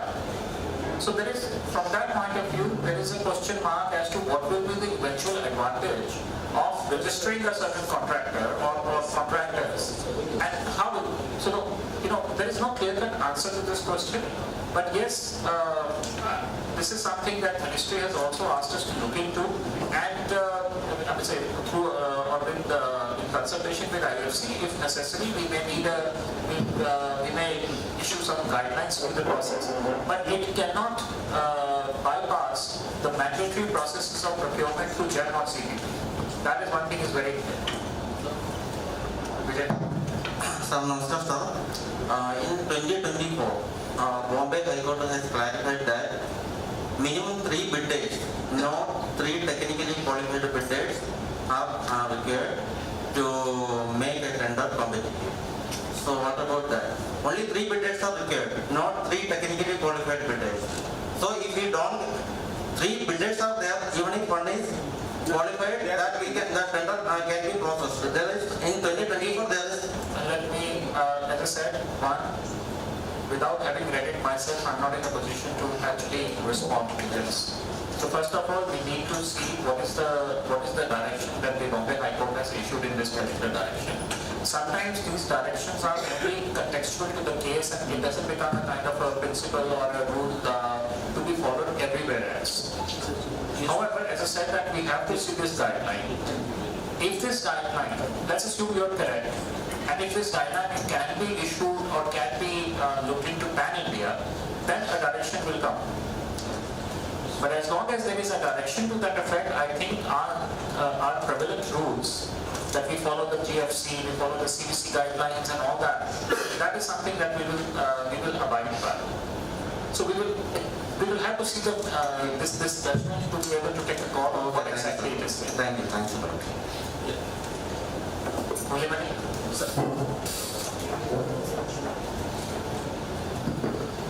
Sir Dharwad circuit के लिए sir हम लोगों का जो है parking के लिए 3-4 बार हम लोगों ने टेंडर हो चुका है सर, अभी तक क्वालिफाइड बिडर्स नहीं आ रहे हैं और again and again we are losing the revenue from it on Badami and as well as Bijapur mountain, sir.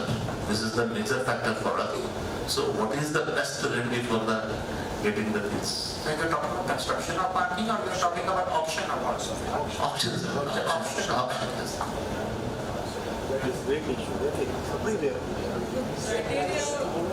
And even though last 3-4 years we are losing the revenue. I think I have read your case. Yes, exactly. I have talked to personally also. Sir, saying you have to relax some conditions which may be hampering the competition. As per the norms, again we have to go for the 10% increase in the things every year, like that things. Whether we have to go for that or not. Sir, pardon me, comment, sir, I didn't get it.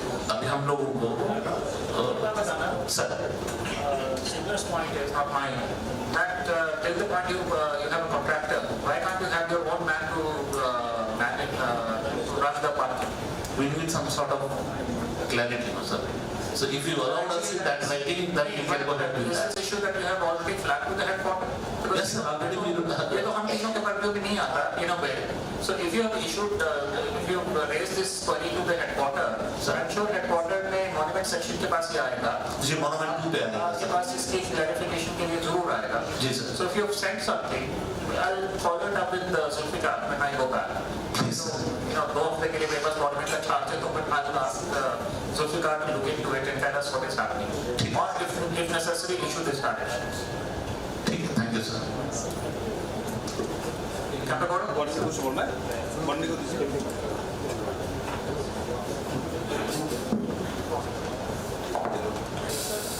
Sir, with regard to certain queries on tenders raised by Ajay, in tender, the form of collection of an earnest money deposit as a primary who is qualified to the bid before opening or will be rejected thereon. Then the performance security deposit before issuing the work order, if agency is selected, then issue on the condition as per the spirit manner, which is regularly followed. Then the reduction of the security deposit amount during the releasing of a payment. The security deposit, say for example 20 lakhs is the work order, as the process of being followed as the work code. For the first 1 lakh is a 10%. There are 7.5% of the balance amount. That is the procedure that the circle is doing, that is the security deposit. Then mainly the question that I am seeing, what is the PPG, performance bank guarantee? The performance bank guarantee retention or the purpose of collection is during the making a process of a payment, in case at the last or during the running amount bill, cumulatively when any excess payment is made in the last, to adjust that amount, the performance guarantee amount is retained. So that is the purpose of collecting the performance bank guarantee amount. The security deposit purely for the work part, which the quality of work has to be done with, after certain period that validity period is completed and anything damage is done, that has to be executed with that. That is the things that this is I want to. But it also covers defect liability period. Yes, sir. Yes, sir. It also covers the defect liability period. So what is given after 6 months? Yes, sir. Not a year. Yeah. Maybe 6 months or a year, whatever the tender question follows with. That's all. Sir. Yes, sir. And again, the issue becomes when the conservation work is completed as per the directives that the completion report to be submitted within 30 days of the completion thing. So that also counts along. Yeah, that's instantly, yes, instantly. Yes. For all the unsuccessful, successful that's the exemption.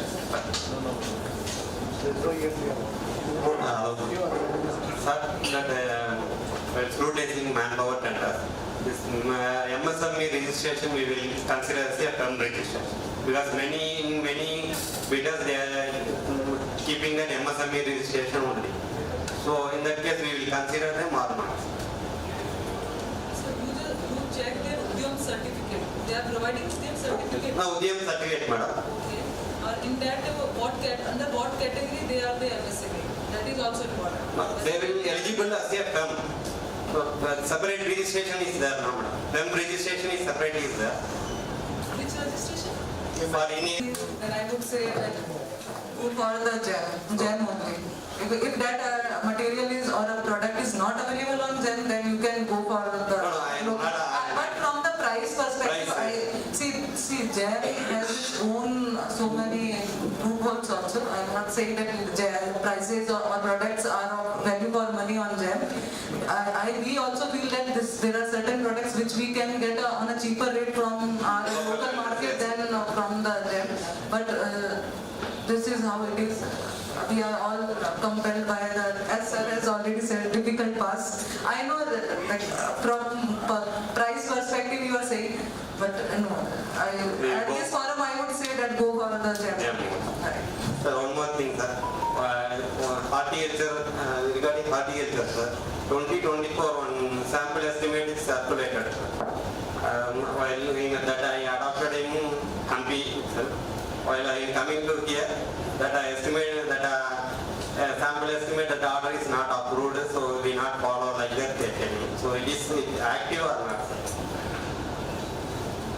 No idea. Sample estimate. Sample estimate format they circulated horticulture that from Chilesa. So based on that only we following Hampi we followed that. While coming here they telling no, it is not approved from the director. So it is an active or we will follow that or not? No, the communication was sent by who? From director it is came. 2024. Do you remember something like that? No, there is nothing. No, it is Going or बैठे उधर नहीं मिला मुझे. ऐसा कुछ सर्वे नहीं हुआ चलेगा उससे पहले हुआ था और उससे नॉर्म्स वगैरह लिखा हुआ था. बोर्ड से प्रॉब्लम था. ट्री हॉर्टिकल्चर से वो कल्चर से. वो कब की बात कर रहे हैं? हाँ वो कभी सर उस प्लेटफॉर्म में नॉर्म्स वगैरह लिखा हुआ है वो कर सकते हैं. नॉर्म्स फॉलो कर लो. नॉर्म्स हमारा मॉडल एस्टिमेट दिया चल रहा है. Model estimate they give circulate, sir. This estimate has been circulated by the headquarters for training of the department. Chilesa has circulated. Will you share that copy? Yes, sir, I will check. Will you share it? Chilesa has circulated the formula of the estimate. File number 7. Ratio. वही sir DG का approval है कि नहीं देखना। DG का approval नहीं है। File sir आपके लेवल से क्रिएटिव पे रिटर्न हो गया। नहीं किया। Sir that is not valid. ये ऑफिस पे गए थे, नहीं किया। तो वो सर्टिफिकेट इशू कर दिया। किया हुआ है। उन्होंने व्हाट्सएप कर दिया होगा। No, my mail it is mail. Through mail only it is mail. through mail. File number मेरा इन्वॉल्वमेंट है। उन्होंने किया था, अपने लेवल से फाइल चलाई थी, आपके पास पहुंची थी और फाइल रिटर्न हो गई। एस्टिमेट अप्रूव नहीं हुआ।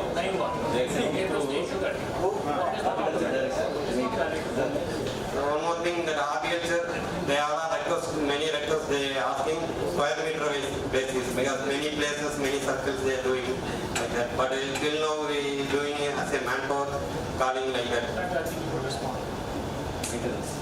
Maintenance for maintenance. बात करेंगे। Let me see. So I will check first.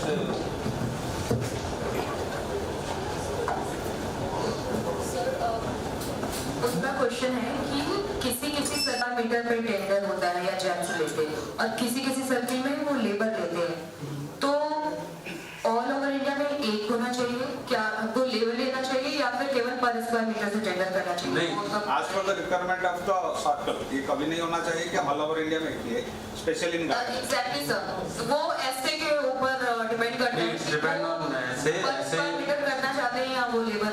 Agra circle में सभी मैन पावर बेस्ड कर रहे हैं, दिल्ली सर्किल में वो कर रहे हैं, तो अलग अलग सब हो रहा है। मैन पावर इसमें जो कॉस्ट आ रहा है वो लगभग सेम है। नहीं, कॉस्ट कम है। अगर हम लोग लेबर में लगाते हैं तो कॉस्ट कम होता है।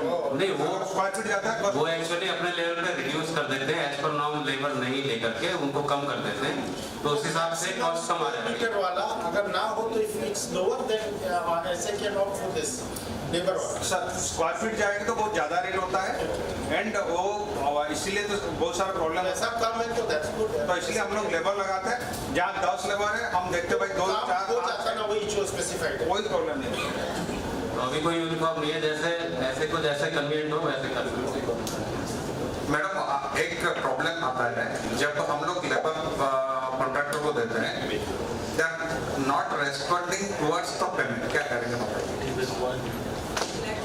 नहीं, वो ब्लैकलिस्ट करने में लेबर को पैसा कैसे मिलेगा ये बताइए, वो तो केस होगा सब जाएगा। सर सबसे पहले तो आप उसका पीवीजी लेते हैं? यस लेते हैं। So there is one way कि as a principal employer it is our responsibility कि we should pay directly to the laborers. Labor plan, yes, that's correct. But that amount first should be adjusted from the PVG जो मिला है उससे करके.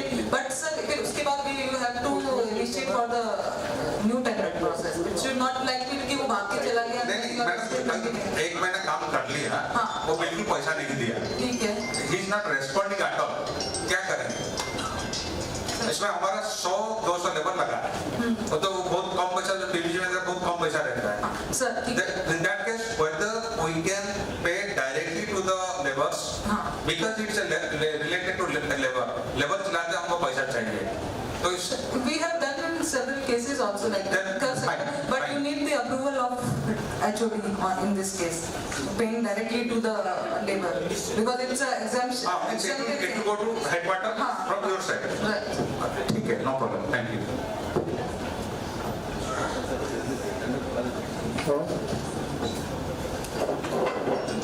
Ma'am, actually we need a clarification for security deposit because we are following that.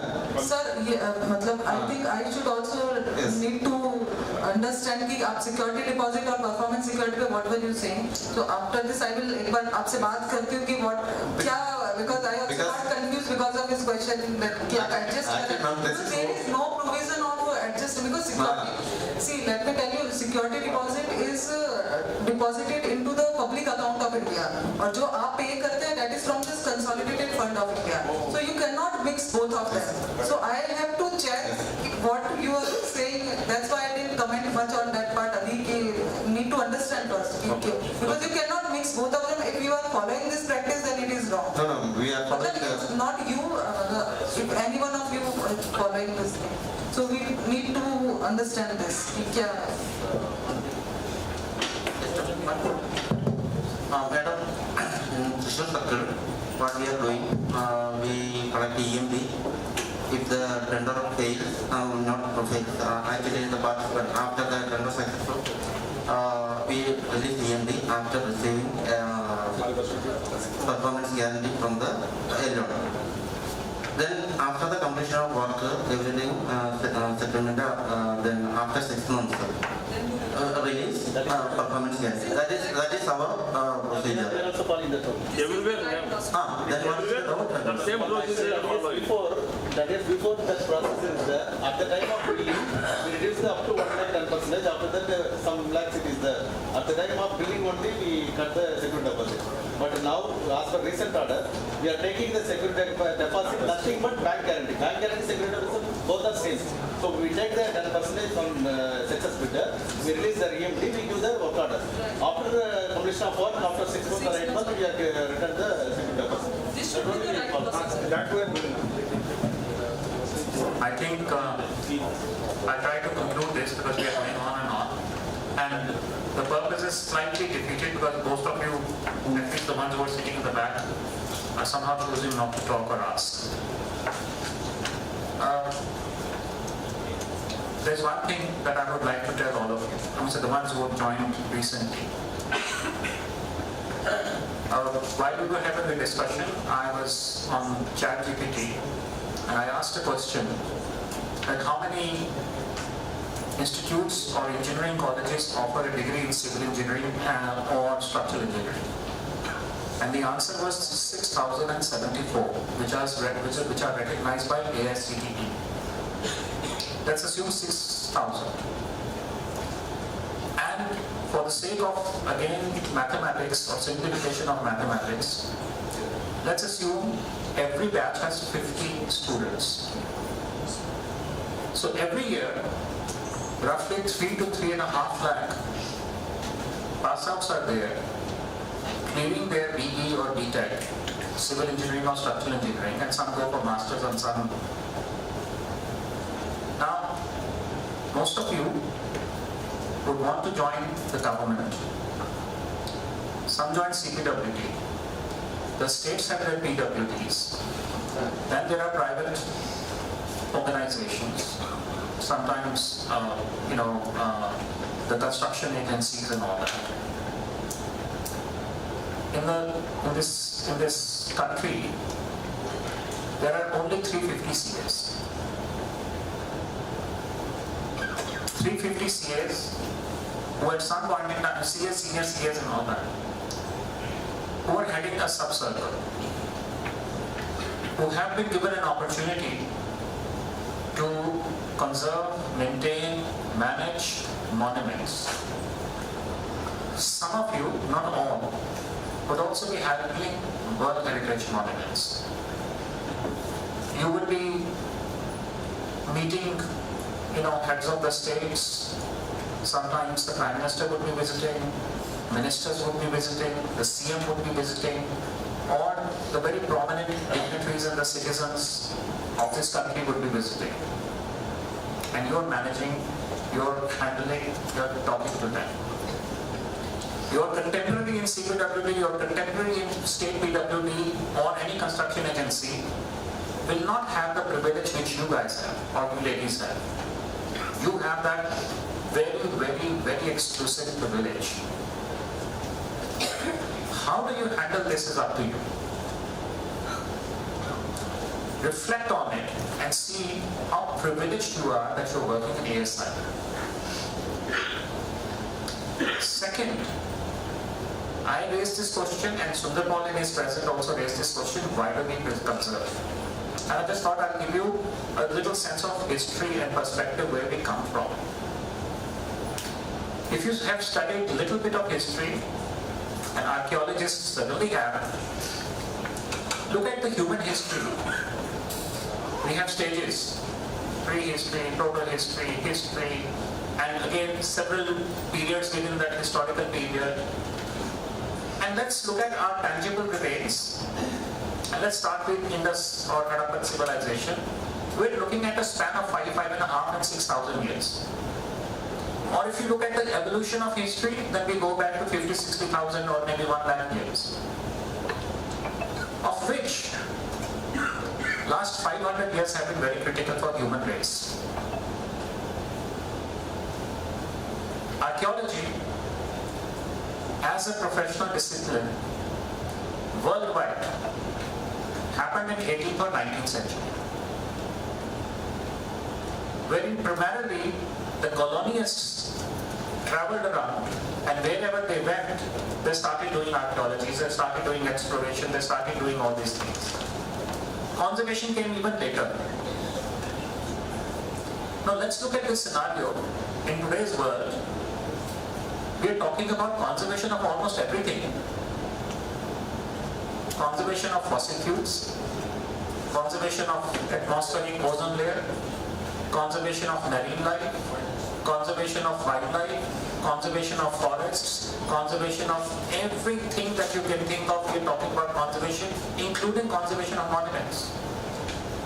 And this has started happening only since 1850s. Ever since the Industrial Revolution came into being.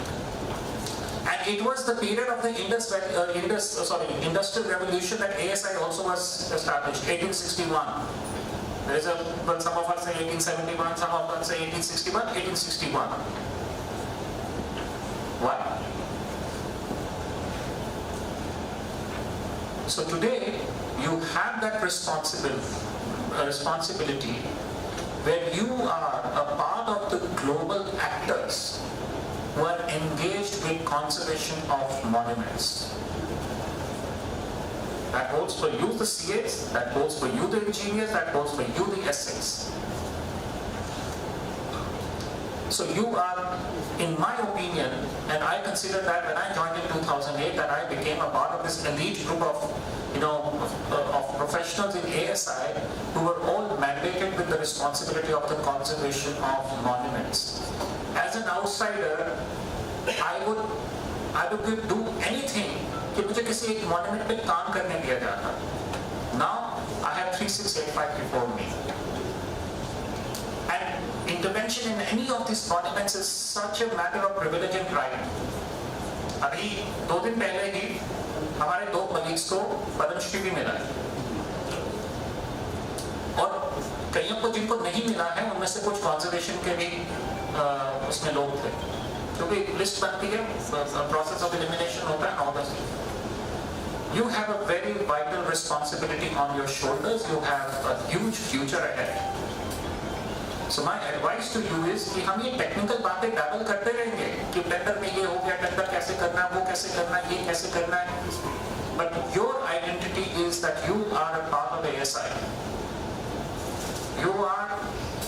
There are professionals outside who are doing conservation works. So ये इस हवा में मत रहना कि हम ही बहुत top चीज हैं.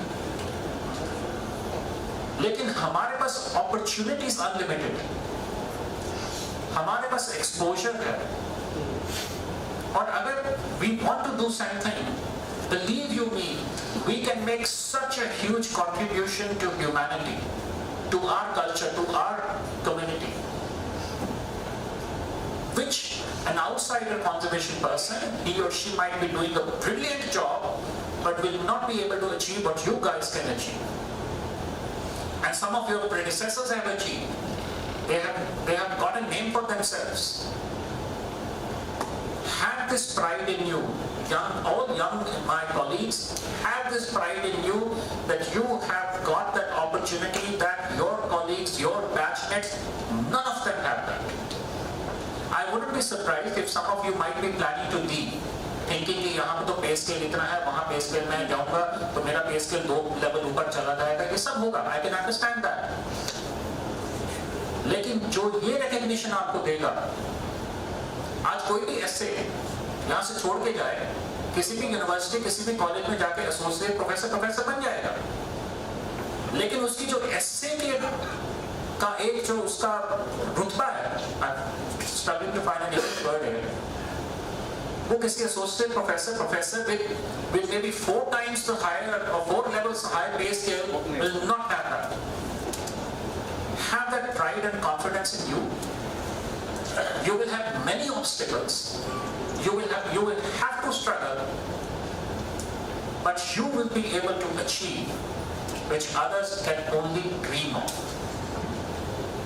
So I think with these words, I'll also rest my case. And it's very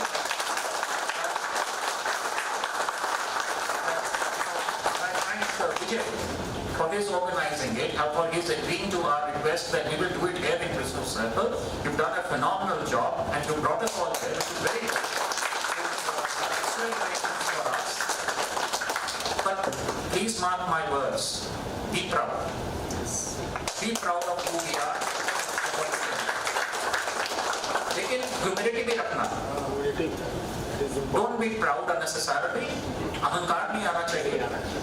Humility हो, but the meaningful contribution you can make to the society, nobody can do it. Thank you.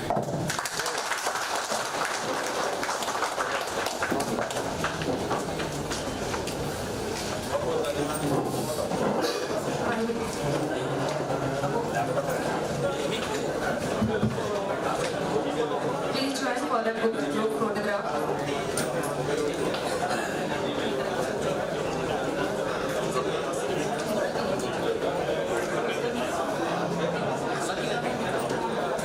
I request everyone to please gather at the ground level for a group photograph.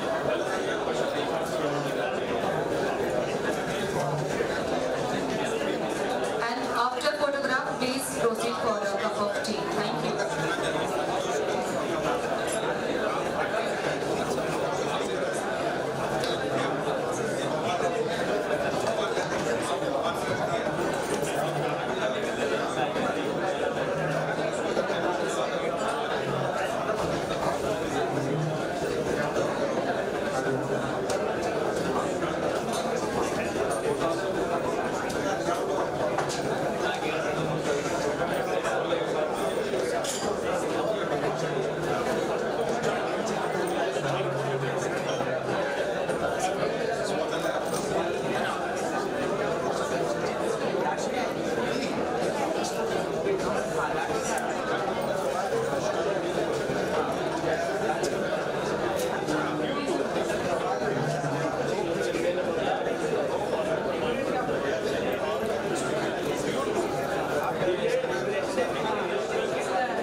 Due to paucity of time, we have to speed up our nested program.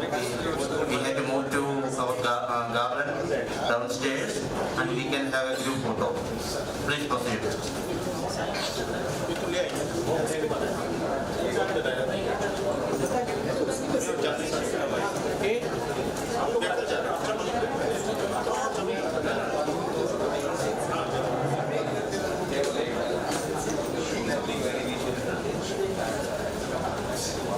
Alguém que não vai dar para ir?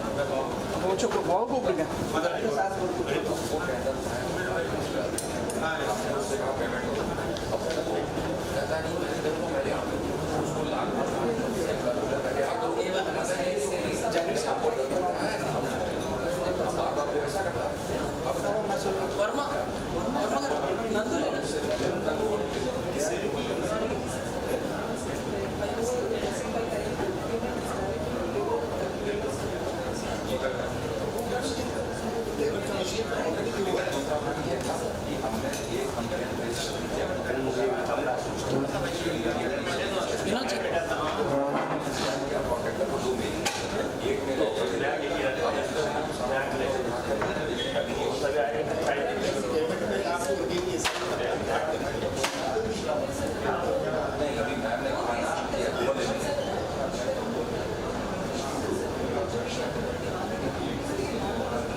सा लोग बिठाना पीछे को करते हैं। अगर बहुत ज़्यादा ऐसे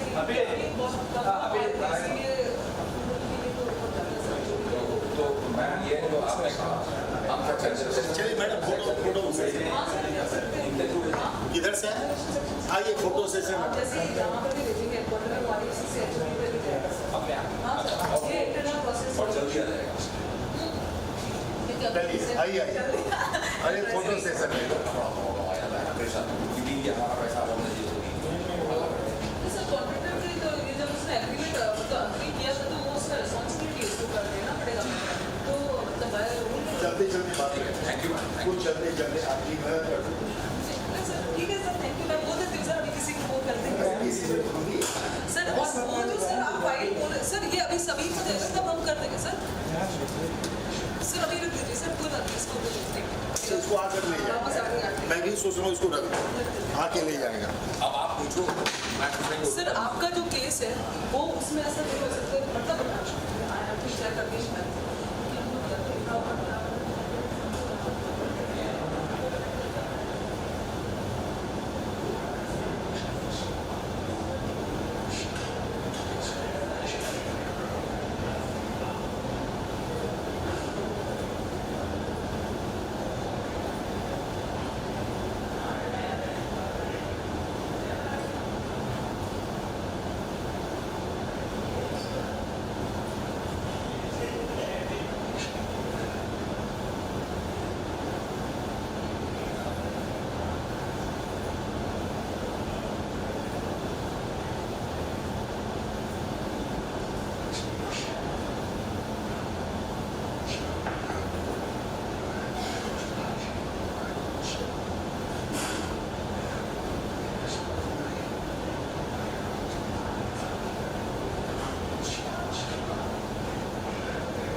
വേണ്ടി അറേഞ്ച് ചെയ്തതാ?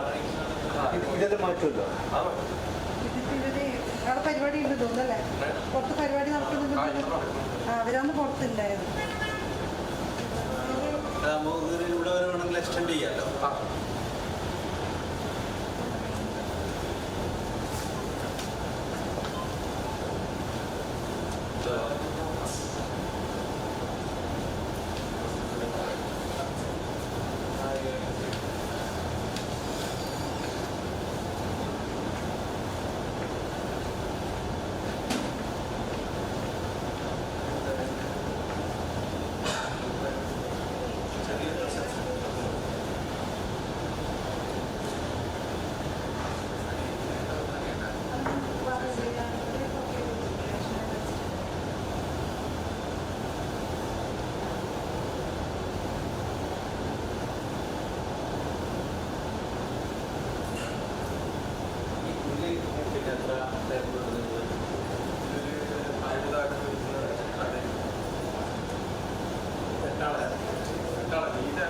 ലോങ് ടേബിളായി ഒരു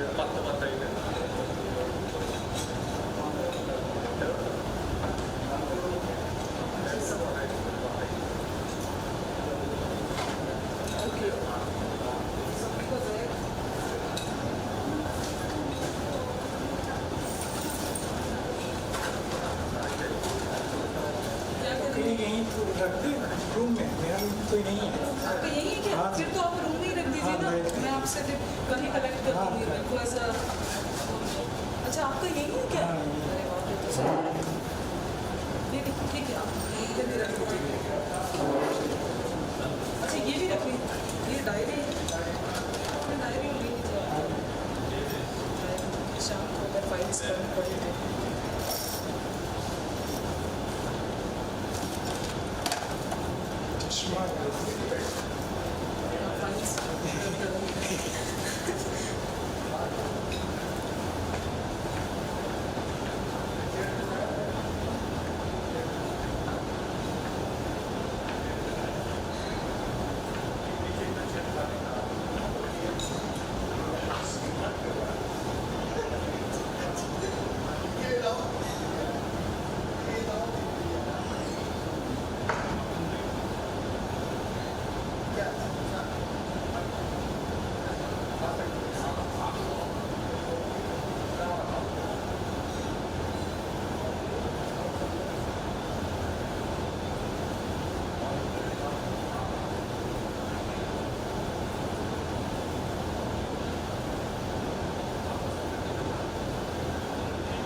तो